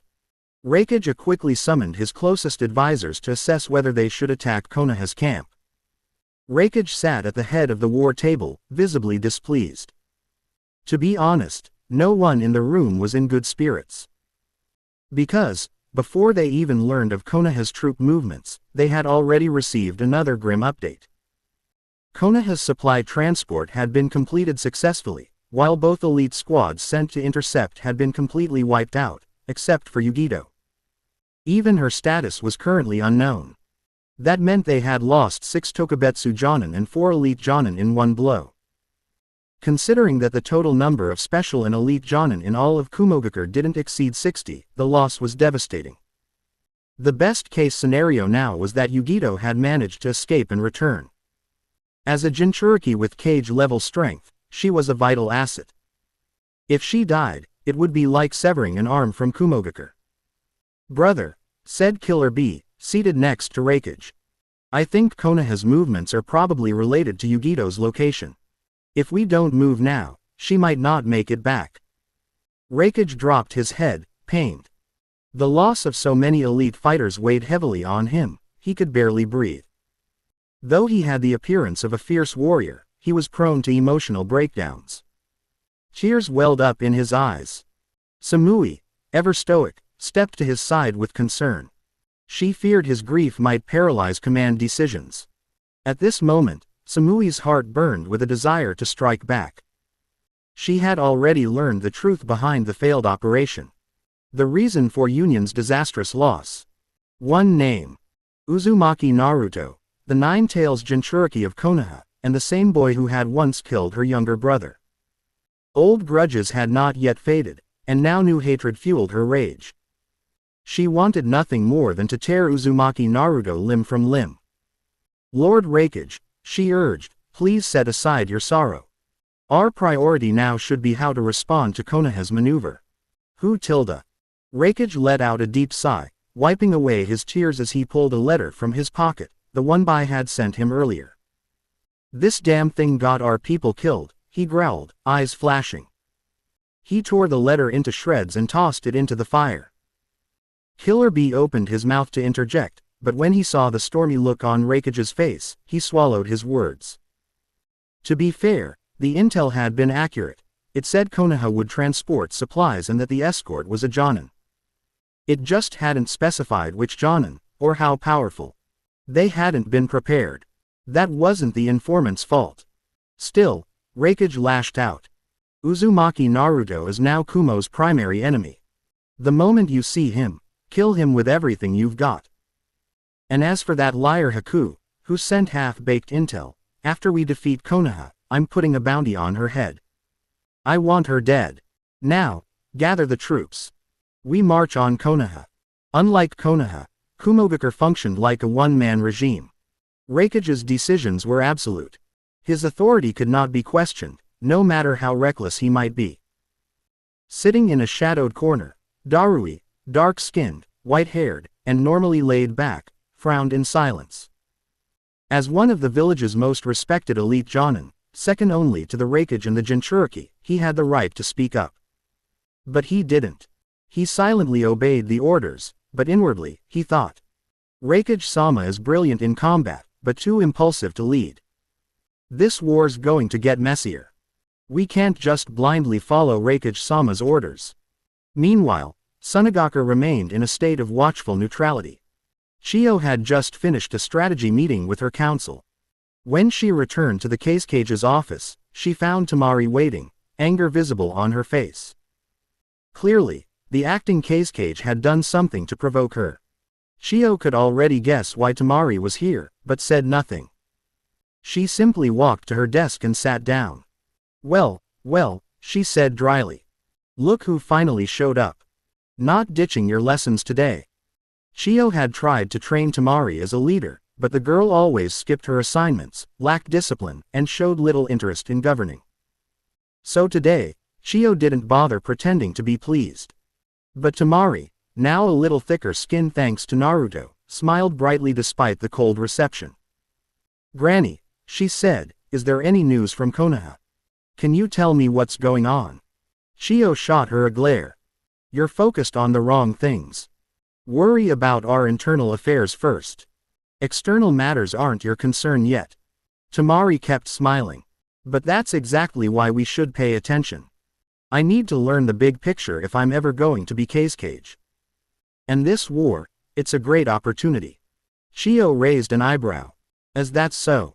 Well then, here's the truth. Hidden Cloud offered us a pile of resources. We're planning to attack Konoha alongside them." Temari's face turned pale. She slammed her hands on the desk. "Granny, we're allies with Konoha. How can we betray them again? If we go through with this, no one will ever trust Sunagaku again. It's political suicide." Chiyo scoffed. "So what? Sounds like your heart's in Konoha already." Tamari looked away. Her mind, admittedly, was preoccupied with Naruto. But she rallied herself. "I'm thinking of the village.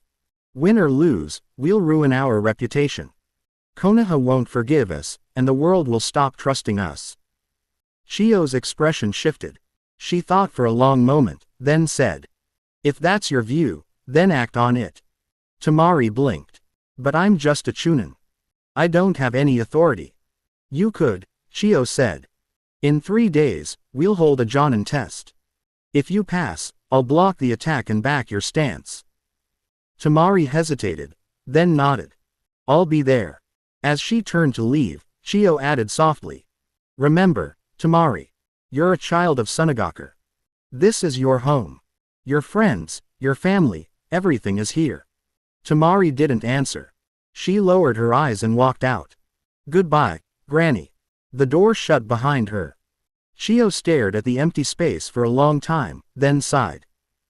In truth, there had never been a decision to betray Konoha. They had only decided to stay neutral. Sunagaku was too weak. Chiyo herself was already nearing the end of her days. If they got dragged into a war between giants like Konoha and Kumogaku, they might not survive. "Tamari, grow strong quickly. I don't know how long I can protect this village." Afternoon. Clouds, birds, and Naruto. He lurked in the woods, crouched low in the warm spring wind. A lone 4-leaf clover stretched toward him in the grass, as if watching him. "Little grass," Naruto murmured, "where should I go?" Sunlight fell on him, casting a solitary shadow. Thousands of troops were deployed, but he alone had been sent on this mission. Tsunade told him to circle behind enemy lines, and even gave him a flare for emergencies. But Naruto wanted a proper fight. He'd figured out the selector system already. Big rewards only came from high-risk, high-body count actions. A sneak attack. Boring. Probably wouldn't even find the enemy. What a joke. I didn't come to the battlefield just to play tag. I came to get stronger. He eyed the clover, then plucked it. 4-leaf clover's supposed to bring luck, right? Come with me, little grass-coon. Clover. Dumbass. Suddenly, warmth pulsed across the back of his hand. A black kanji, see, the number 4, appeared. It was the devil's contract seal, linked to Yugito. Naruto had taught her how to use it before they parted. And now, she was calling him. Naruto raised his arm and mimicked an old habit from his past life, moshi moshi. Yugito's voice came through, awkwardly. Quote ellipsis.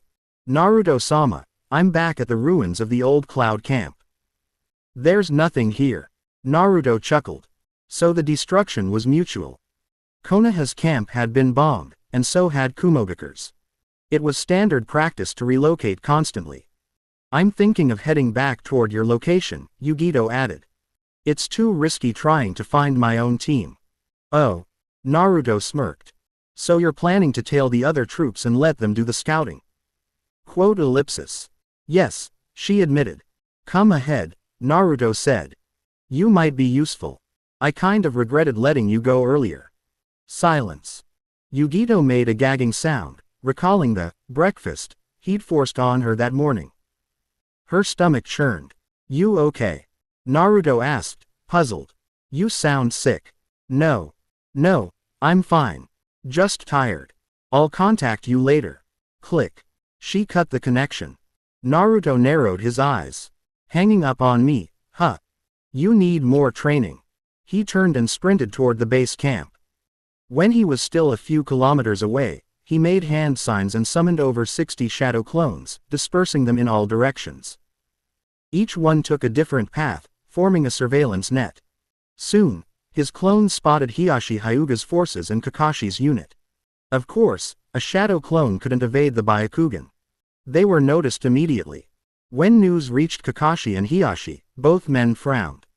Kakashi. Didn't Lady Tsunade assign him to flank the enemy? Why is he back already? He's ignoring direct orders. That's not like him. Alert Tsunade immediately. On the other side, Hiashi's thoughts were different. What is Naruto doing? He murmured. Should we call him over? Well, he'll be family one day, once he marries Hanabi. And family should stick together. He ordered the main force to halt and dispatched a shadow clone to find Naruto. Chapter 149. At the border between the land of the moon and the land of hot springs, aside from vast forests, there once stood a small settlement known as Hongshan Village. It used to be home to 200 or 300 villagers. However, before the war began, Hidden Cloud Village captured them all. They were now being used as laborers by Kumogakure's ninja forces. Now, 2 more squads from Hidden Cloud had arrived at the deserted Hongshan Village. Inside the village chief's former residence, 7 or 8 ninjas gathered in the living room. They took out food pills, swallowing them to stave off hunger. Some even brought snacks and drinks to munch on. Ninjas on the move weren't like ordinary civilians with dietary worries or pre-battle rituals. Thanks to chakra, they didn't need to worry about digestion or stamina issues. Preparation was far more practical and straightforward. Samui. The striking blonde woman turned when she heard her name. It was Darui, sitting diagonally across from her. Darui's face was red from drinking. He raised his head and let out a burp. Want to team up later? No, Samui replied coldly, her face emotionless. Because the troops are too large, Lord Rakage ordered them to disperse. To civilians, large-scale battles might seem impressive, but for shinobi, they were a liability. Numbers didn't always mean strength. Too many people grouped together made them easy targets for large-scale ninjutsu. The best strategy was to spread out and use guerrilla tactics. Darui sighed. He'd expected her rejection. Samui was famously cool-headed, but he had to try. After all, which man wouldn't admire a woman so rational? Probably none, Darui thought. I can go with you to help avenge Atsui. One more person means more strength. Samui was slightly moved by his words. She glanced at the laid-back, white-haired, dark-skinned Darui. His sluggish demeanor irritated her a bit. Samui was a woman of few words. What do you want from me in return? Nothing, Darui replied with a small chuckle, eyes half closed. We're friends, right? Isn't it natural to help a friend? Favors between friends, those were the hardest to repay. If she accepted help now, it'd be difficult to turn him down next time. Still, she had to avenge her brother. Samui clenched her jaw and looked out at the glowing red sunset. Fine. I'll accept your help this time. After a long pause, the two gathered the other senior shinobi in their unit to discuss their search route. 20 minutes later, the two squads merged, forming a combined unit of around 400. Together, they headed toward the land of hot springs. The blood-red sun hung low in the sky. By the time they had been running for a while, it was already 5:30 p.m. Samui checked her pocket watch, then looked up and continued. Suddenly, she caught sight of a familiar figure. Yugito. What are you doing here? Hearing someone call her name, Yugito stopped mid-step on her way toward the Konoha encampment. Turning around, She saw her closest friend in the village. Samui, known for her broad-mindedness. Damn it, why her?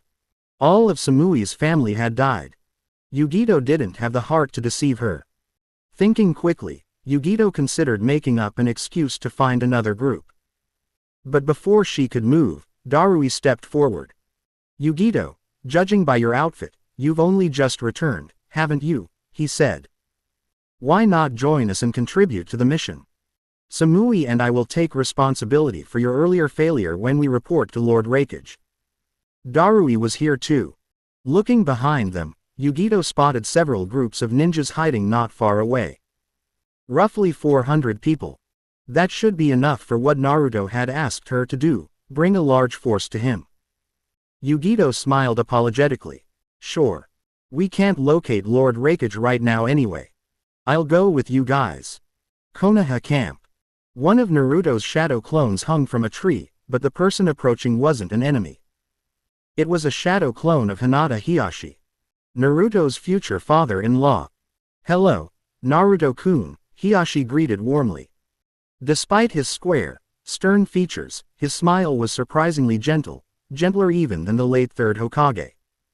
Normally, Naruto would have responded right away. But this was only a shadow clone. Please state your business. If it's important, I'll disperse and relay it to the original. Haha, I'm a shadow clone too. It's fine if we just chat, Hiyashi offered, still smiling.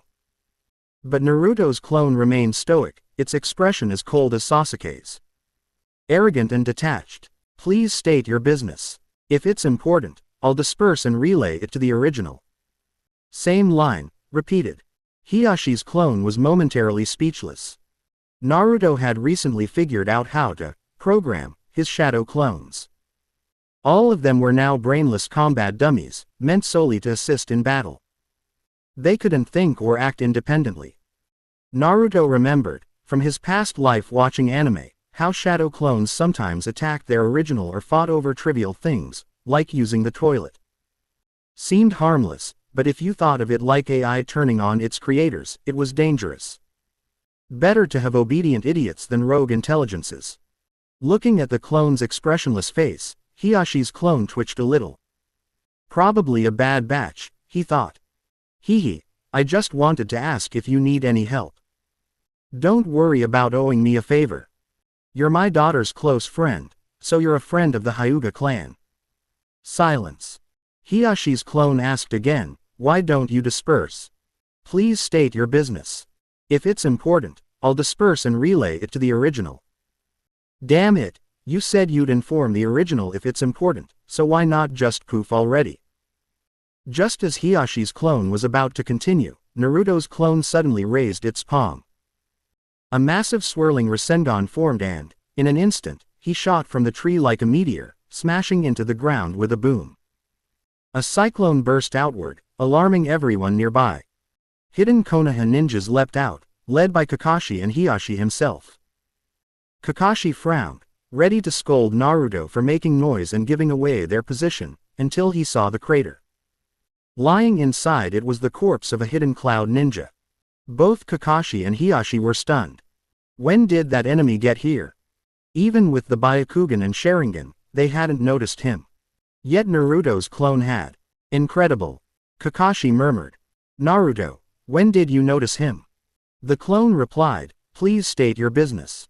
If it's important, I'll disperse and relay it to the original. Kakashi's expression darkened. He assumed Naruto was still holding a grudge. Look, Naruto, I admit I focused too much on Sasuke. That was wrong. But now's not the time for petty grievances. Tell me where the enemy is coming from so we can respond properly.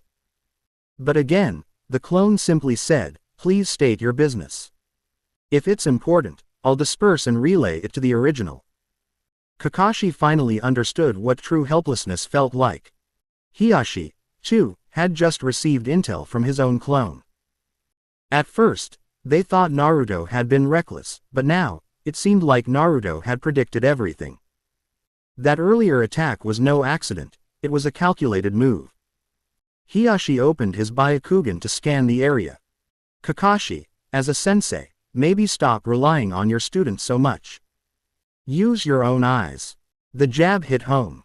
Kakashi flushed with embarrassment. We're at war here, and now Hiyashi's going senile too. Naruto was young. Fine, but why was Hiyashi acting like this? Before Kakashi could retort, Naruto's clone raised another Rasengan and looked toward the northeast. As they followed his gaze, the sky darkened. There, towering like a living mountain, stood the Eight Tails. Each swing of its tail stirred clouds of dust. It's that damn Eight Tails again. Hiyashi gritted his teeth. It bombed us 3 times already. Kakashi snapped into command mode. Everyone spread out. Avoid cluster formations. Sealing team, ready. His leadership shone, even more than Hiyashi's. But commanding was only part of the job, power also mattered. The tailed beast's strength couldn't be resisted by ordinary shinobi. This would be the ultimate test of teamwork. Just then, Naruto's shadow clones swarmed in from every direction, 20 to 30 of them. With Rasengans blazing, they charged the Eight Tails like madmen. The beast's roar scattered most of the clones with sound waves alone. The rest managed to land blows, but the damage was negligible. I sense the Nine Tails chakra in you, are you its Jinchuriki? Gyuki boomed, grabbing one clone. Kurabi says, if you want to live, surrender. But Naruto's clone responded with a shout, wind release. Rasenshuriken. The spiraling projectile ripped into the beast's hand, shredding the clone but leaving behind a deep, stinging pain. Gyuki howled in pain, twice in under a minute. The first roar was intimidating. The second was, just embarrassing. Damn you, Nine Tails Jinchuriki. I'll kill you. From the woods nearby, Naruto himself observed the chaos. He saw the Eight Tails, and dozens of cloud ninjas converging on the battlefield. His eyes narrowed as a smile crept across his face. So many people want me dead, huh? Selector, isn't this your cue? Ding. Passive choice triggered. You've become the number 2 target of Hidden Cloud. Most of Kumogakure's forces want you dead. What will you do? Option 1. Be friendly. Convince Konoha and Kumogakure to reconcile by the end of today. Reward, Rinnegan. Screw your reconciliation. And screw your Rinnegan. Don't dangle good loot when you know it's impossible to complete. Option 2. Be rational. Fight alongside Konoha and defeat Hidden Cloud within a month. Reward, 16% control of the Nine Tails. Option 3. Go wild. Completely destroy Hidden Cloud and take control of the Land of Lightning. Reward, 8 gates, perfect edition. 8 gates. Perfect edition. Opening the Death Gate no longer kills the user. Instead, it consumes all chakra and requires a long recovery. Option 4. Be ruthless. Kill everyone in the Land of Lightning. Reward, blood-drinking sword, divine weapon. 150. When he saw the third reward, the previously calm Naruto suddenly trembled, his breathing quickened. His heart began murmuring uncontrollably. Perfect version of the 8 gates technique. Trait: immortality.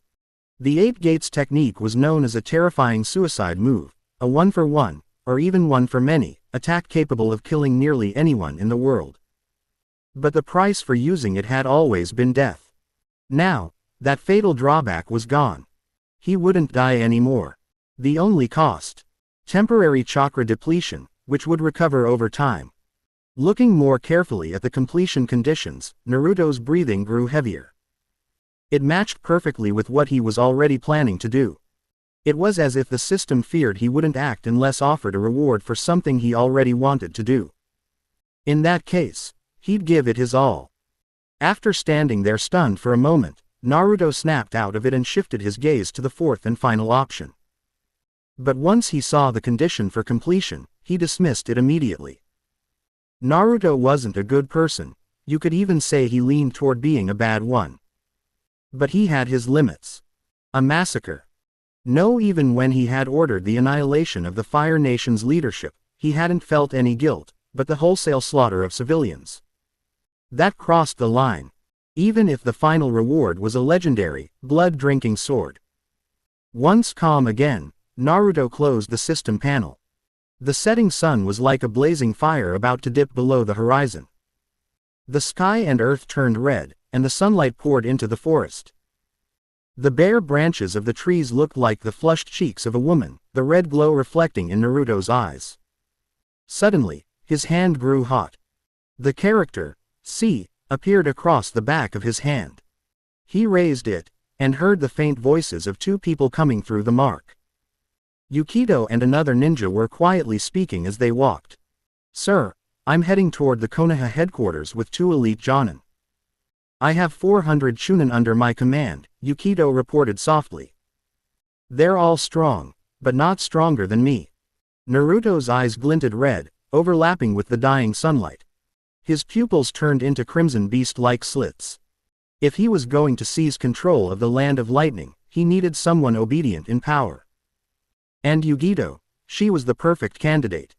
Naruto chuckled coldly. "All right, keep going with them. I'll wait for you to arrive. When the time comes, we'll put on a good show together." Elsewhere, a team of over 400 cloud ninjas rushed toward Konoha's camp, sprinting over the treetops with practiced ease. Their movement through the forest was swift and efficient, the branches barely reacting to their passage. Among them, a beautiful woman with long golden hair leapt gracefully between the trees. Yukito looked dazed for a moment after breaking her connection with Naruto. "Why do I have to act out this ridiculous play?" she muttered under her breath. She didn't understand Naruto's purpose. But then again, the thoughts of geniuses were always strange and unpredictable. At the head of the group, Darui and Samui moved while chatting, occasionally turning back to ask Yukito for her input. At first, she didn't respond, and they assumed she just didn't feel like talking. But after several attempts, they noticed her falling behind. Panic flickered in their eyes. They were afraid she might suddenly leave. They quickly pulled her back into formation, reaffirming their support for her. It wasn't about friendship or some romantic notion of sisterhood. Just like when Darui had offered to help Samui earlier, it had nothing to do with deep feelings. It was simple. Samui had an incredible body and dressed with enough confidence to draw Darui's interest, despite his usual laziness. He wanted to pursue her. In the dead of night, lying awake, he would sometimes imagine what their child might look like, half black, half white. Probably black, he figured. Like all the other mixed-race kids in the village. Darui grinned at the thought. He was willing to help Samui avenge her brother out of admiration for her. Similarly, Yukito was powerful enough to increase their chances of success.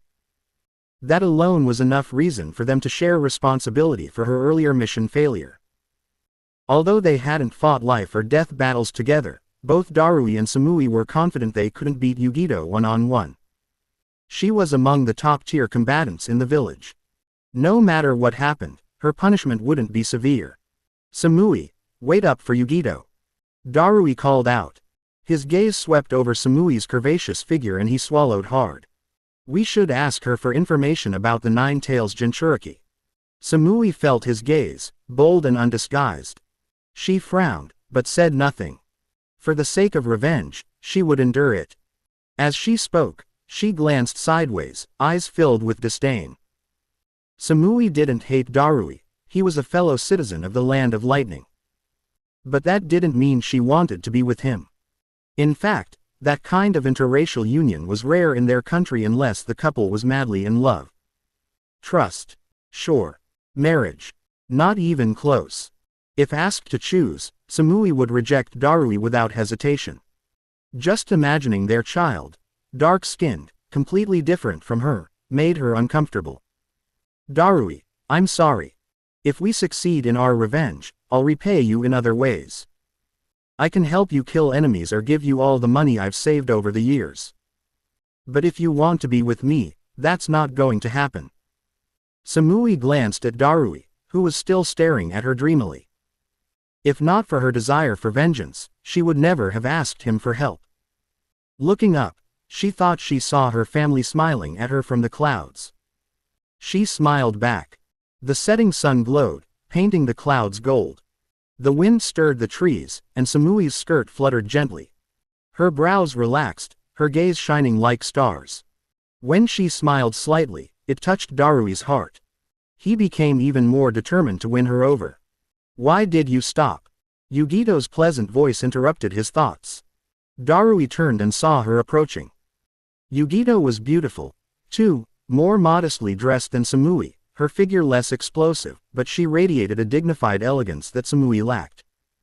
Darui couldn't help but imagine, what if he could have them both? Yugito, if we encounter the Nine-Tails Jinchuriki later, tell us everything you know, he said. If we work together, we can avenge our comrades. He glanced at Samui. Right. Samui immediately understood. He was using this opportunity to try and win Yugito over too. Fine. Let him try. If it helped her reach her goals and removed some trouble from her path, why not? A dead ally is better than a poor one, she thought.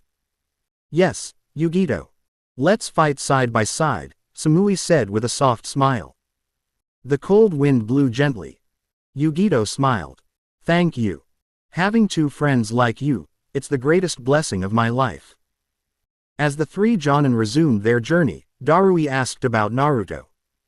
Yugito smiled faintly. The Nine-Tails Jinchuriki, that brat's pretty strong. Not much weaker than me. Darui and Samui frowned. Not much weaker. Sighing, Yugito added, during our fight, Matabi went berserk and tried to seize control.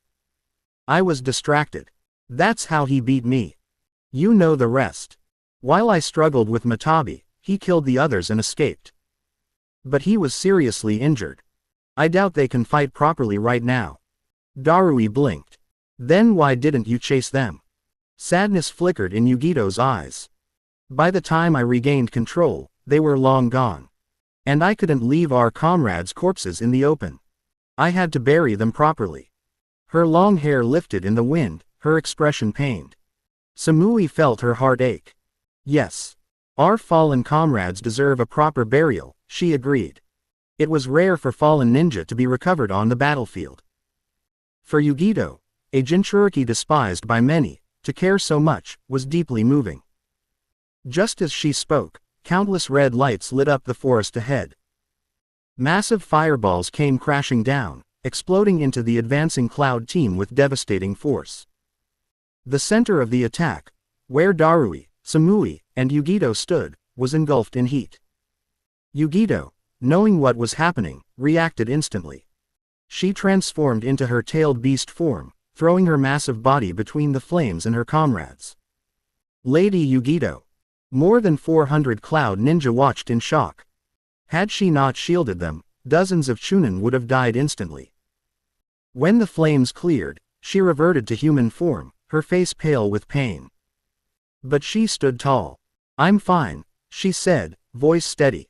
Clap, clap, clap. Well done. As expected of the two-tails Jinchuriki, a clear voice rang out. You took all those fireballs without flinching. A blonde-haired boy stepped forward, clapping slowly. Every cloud ninja recognized him immediately. Uzumaki Naruto, the Nine-Tails Jinchuriki. You killed so many of our comrades, you'll die today. Yugito roared and lunged at him, kunai in hand. Just when they expected a bloody showdown, Naruto turned around. And ran. I'm no match for you. Bye. He wasn't even subtle about it. All 400 cloud ninja heard it. The great demon of Konoha, the killer of hundreds, just surrendered in front of them. All eyes turned to Yugito. Naruto's war record was terrifying. He had killed over 300 cloud ninja and escaped a 10-man Jonin unit. And now, he'd run from her. Darui, who had heard Yugito's earlier explanation, completely believed it. Naruto must be wounded. This was his chance. If he killed Naruto, he'd win Samui and Yugito's gratitude. This was his moment. You're not escaping. Stop. Darui shouted, chasing after Naruto. Samui followed, gritting her teeth. The three disappeared into the woods before anyone else could react. Yugito, who had scared Naruto off, did not follow. She remained behind, taking charge of the team. Don't be afraid. Although your leaders are gone, I'll protect you. Stay in formation. Watch the surroundings. Stay alive.